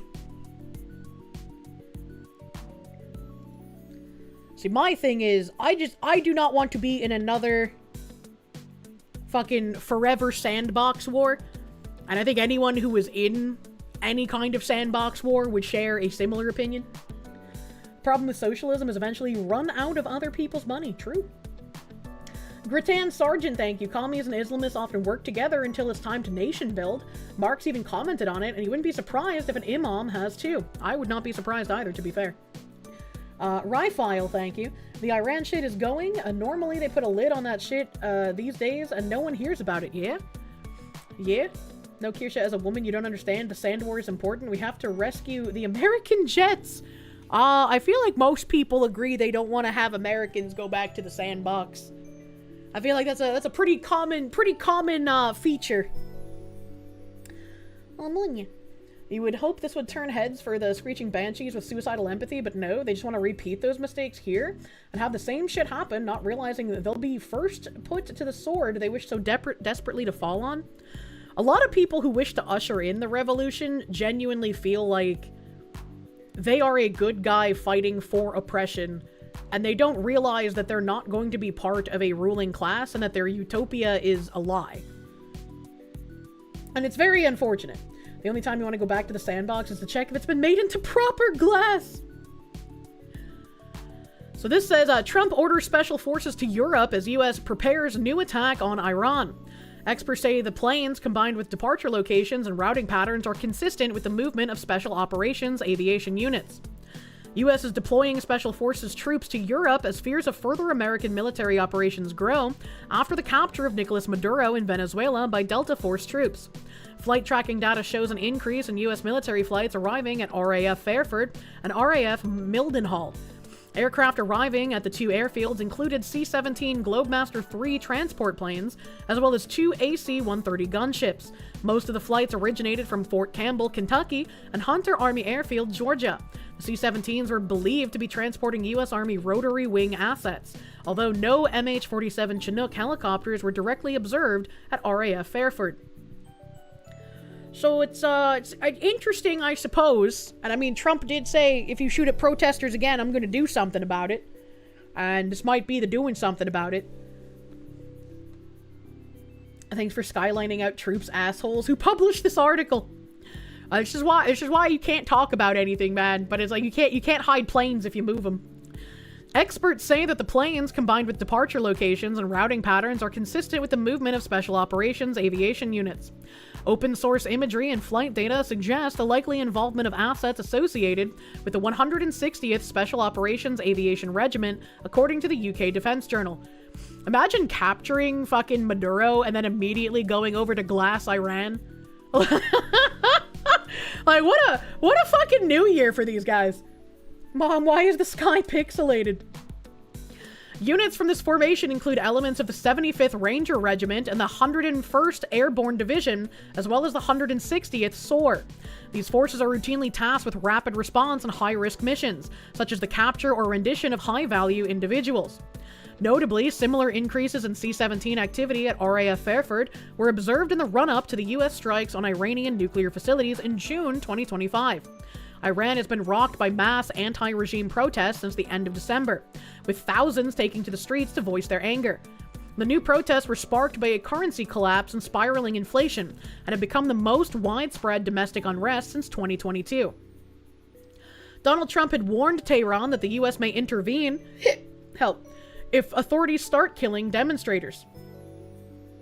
In a post to his Truth Social website on Friday, he wrote, "If Iran shoots," I'm thinking he means shoots, but they keep saying sick. "If Iran shoots and violently kills peaceful protesters, which is their custom, the United States of America will come to their rescue." The eldest son of Iran's former ruler, the Shah, said the protesters developed into a direct challenge to the country's clerical leadership. Reza Pahlavi said in a statement that the protests featured heavy usage of anti-regime slogans, including "Death to the Dictator," "Long live the Shah," and "This is the last battle, Pahlavi will return." And I think it's very interesting, right, that once again we go into Venezuela, we capture the communist dictator, Venezuelans celebrate. If we go and we strike Iran because they started killing protesters, we go in there, people of Iran will obviously be very happy for the support.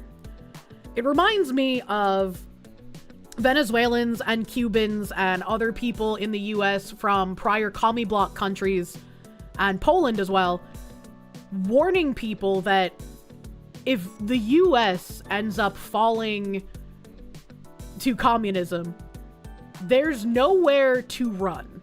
If the US falls, it is over. The US can go in and get Maduro. The US can go in and strike the fucking rulers of Iran. But if communists get a foothold in America, there will be no one who sends forces to help free us from that. It will be us on our own attempting to fix it, which is again why it very much needs to be dealt with before communists get more of a foothold in this country than they already have. I don't like wide-scale interventionism. I don't like my tax dollars going to sandbox wars. Occasionally, I can understand why some things might need to be done if people in their country are exclusively suffering and after decades they've been unable to help themselves. And if they want that interventionism, I can understand it. And I can be like, okay, well, we removed a dictator, but can we please take care of some shit at home now? But it's very worrying to think about. If we get taken over, there is no one who can come to our rescue. There is no one who will be sending special operative soldiers to help us out of that situation. The US is it. And that is why everyone fleeing oppressive communist or Islamist regimes ends up coming here. The American militia is more than enough to stop some commies. The only reason it hasn't yet is because we're not in kinetic civil war yet. We're still in unfortunate cultural war, but it still just makes me think about that because, again, it's easy to doom pill when you see how slowly things get done. And I don't wish to do that, but occasionally you have the thoughts when you read about other countries freeing themselves from oppressive communist dictators. Again, like Nepal. Again, like Venezuela had been trying for decades, but they needed help. You know, it makes you think. It makes you think. The entire litter box of stand countries isn't worth holding. Let them worry about it. The problem is if you let certain things fester, it will eventually come to your backyard. And so, like, as much as I hate tax dollars going to certain things, and I absolutely do not want another forever war. I do not want boots on the ground anywhere. I do not want my countrymen dying in foreign wars for foreign interests. I can understand going in and taking someone like Maduro and getting the fuck out immediately. And a point here, those that are fleeing actual war zones for safety in America or other Western nations wonder how the rest of them feel.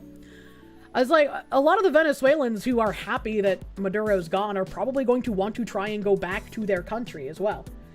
The government in Venezuela activated the police to arrest people celebrating Maduro's arrest.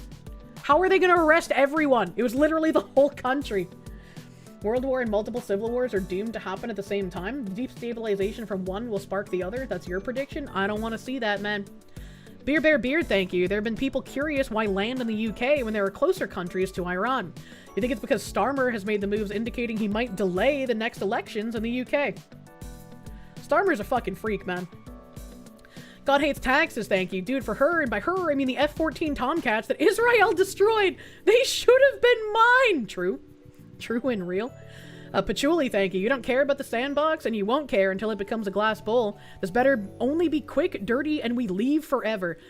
I do not want to see Trump saying we're going to put boots on the ground. I do not want that. I do not want him to say it. And if he does, it will be a very upsetting time. There's no way that I could defend having any kind of actual war on the ground like that again. What if there was a revaluation in the UK? What do we do now? What? Tomcats and tomboys? Why can't we just have nice things? It'll be China and Russia to tear us apart. They're feeding the culture war already. There are prophets that say the world will come to an end in the Middle East. You know that, right? I don't know what that's a quote from. I don't know what you're quoting. I don't know what you're quoting. No. Let me fucking find where my tabs are at here. Where are we going from this Iran stuff? I think I had a little bit of Venezuela update. Yeah. Yeah.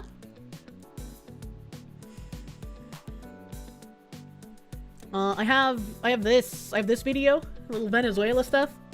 Chief Andrew Gruel said, yes, Hugo Chavez, the guy who nationalized everything, crushed the free press, gutted the oil industry, packed the courts, normalized corruption,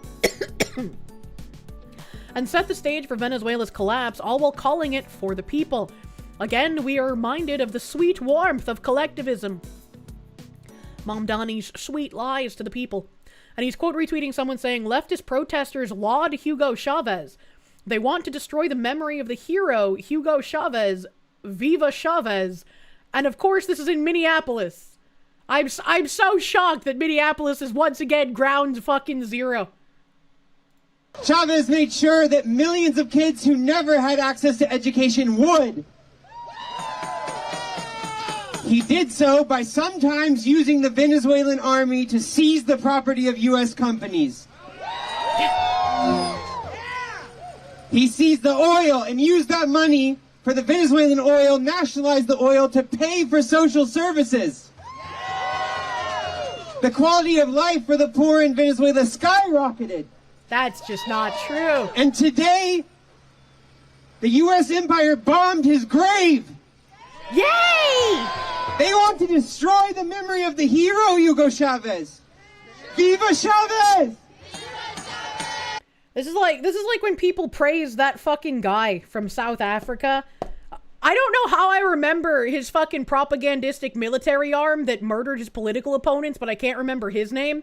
Nelson Mandela, there we go. It's like how people praise Nelson Mandela, and he was a fucking psychopath, man.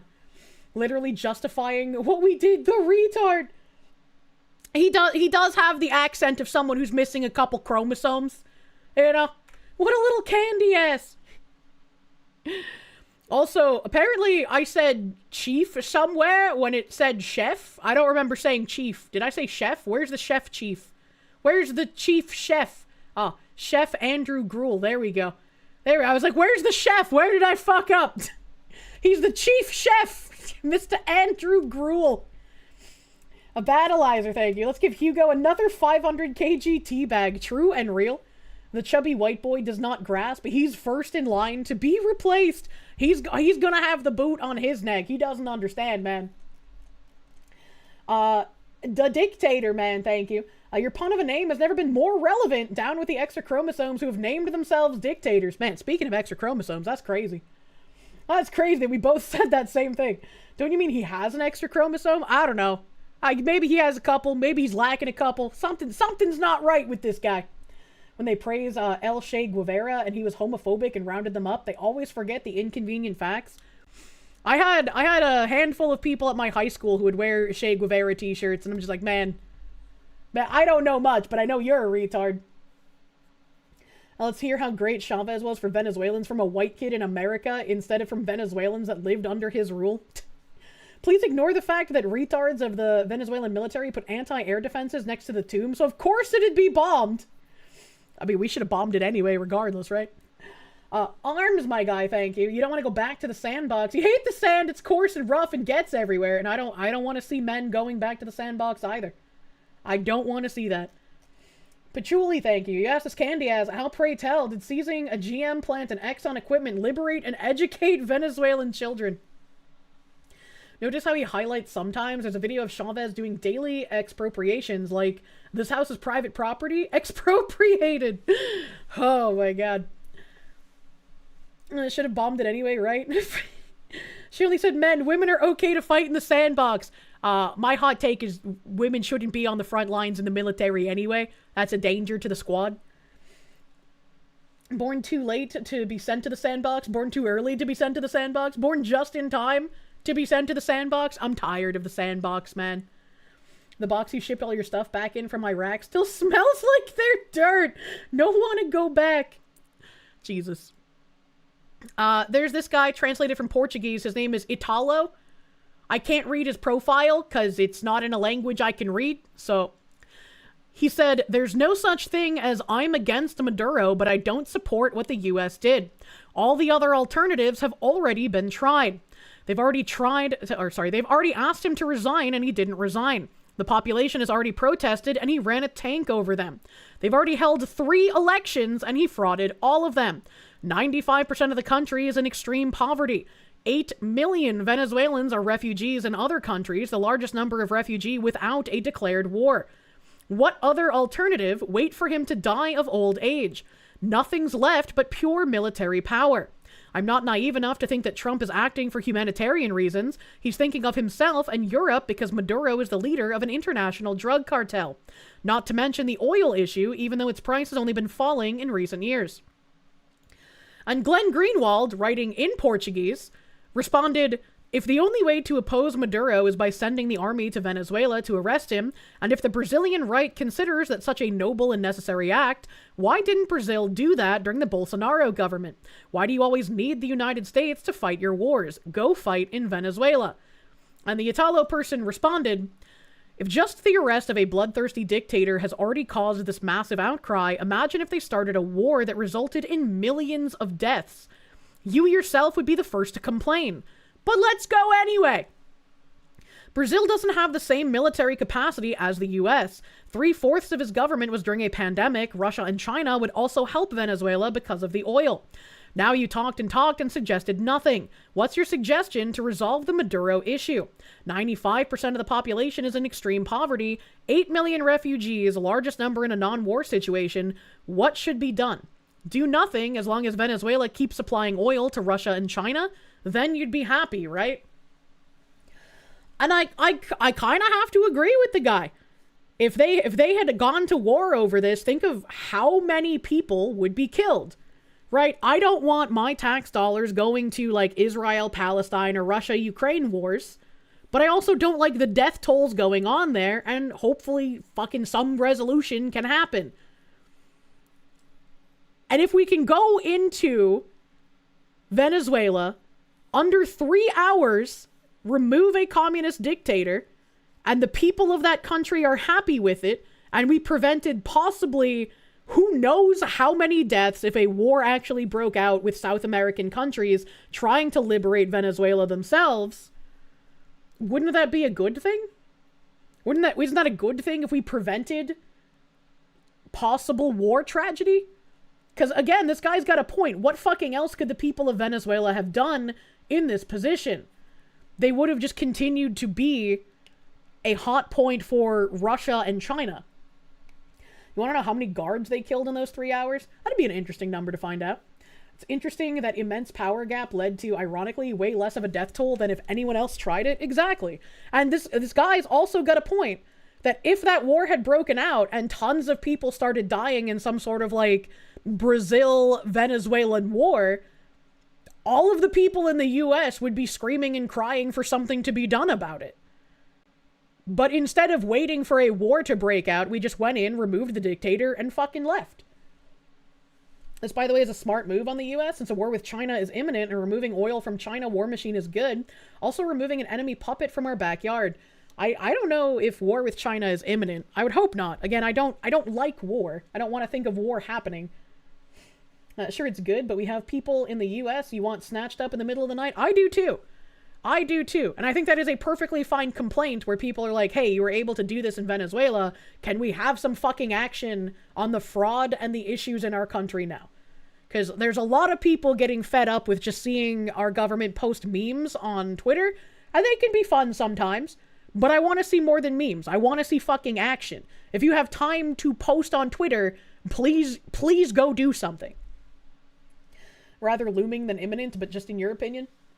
Taiwan 2026 is going to be a thing, and China's going to run right into the Onduril arsenal. I don't know what that means. Just remember, it treats USA boats as friends, or else we drop the sun again.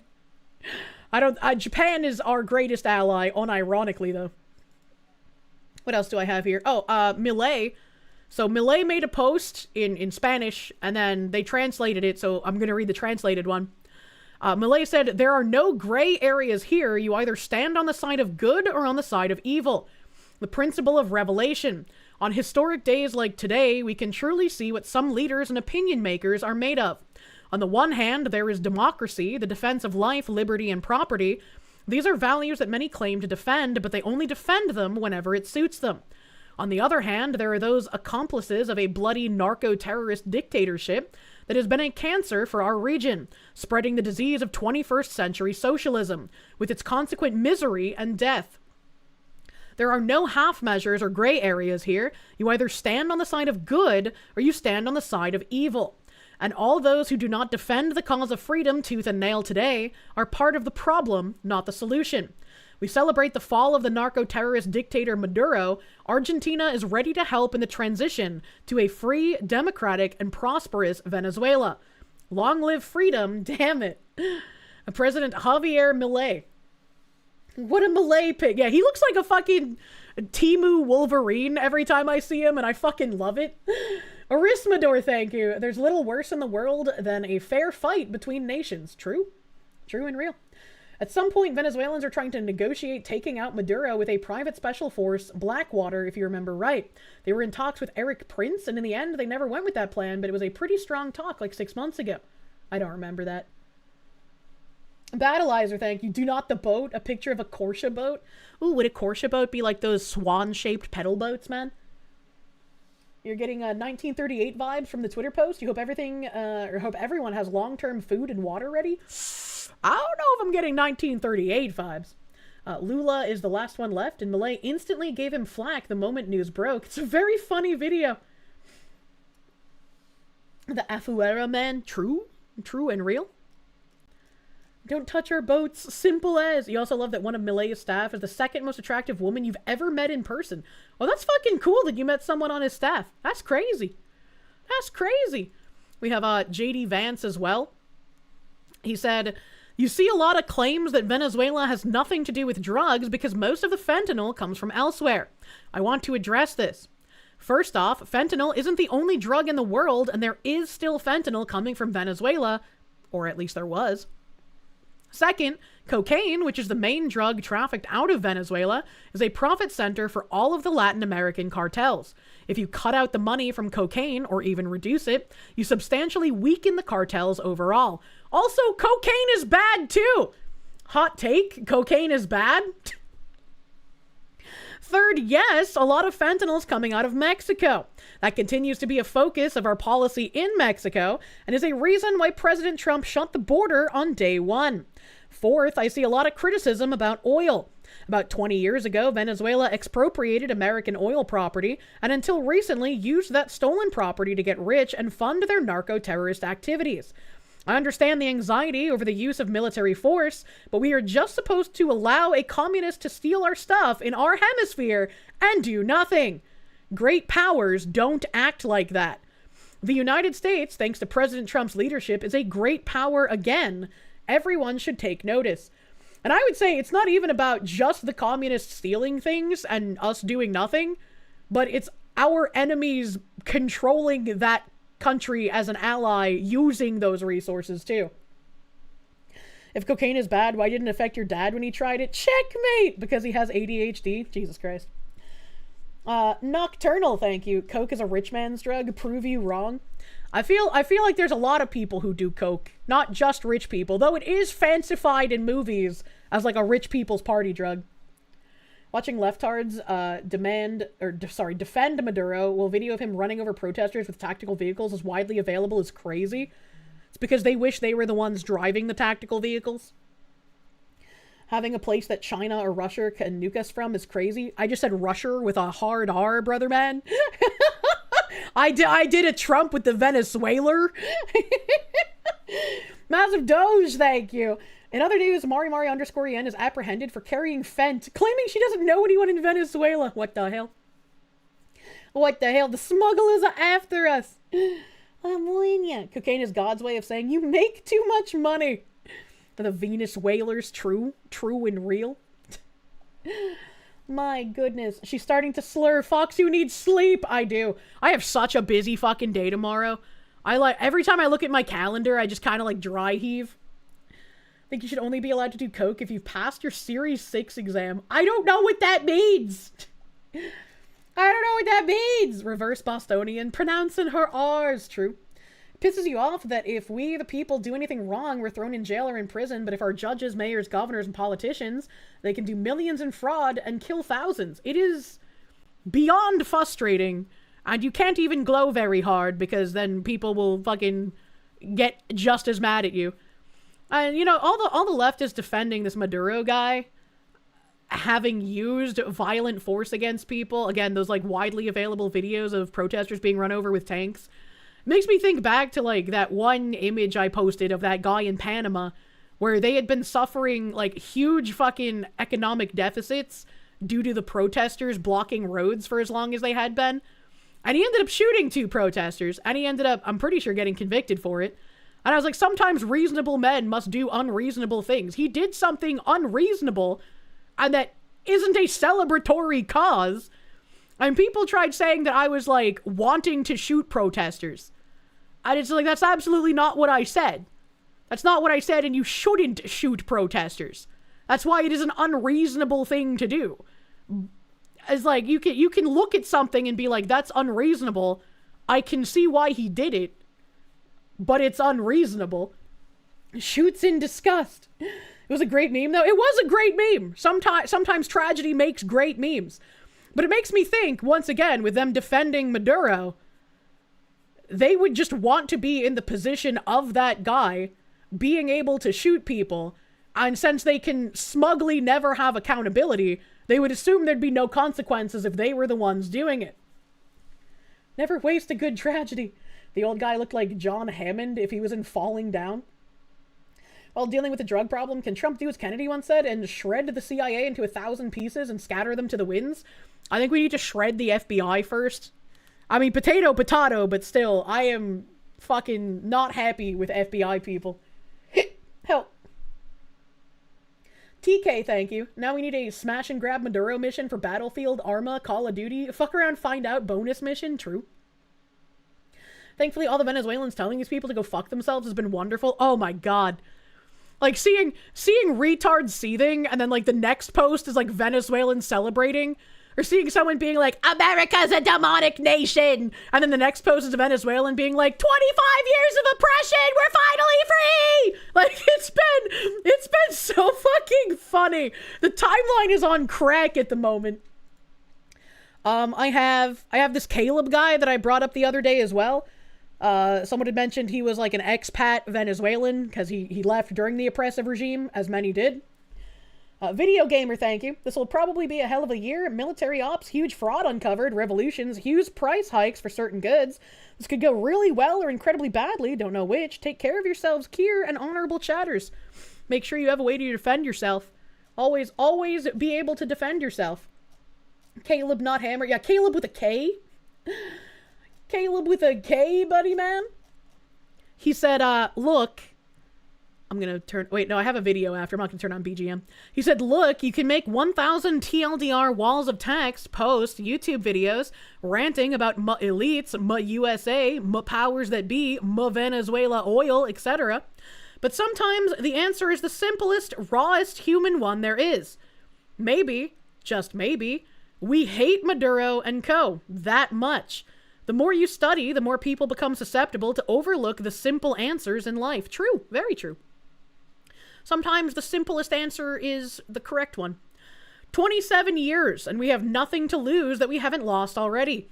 Yes, it's not going to be a movie-esque happy ending where everything gets fixed overnight with a montage and a catchy song, but I reiterate, it's been 27 years.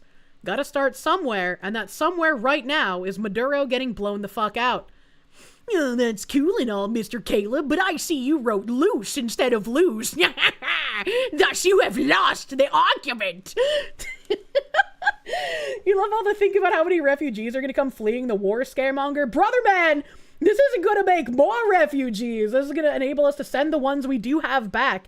1,000%. Because it's like they already had 8 million, I think was the number, refugees. Their country possibly stabilizing would mean they can go back. They can go back, brother man. He continues, yeah, most of the regime remains intact, and Delcy, the communist homunculus, is now the interim president, asterisk, alongside her psychopath brother who runs the National Assembly. But now they know what's the price for holding that power. Maybe they'll finally go through an internal fracture process. PSUV is made of several factions, like I've been saying for years. Maybe something else is what'll happen. No point speculating on ongoing developments. Whatever happens, happens. Again, analyze the situation from your personal perspective, insight, and overarching views of how things should be in the world, and friend-enemy distinction, etc. You're free to do so. But keep in mind that maybe, just maybe, there are 20-something million Venezuelans that just wanted to see this fat fuck eat shit. That's all.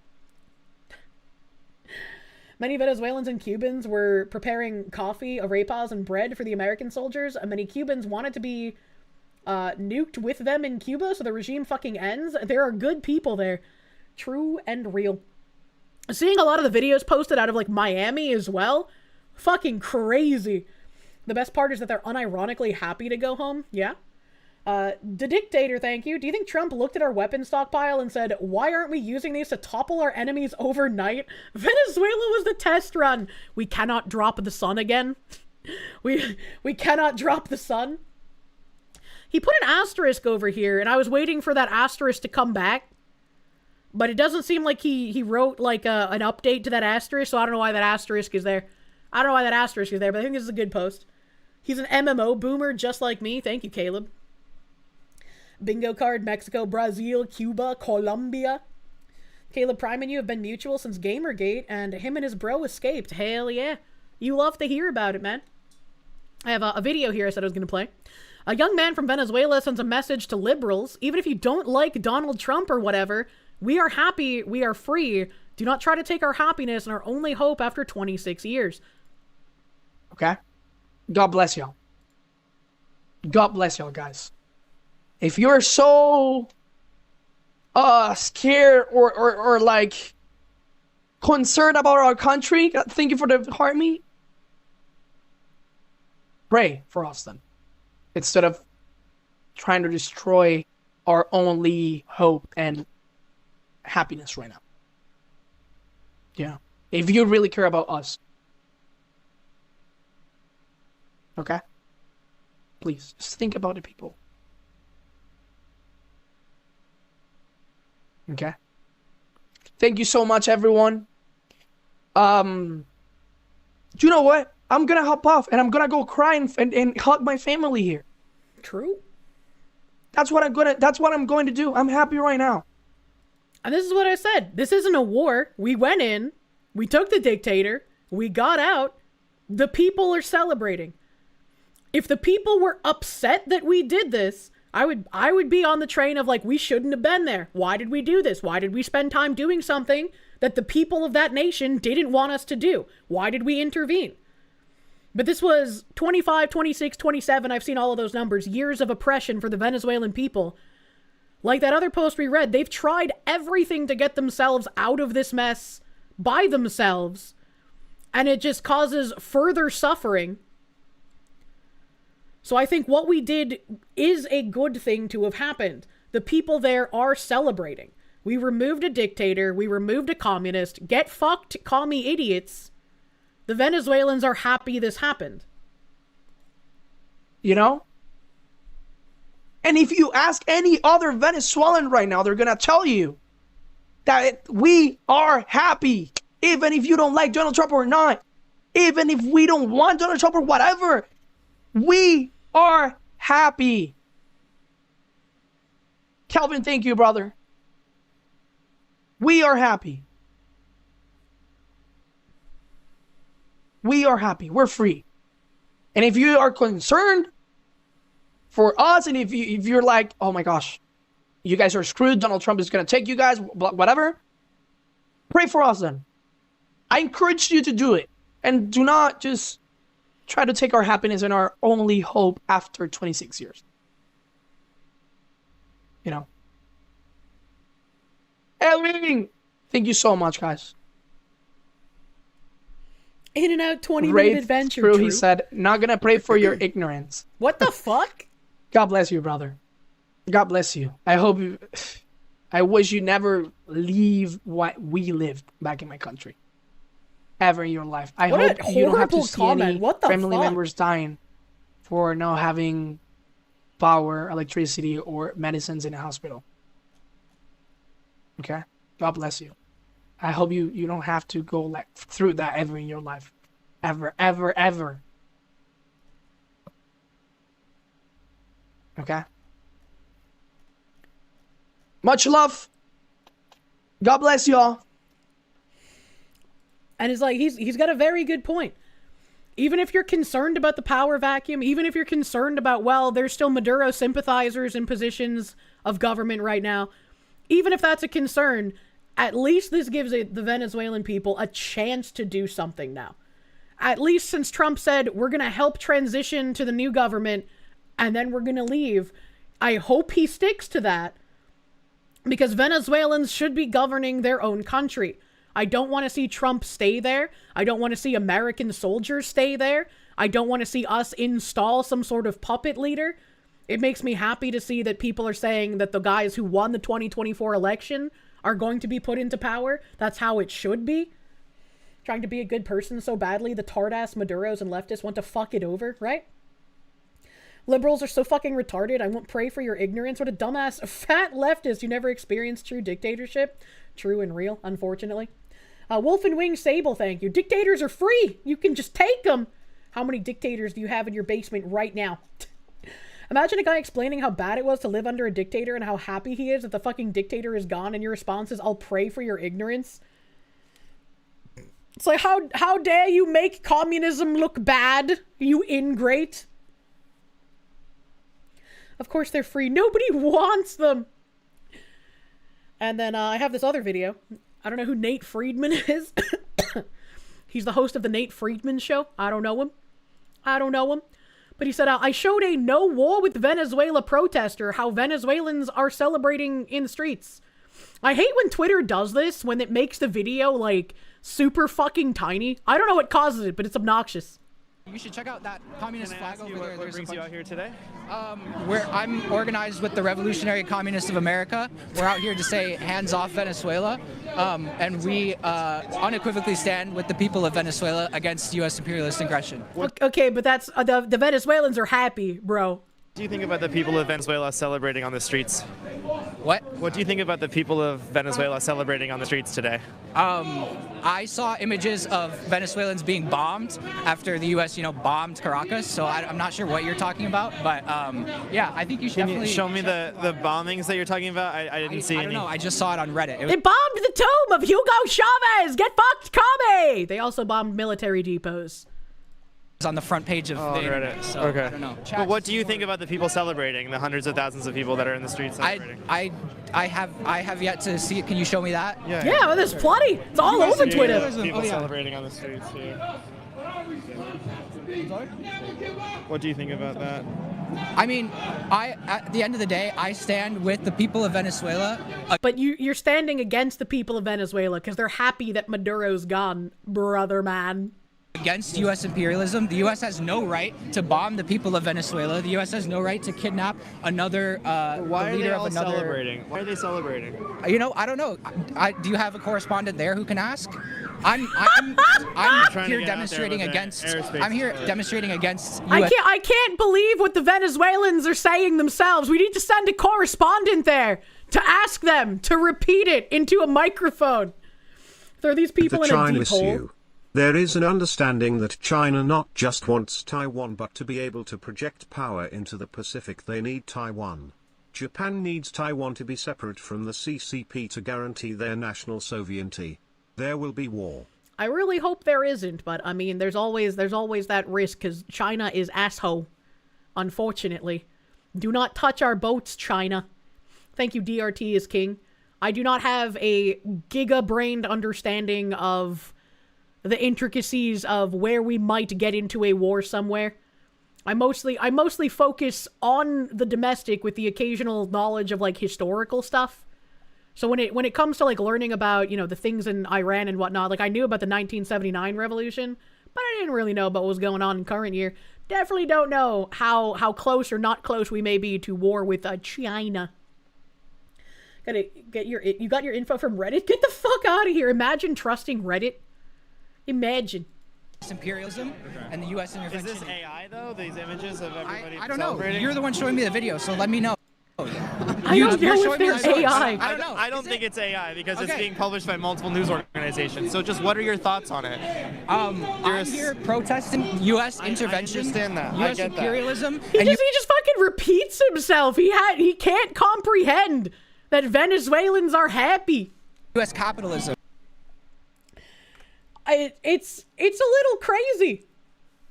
It's a little crazy. Like, yes, going into another country and removing their leader typically would be seen as a bad thing. If Venezuelans were upset, I would also be upset. Because why would my government go and do that? I wouldn't want to see it. There's times where it's like a gray area instead of black and white. Not everything is a very stark black and white situation, brother mans. As a lolbert, you're deeply pained whenever the government does anything, but even you can give them props for this one. Venezuelans are happy. A communist has been kicked out of power. All good. You'll take it. I'm the same way. And it's like, now that your like secret special op to get him kicked out is done, please fucking do something about all of the fraud happening at home. All of the shit in Minnesota, all of the shit in Maine. I'm sure there's worse we're gonna find in some other states. Please, for the love of God, do something here. Bad latency, thank you. Most of Taiwan is mountains. China can't hold it. Is China bad at mountains? How do so many people live in a morally ideal world that is separate from reality? I don't know. I don't know how, like, you get to this point. It doesn't make sense to me. How do you live this far outside of reality? It's wild. It's wild. And then, to put a cap on that, we have, Venezuelans across the globe celebrate the U.S. capture of Nicolas Maduro. John in English, thank you. Bro was straight up malfunctioning. You can show these people evidence in black and white, and they will not believe you. Their mind cannot comprehend it. They have been propagandized. Reminder that Chavez bombed Caracas, killing 59 Venezuelan civilians in his military coup in 1999. I don't know how true it is, but I did watch a Venezuelan talking about how they were happy that one of the military depots got bombed, because it was like some sort of air facility, and from that air facility they had like fired on students in the area. So they were like, yeah, fuck that, we're happy it got bombed. Lawn Dragon, thank you. Thank you, Foxy, for being a ray of light and sanity in the crazy world. Hope your coming year is amazing for you. Thank you.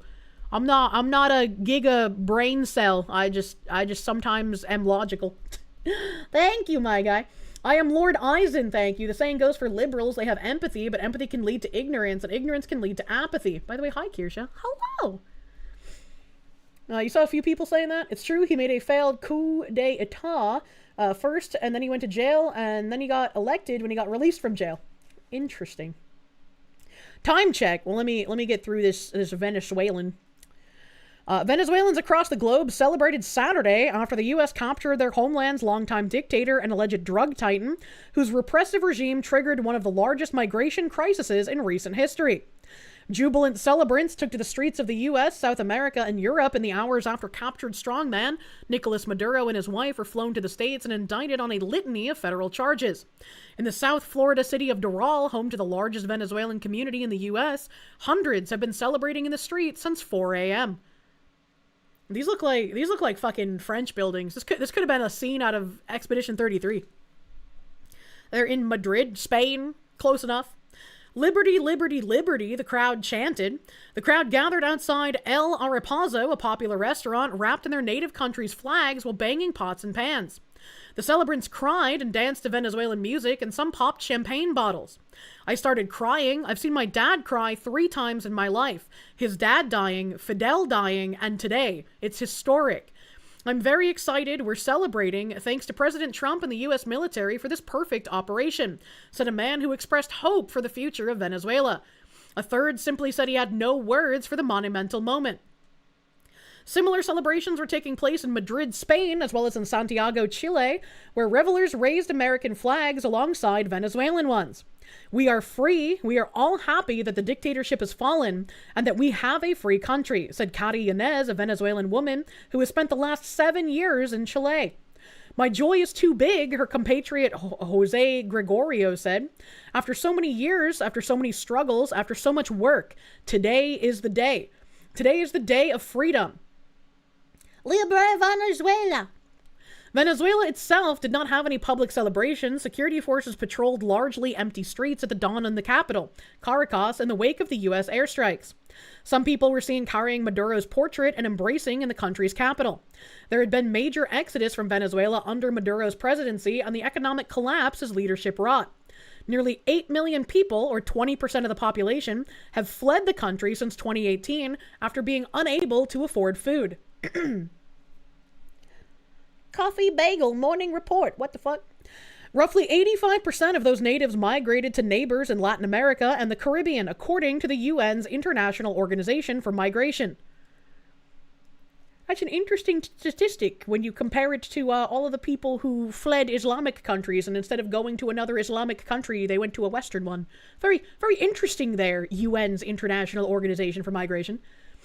Maduro was indicted on a litany of charges, with federal prosecutors accusing Maduro of leading a corrupt, illegitimate government that for decades had leveraged government power to protect and promote illegal activity, including drug trafficking. Maduro allegedly partnered with some of the most violent and prolific drug traffickers and narco-terrorists in the world to bring as much as 250 tons of cocaine into the U.S. by 2020 via go-fast vessels There we go. Holy fuck. Help. Fishing boats and container ships or via planes from clandestine airstrips, according to the indictment. Olaf from Brazil, where you're vibing with your neighbors and hoping that Maduro opens his mouth and makes Trump do the same with your commie president. Good luck, brother man. Michael Turner, thank you. A protester, if I repeat the words from my intersectional grimoire enough times, I can finally experience real communism. I mean, that's true. They're just casting spells. They don't know how to communicate. Ted Comet, thank you. How long do you think the libs will be mad about Timu Stalin? We're probably going to hear about it for a long fucking time, unfortunately. Doral, Florida was colonized by the French, and it's the third oldest city in the state. You would love it, since there's tons of Victorian French buildings and cobblestone streets. Oh, that sounds cute. Kodiak VT, dude, thank you for the raid. Welcome, Kodiak Raiders. Welcome, welcome. Okay. You don't believe liberals are empathetic? If they were, they'd have empathy for Venezuelans, Cubans, North Koreans, Chinese people. They appear empathetic, like Freerin Damons. I still haven't seen Freerin. But yeah, it seems more like a performative empathy rather than an actual empathy kind of situation. Sergeant Buck, thank you. Venezuela's greeting us as liberators. Afghanistan greeted us as infidels. You need to watch that too? Yeah, I need to watch Freerin. I've been told that a bunch of times. And just, I know we're already past 8, but Venezuelan opposition leader, 2025 Nobel Peace Prize winner Maria Corina Machado, poised to take the place of Nicolas Maduro. Venezuelan opposition leader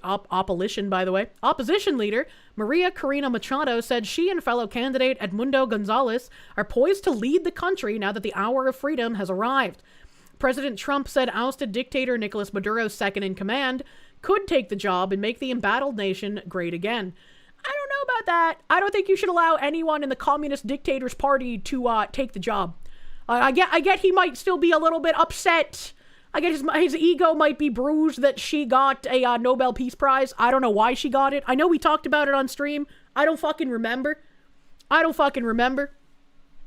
Machado and Gonzalez, whose 2024 victory against Maduro was ignored by the dictator, are vying to immediately lead the transitional government in the South American country. And I think they should. If the people voted for these two people, then they should be the ones who take power, not a dictator second in command. Today we are prepared to enforce our mandate and take power, Machado said in her first public comment Saturday. We're going to restore order, release the political... This is the worst thing to happen to communism since we showed that Russian guy a supermarket. Wait, which Russian guy did we show a supermarket? I don't remember this. Are you joking about Stalin? I can't remember. I don't get fucking Gorbachev, Boris Yeltsin. Okay, I'm glad other people are confused too. It was a real thing. Gorbachev, Tucker, Boris Yeltsin, Gorby. You have a cute nickname for Gorbachev? You calling him Gorby like a fucking Pokemon? Yeltsin when he came to Houston. Oh my god. Gorbachev in like 88. Is there like a picture of that? Is there a picture of that? Because that'd be funny to fucking see. Your mom called him that before. Fucking Gorby. And Khrushchev when Nixon was VP. There's a picture. Oh, that's great. Everyone called him Gorby in the 80s. I guess it's kind of emasculating. Makes me think of like a fucking green Jigglypuff for some reason. With the puddin' pops. Hold on. Maddie P's got the fucking link. I'm getting it. Boop. Boris Yeltsin in the most important supermarket visit in history. Okay, so I guess it's just a picture at the top. Damn, why is that a long fucking article? I guess it's just this one. Why does Boris Yeltsin just look like a slightly chubbier Clinton? That's crazy. Use Wenis, thank you. Maria Machado has worked with and spoke at the WEF. Better than a commie dictator, but hopefully they can find someone else. I mean, my involvement as an American should begin and end with Trump having gone in, gotten the dictator, and gotten the fuck out. Right? Regardless of what I think about Corina, regardless of her ties to the WEF and what I think about them, if she was voted in by the Venezuelan people, she should be the leader, right? And I think it wasn't specifically her, it was the guy that was running with her. I already forgot his name, the Gonzalez guy. Yeah. Yeah, Gonzalez, Edmundo Gonzalez. He had to run in her place because she had been, like, exiled or some shit. And she was, like, hiding in fear of her life. If these are the people the Venezuelans elected, and that got overturned by the dictator because he's a dictator, they should be the ones in power. Regardless of what I think about their positions, regardless of what I think about who they might align themselves with, that's not my place. I'm not a Venezuelan. If they were voted in, they should be the leaders. And if the Venezuelans don't like them, they can vote them out at the next election. Ollie Wally, thank you. Evolution Tree, Gorby, Gorbit, Gorbachev, true and real. True and real. Trump supported the opposition last time with Juan Guaido, and the guy stole $19 million. Trump ain't angry about the Nobel Peace Prize. He's not trusting the leftists again. Which, I mean, again, I probably wouldn't trust them either, especially after hearing that she works with the WEF or whatever. I don't know about her ties. It wouldn't be someone I would trust. It wouldn't be someone I would want elected. But if she was elected, if the Venezuelan people wanted this person in power, that's not our place to tell them, well, you can't have her, right? After seeing the supermarket, he demanded to be taken to another supermarket because he thought it was Western propaganda. That's funny. That's funny. She said, today we are prepared to enforce our mandate and take power, Machado said in her first public comments on Saturday. We're going to restore order, release the political prisoners, build an exceptional country, and bring our children back home. But President Trump surprisingly said during his press conference Saturday that Machado doesn't have the support within or respect within the country to become its next leader. He indicated that he spoke with Vice President Delcy Rodriguez, who was to assume power after Maduro's arrest, as per the Venezuelan constitution, and that she reassured her willingness to do what's necessary to make Venezuela great again. See, I don't think this would be a good idea. Why would you let a dictator second in command be the one to preside over the country? They're probably just going to continue doing dictator things. And the freaking Pope, thank you for the 19 months of Peru, thank you. Rodriguez reportedly fled to Russia, but the country's foreign ministry denied she was there. That's the wrong name, right? Isn't it? Yeah, Maria Corina Machado. So they put Rodriguez, and I was gonna say it's Machado that fled to Russia. Unless they're talking, unless fucking the Delcy Rodriguez also fled? Because I knew that Machado had fled. Rodriguez is the VP. I can't keep track of how many people flee to Russia. Rodriguez reportedly fled to Russia, but the country's foreign ministry denied she was there. Trump declared that the U.S. would now take over running Venezuela after strongman Nicolas Maduro was captured in the dead of night. We're going to run the country until such a time as we can do a safe, proper, and judicious transition, which please do this post-haste. I do not want people there for very long.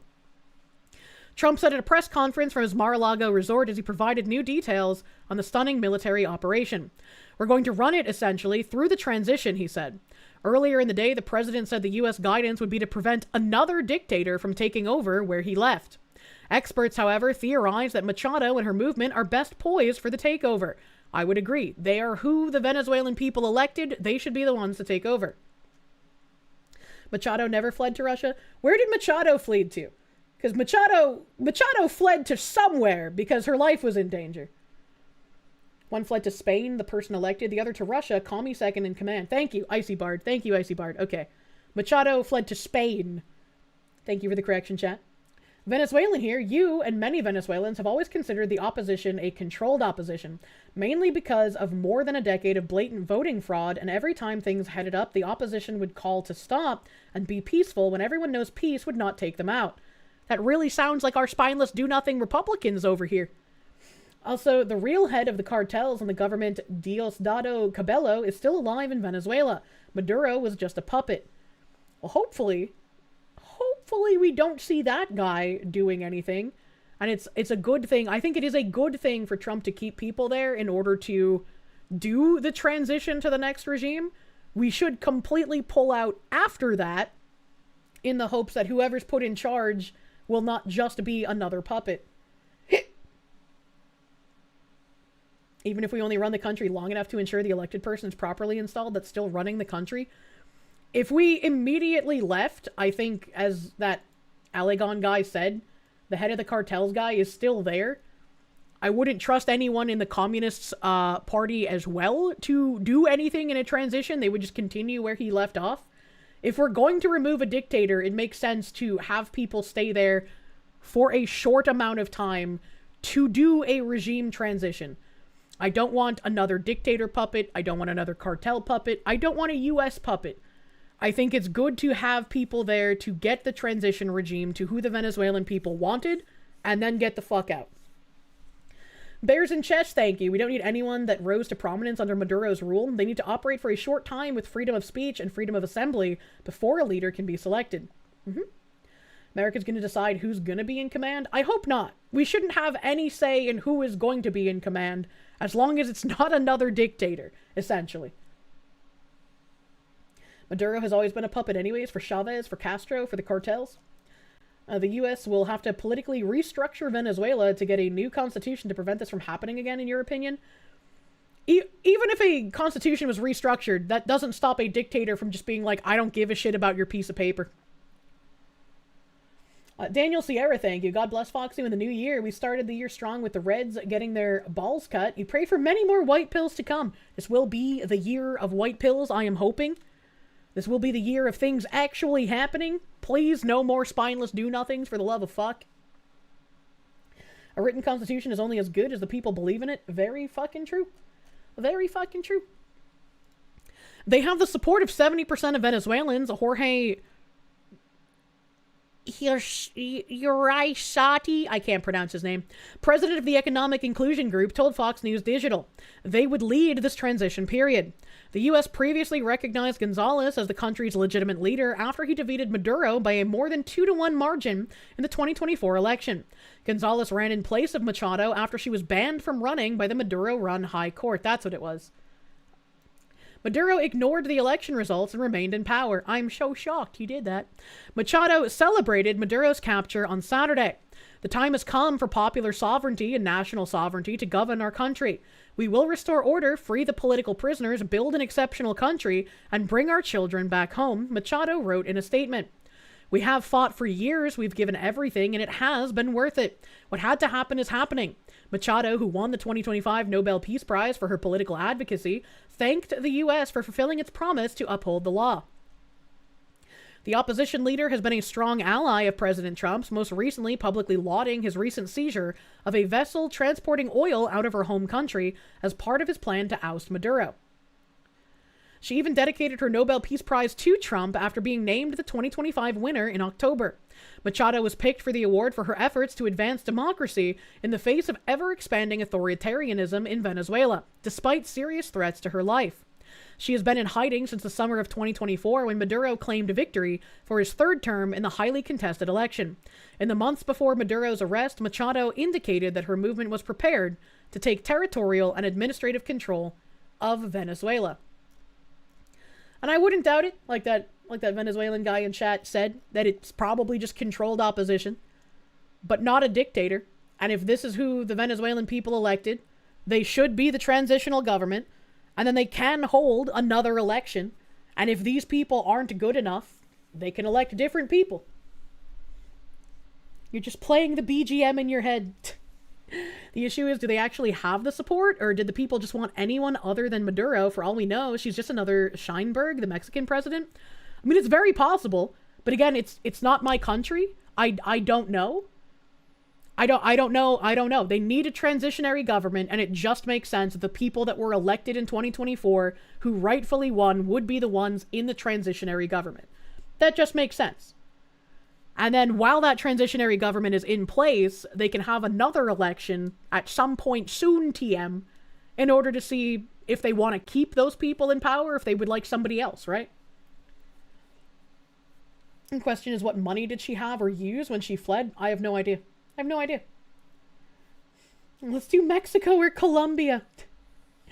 But I just wanted to get a bit more of that information out there that we do have on Venezuela at the time, because this is obviously a very fast happening kind of thing. I did bring up a lot of the videos that you guys linked in stream suggestions of that deadly fire in Switzerland. Obviously did not have time to get to them today, as is the state of a lot of things on this stream, unfortunately. It's a wild looking fire, man. She comes from money. Her family funded the earliest electrical companies in the country. That's pretty neat. That's pretty neat. Roadkill VT, thank you. We can't do all the work. It's their country. Yes, and that's where I don't want to have any say. It's not my country. It's the Venezuelans' country. They should be in charge of their elections. I don't want to see some sort of U.S. puppet installed there.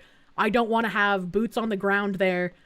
I want us to get out as soon as we possibly can. The fire thing was horrific. Yeah, I heard people say yesterday that the fire thing was horrific, but I hadn't heard about it. So I wanted to look at it today, but I did not get the chance. After handing over the entire country to Kirsche, I think we take over the entire continent, please. Please do not allow me to rule a country. I am both a woman and a cartoon fox. Ted Comet, thank you. Your 2 cents. Hold another election now. I don't know if it would be possible to hold another election this fucking quickly. I don't know how that works. I mean, maybe they could. I don't know. I'm not like a foreign diplomat-brained person. Maybe they could. But they still need some kind of transitionary government in the meantime, right? I don't know. But I think we've done the most amount of intervention that we possibly should. I don't want to be running Venezuela. That's their country. They should be in charge of who is in charge of it. Let's see. Homestead is online. Let's see Homestead we have here. On the money.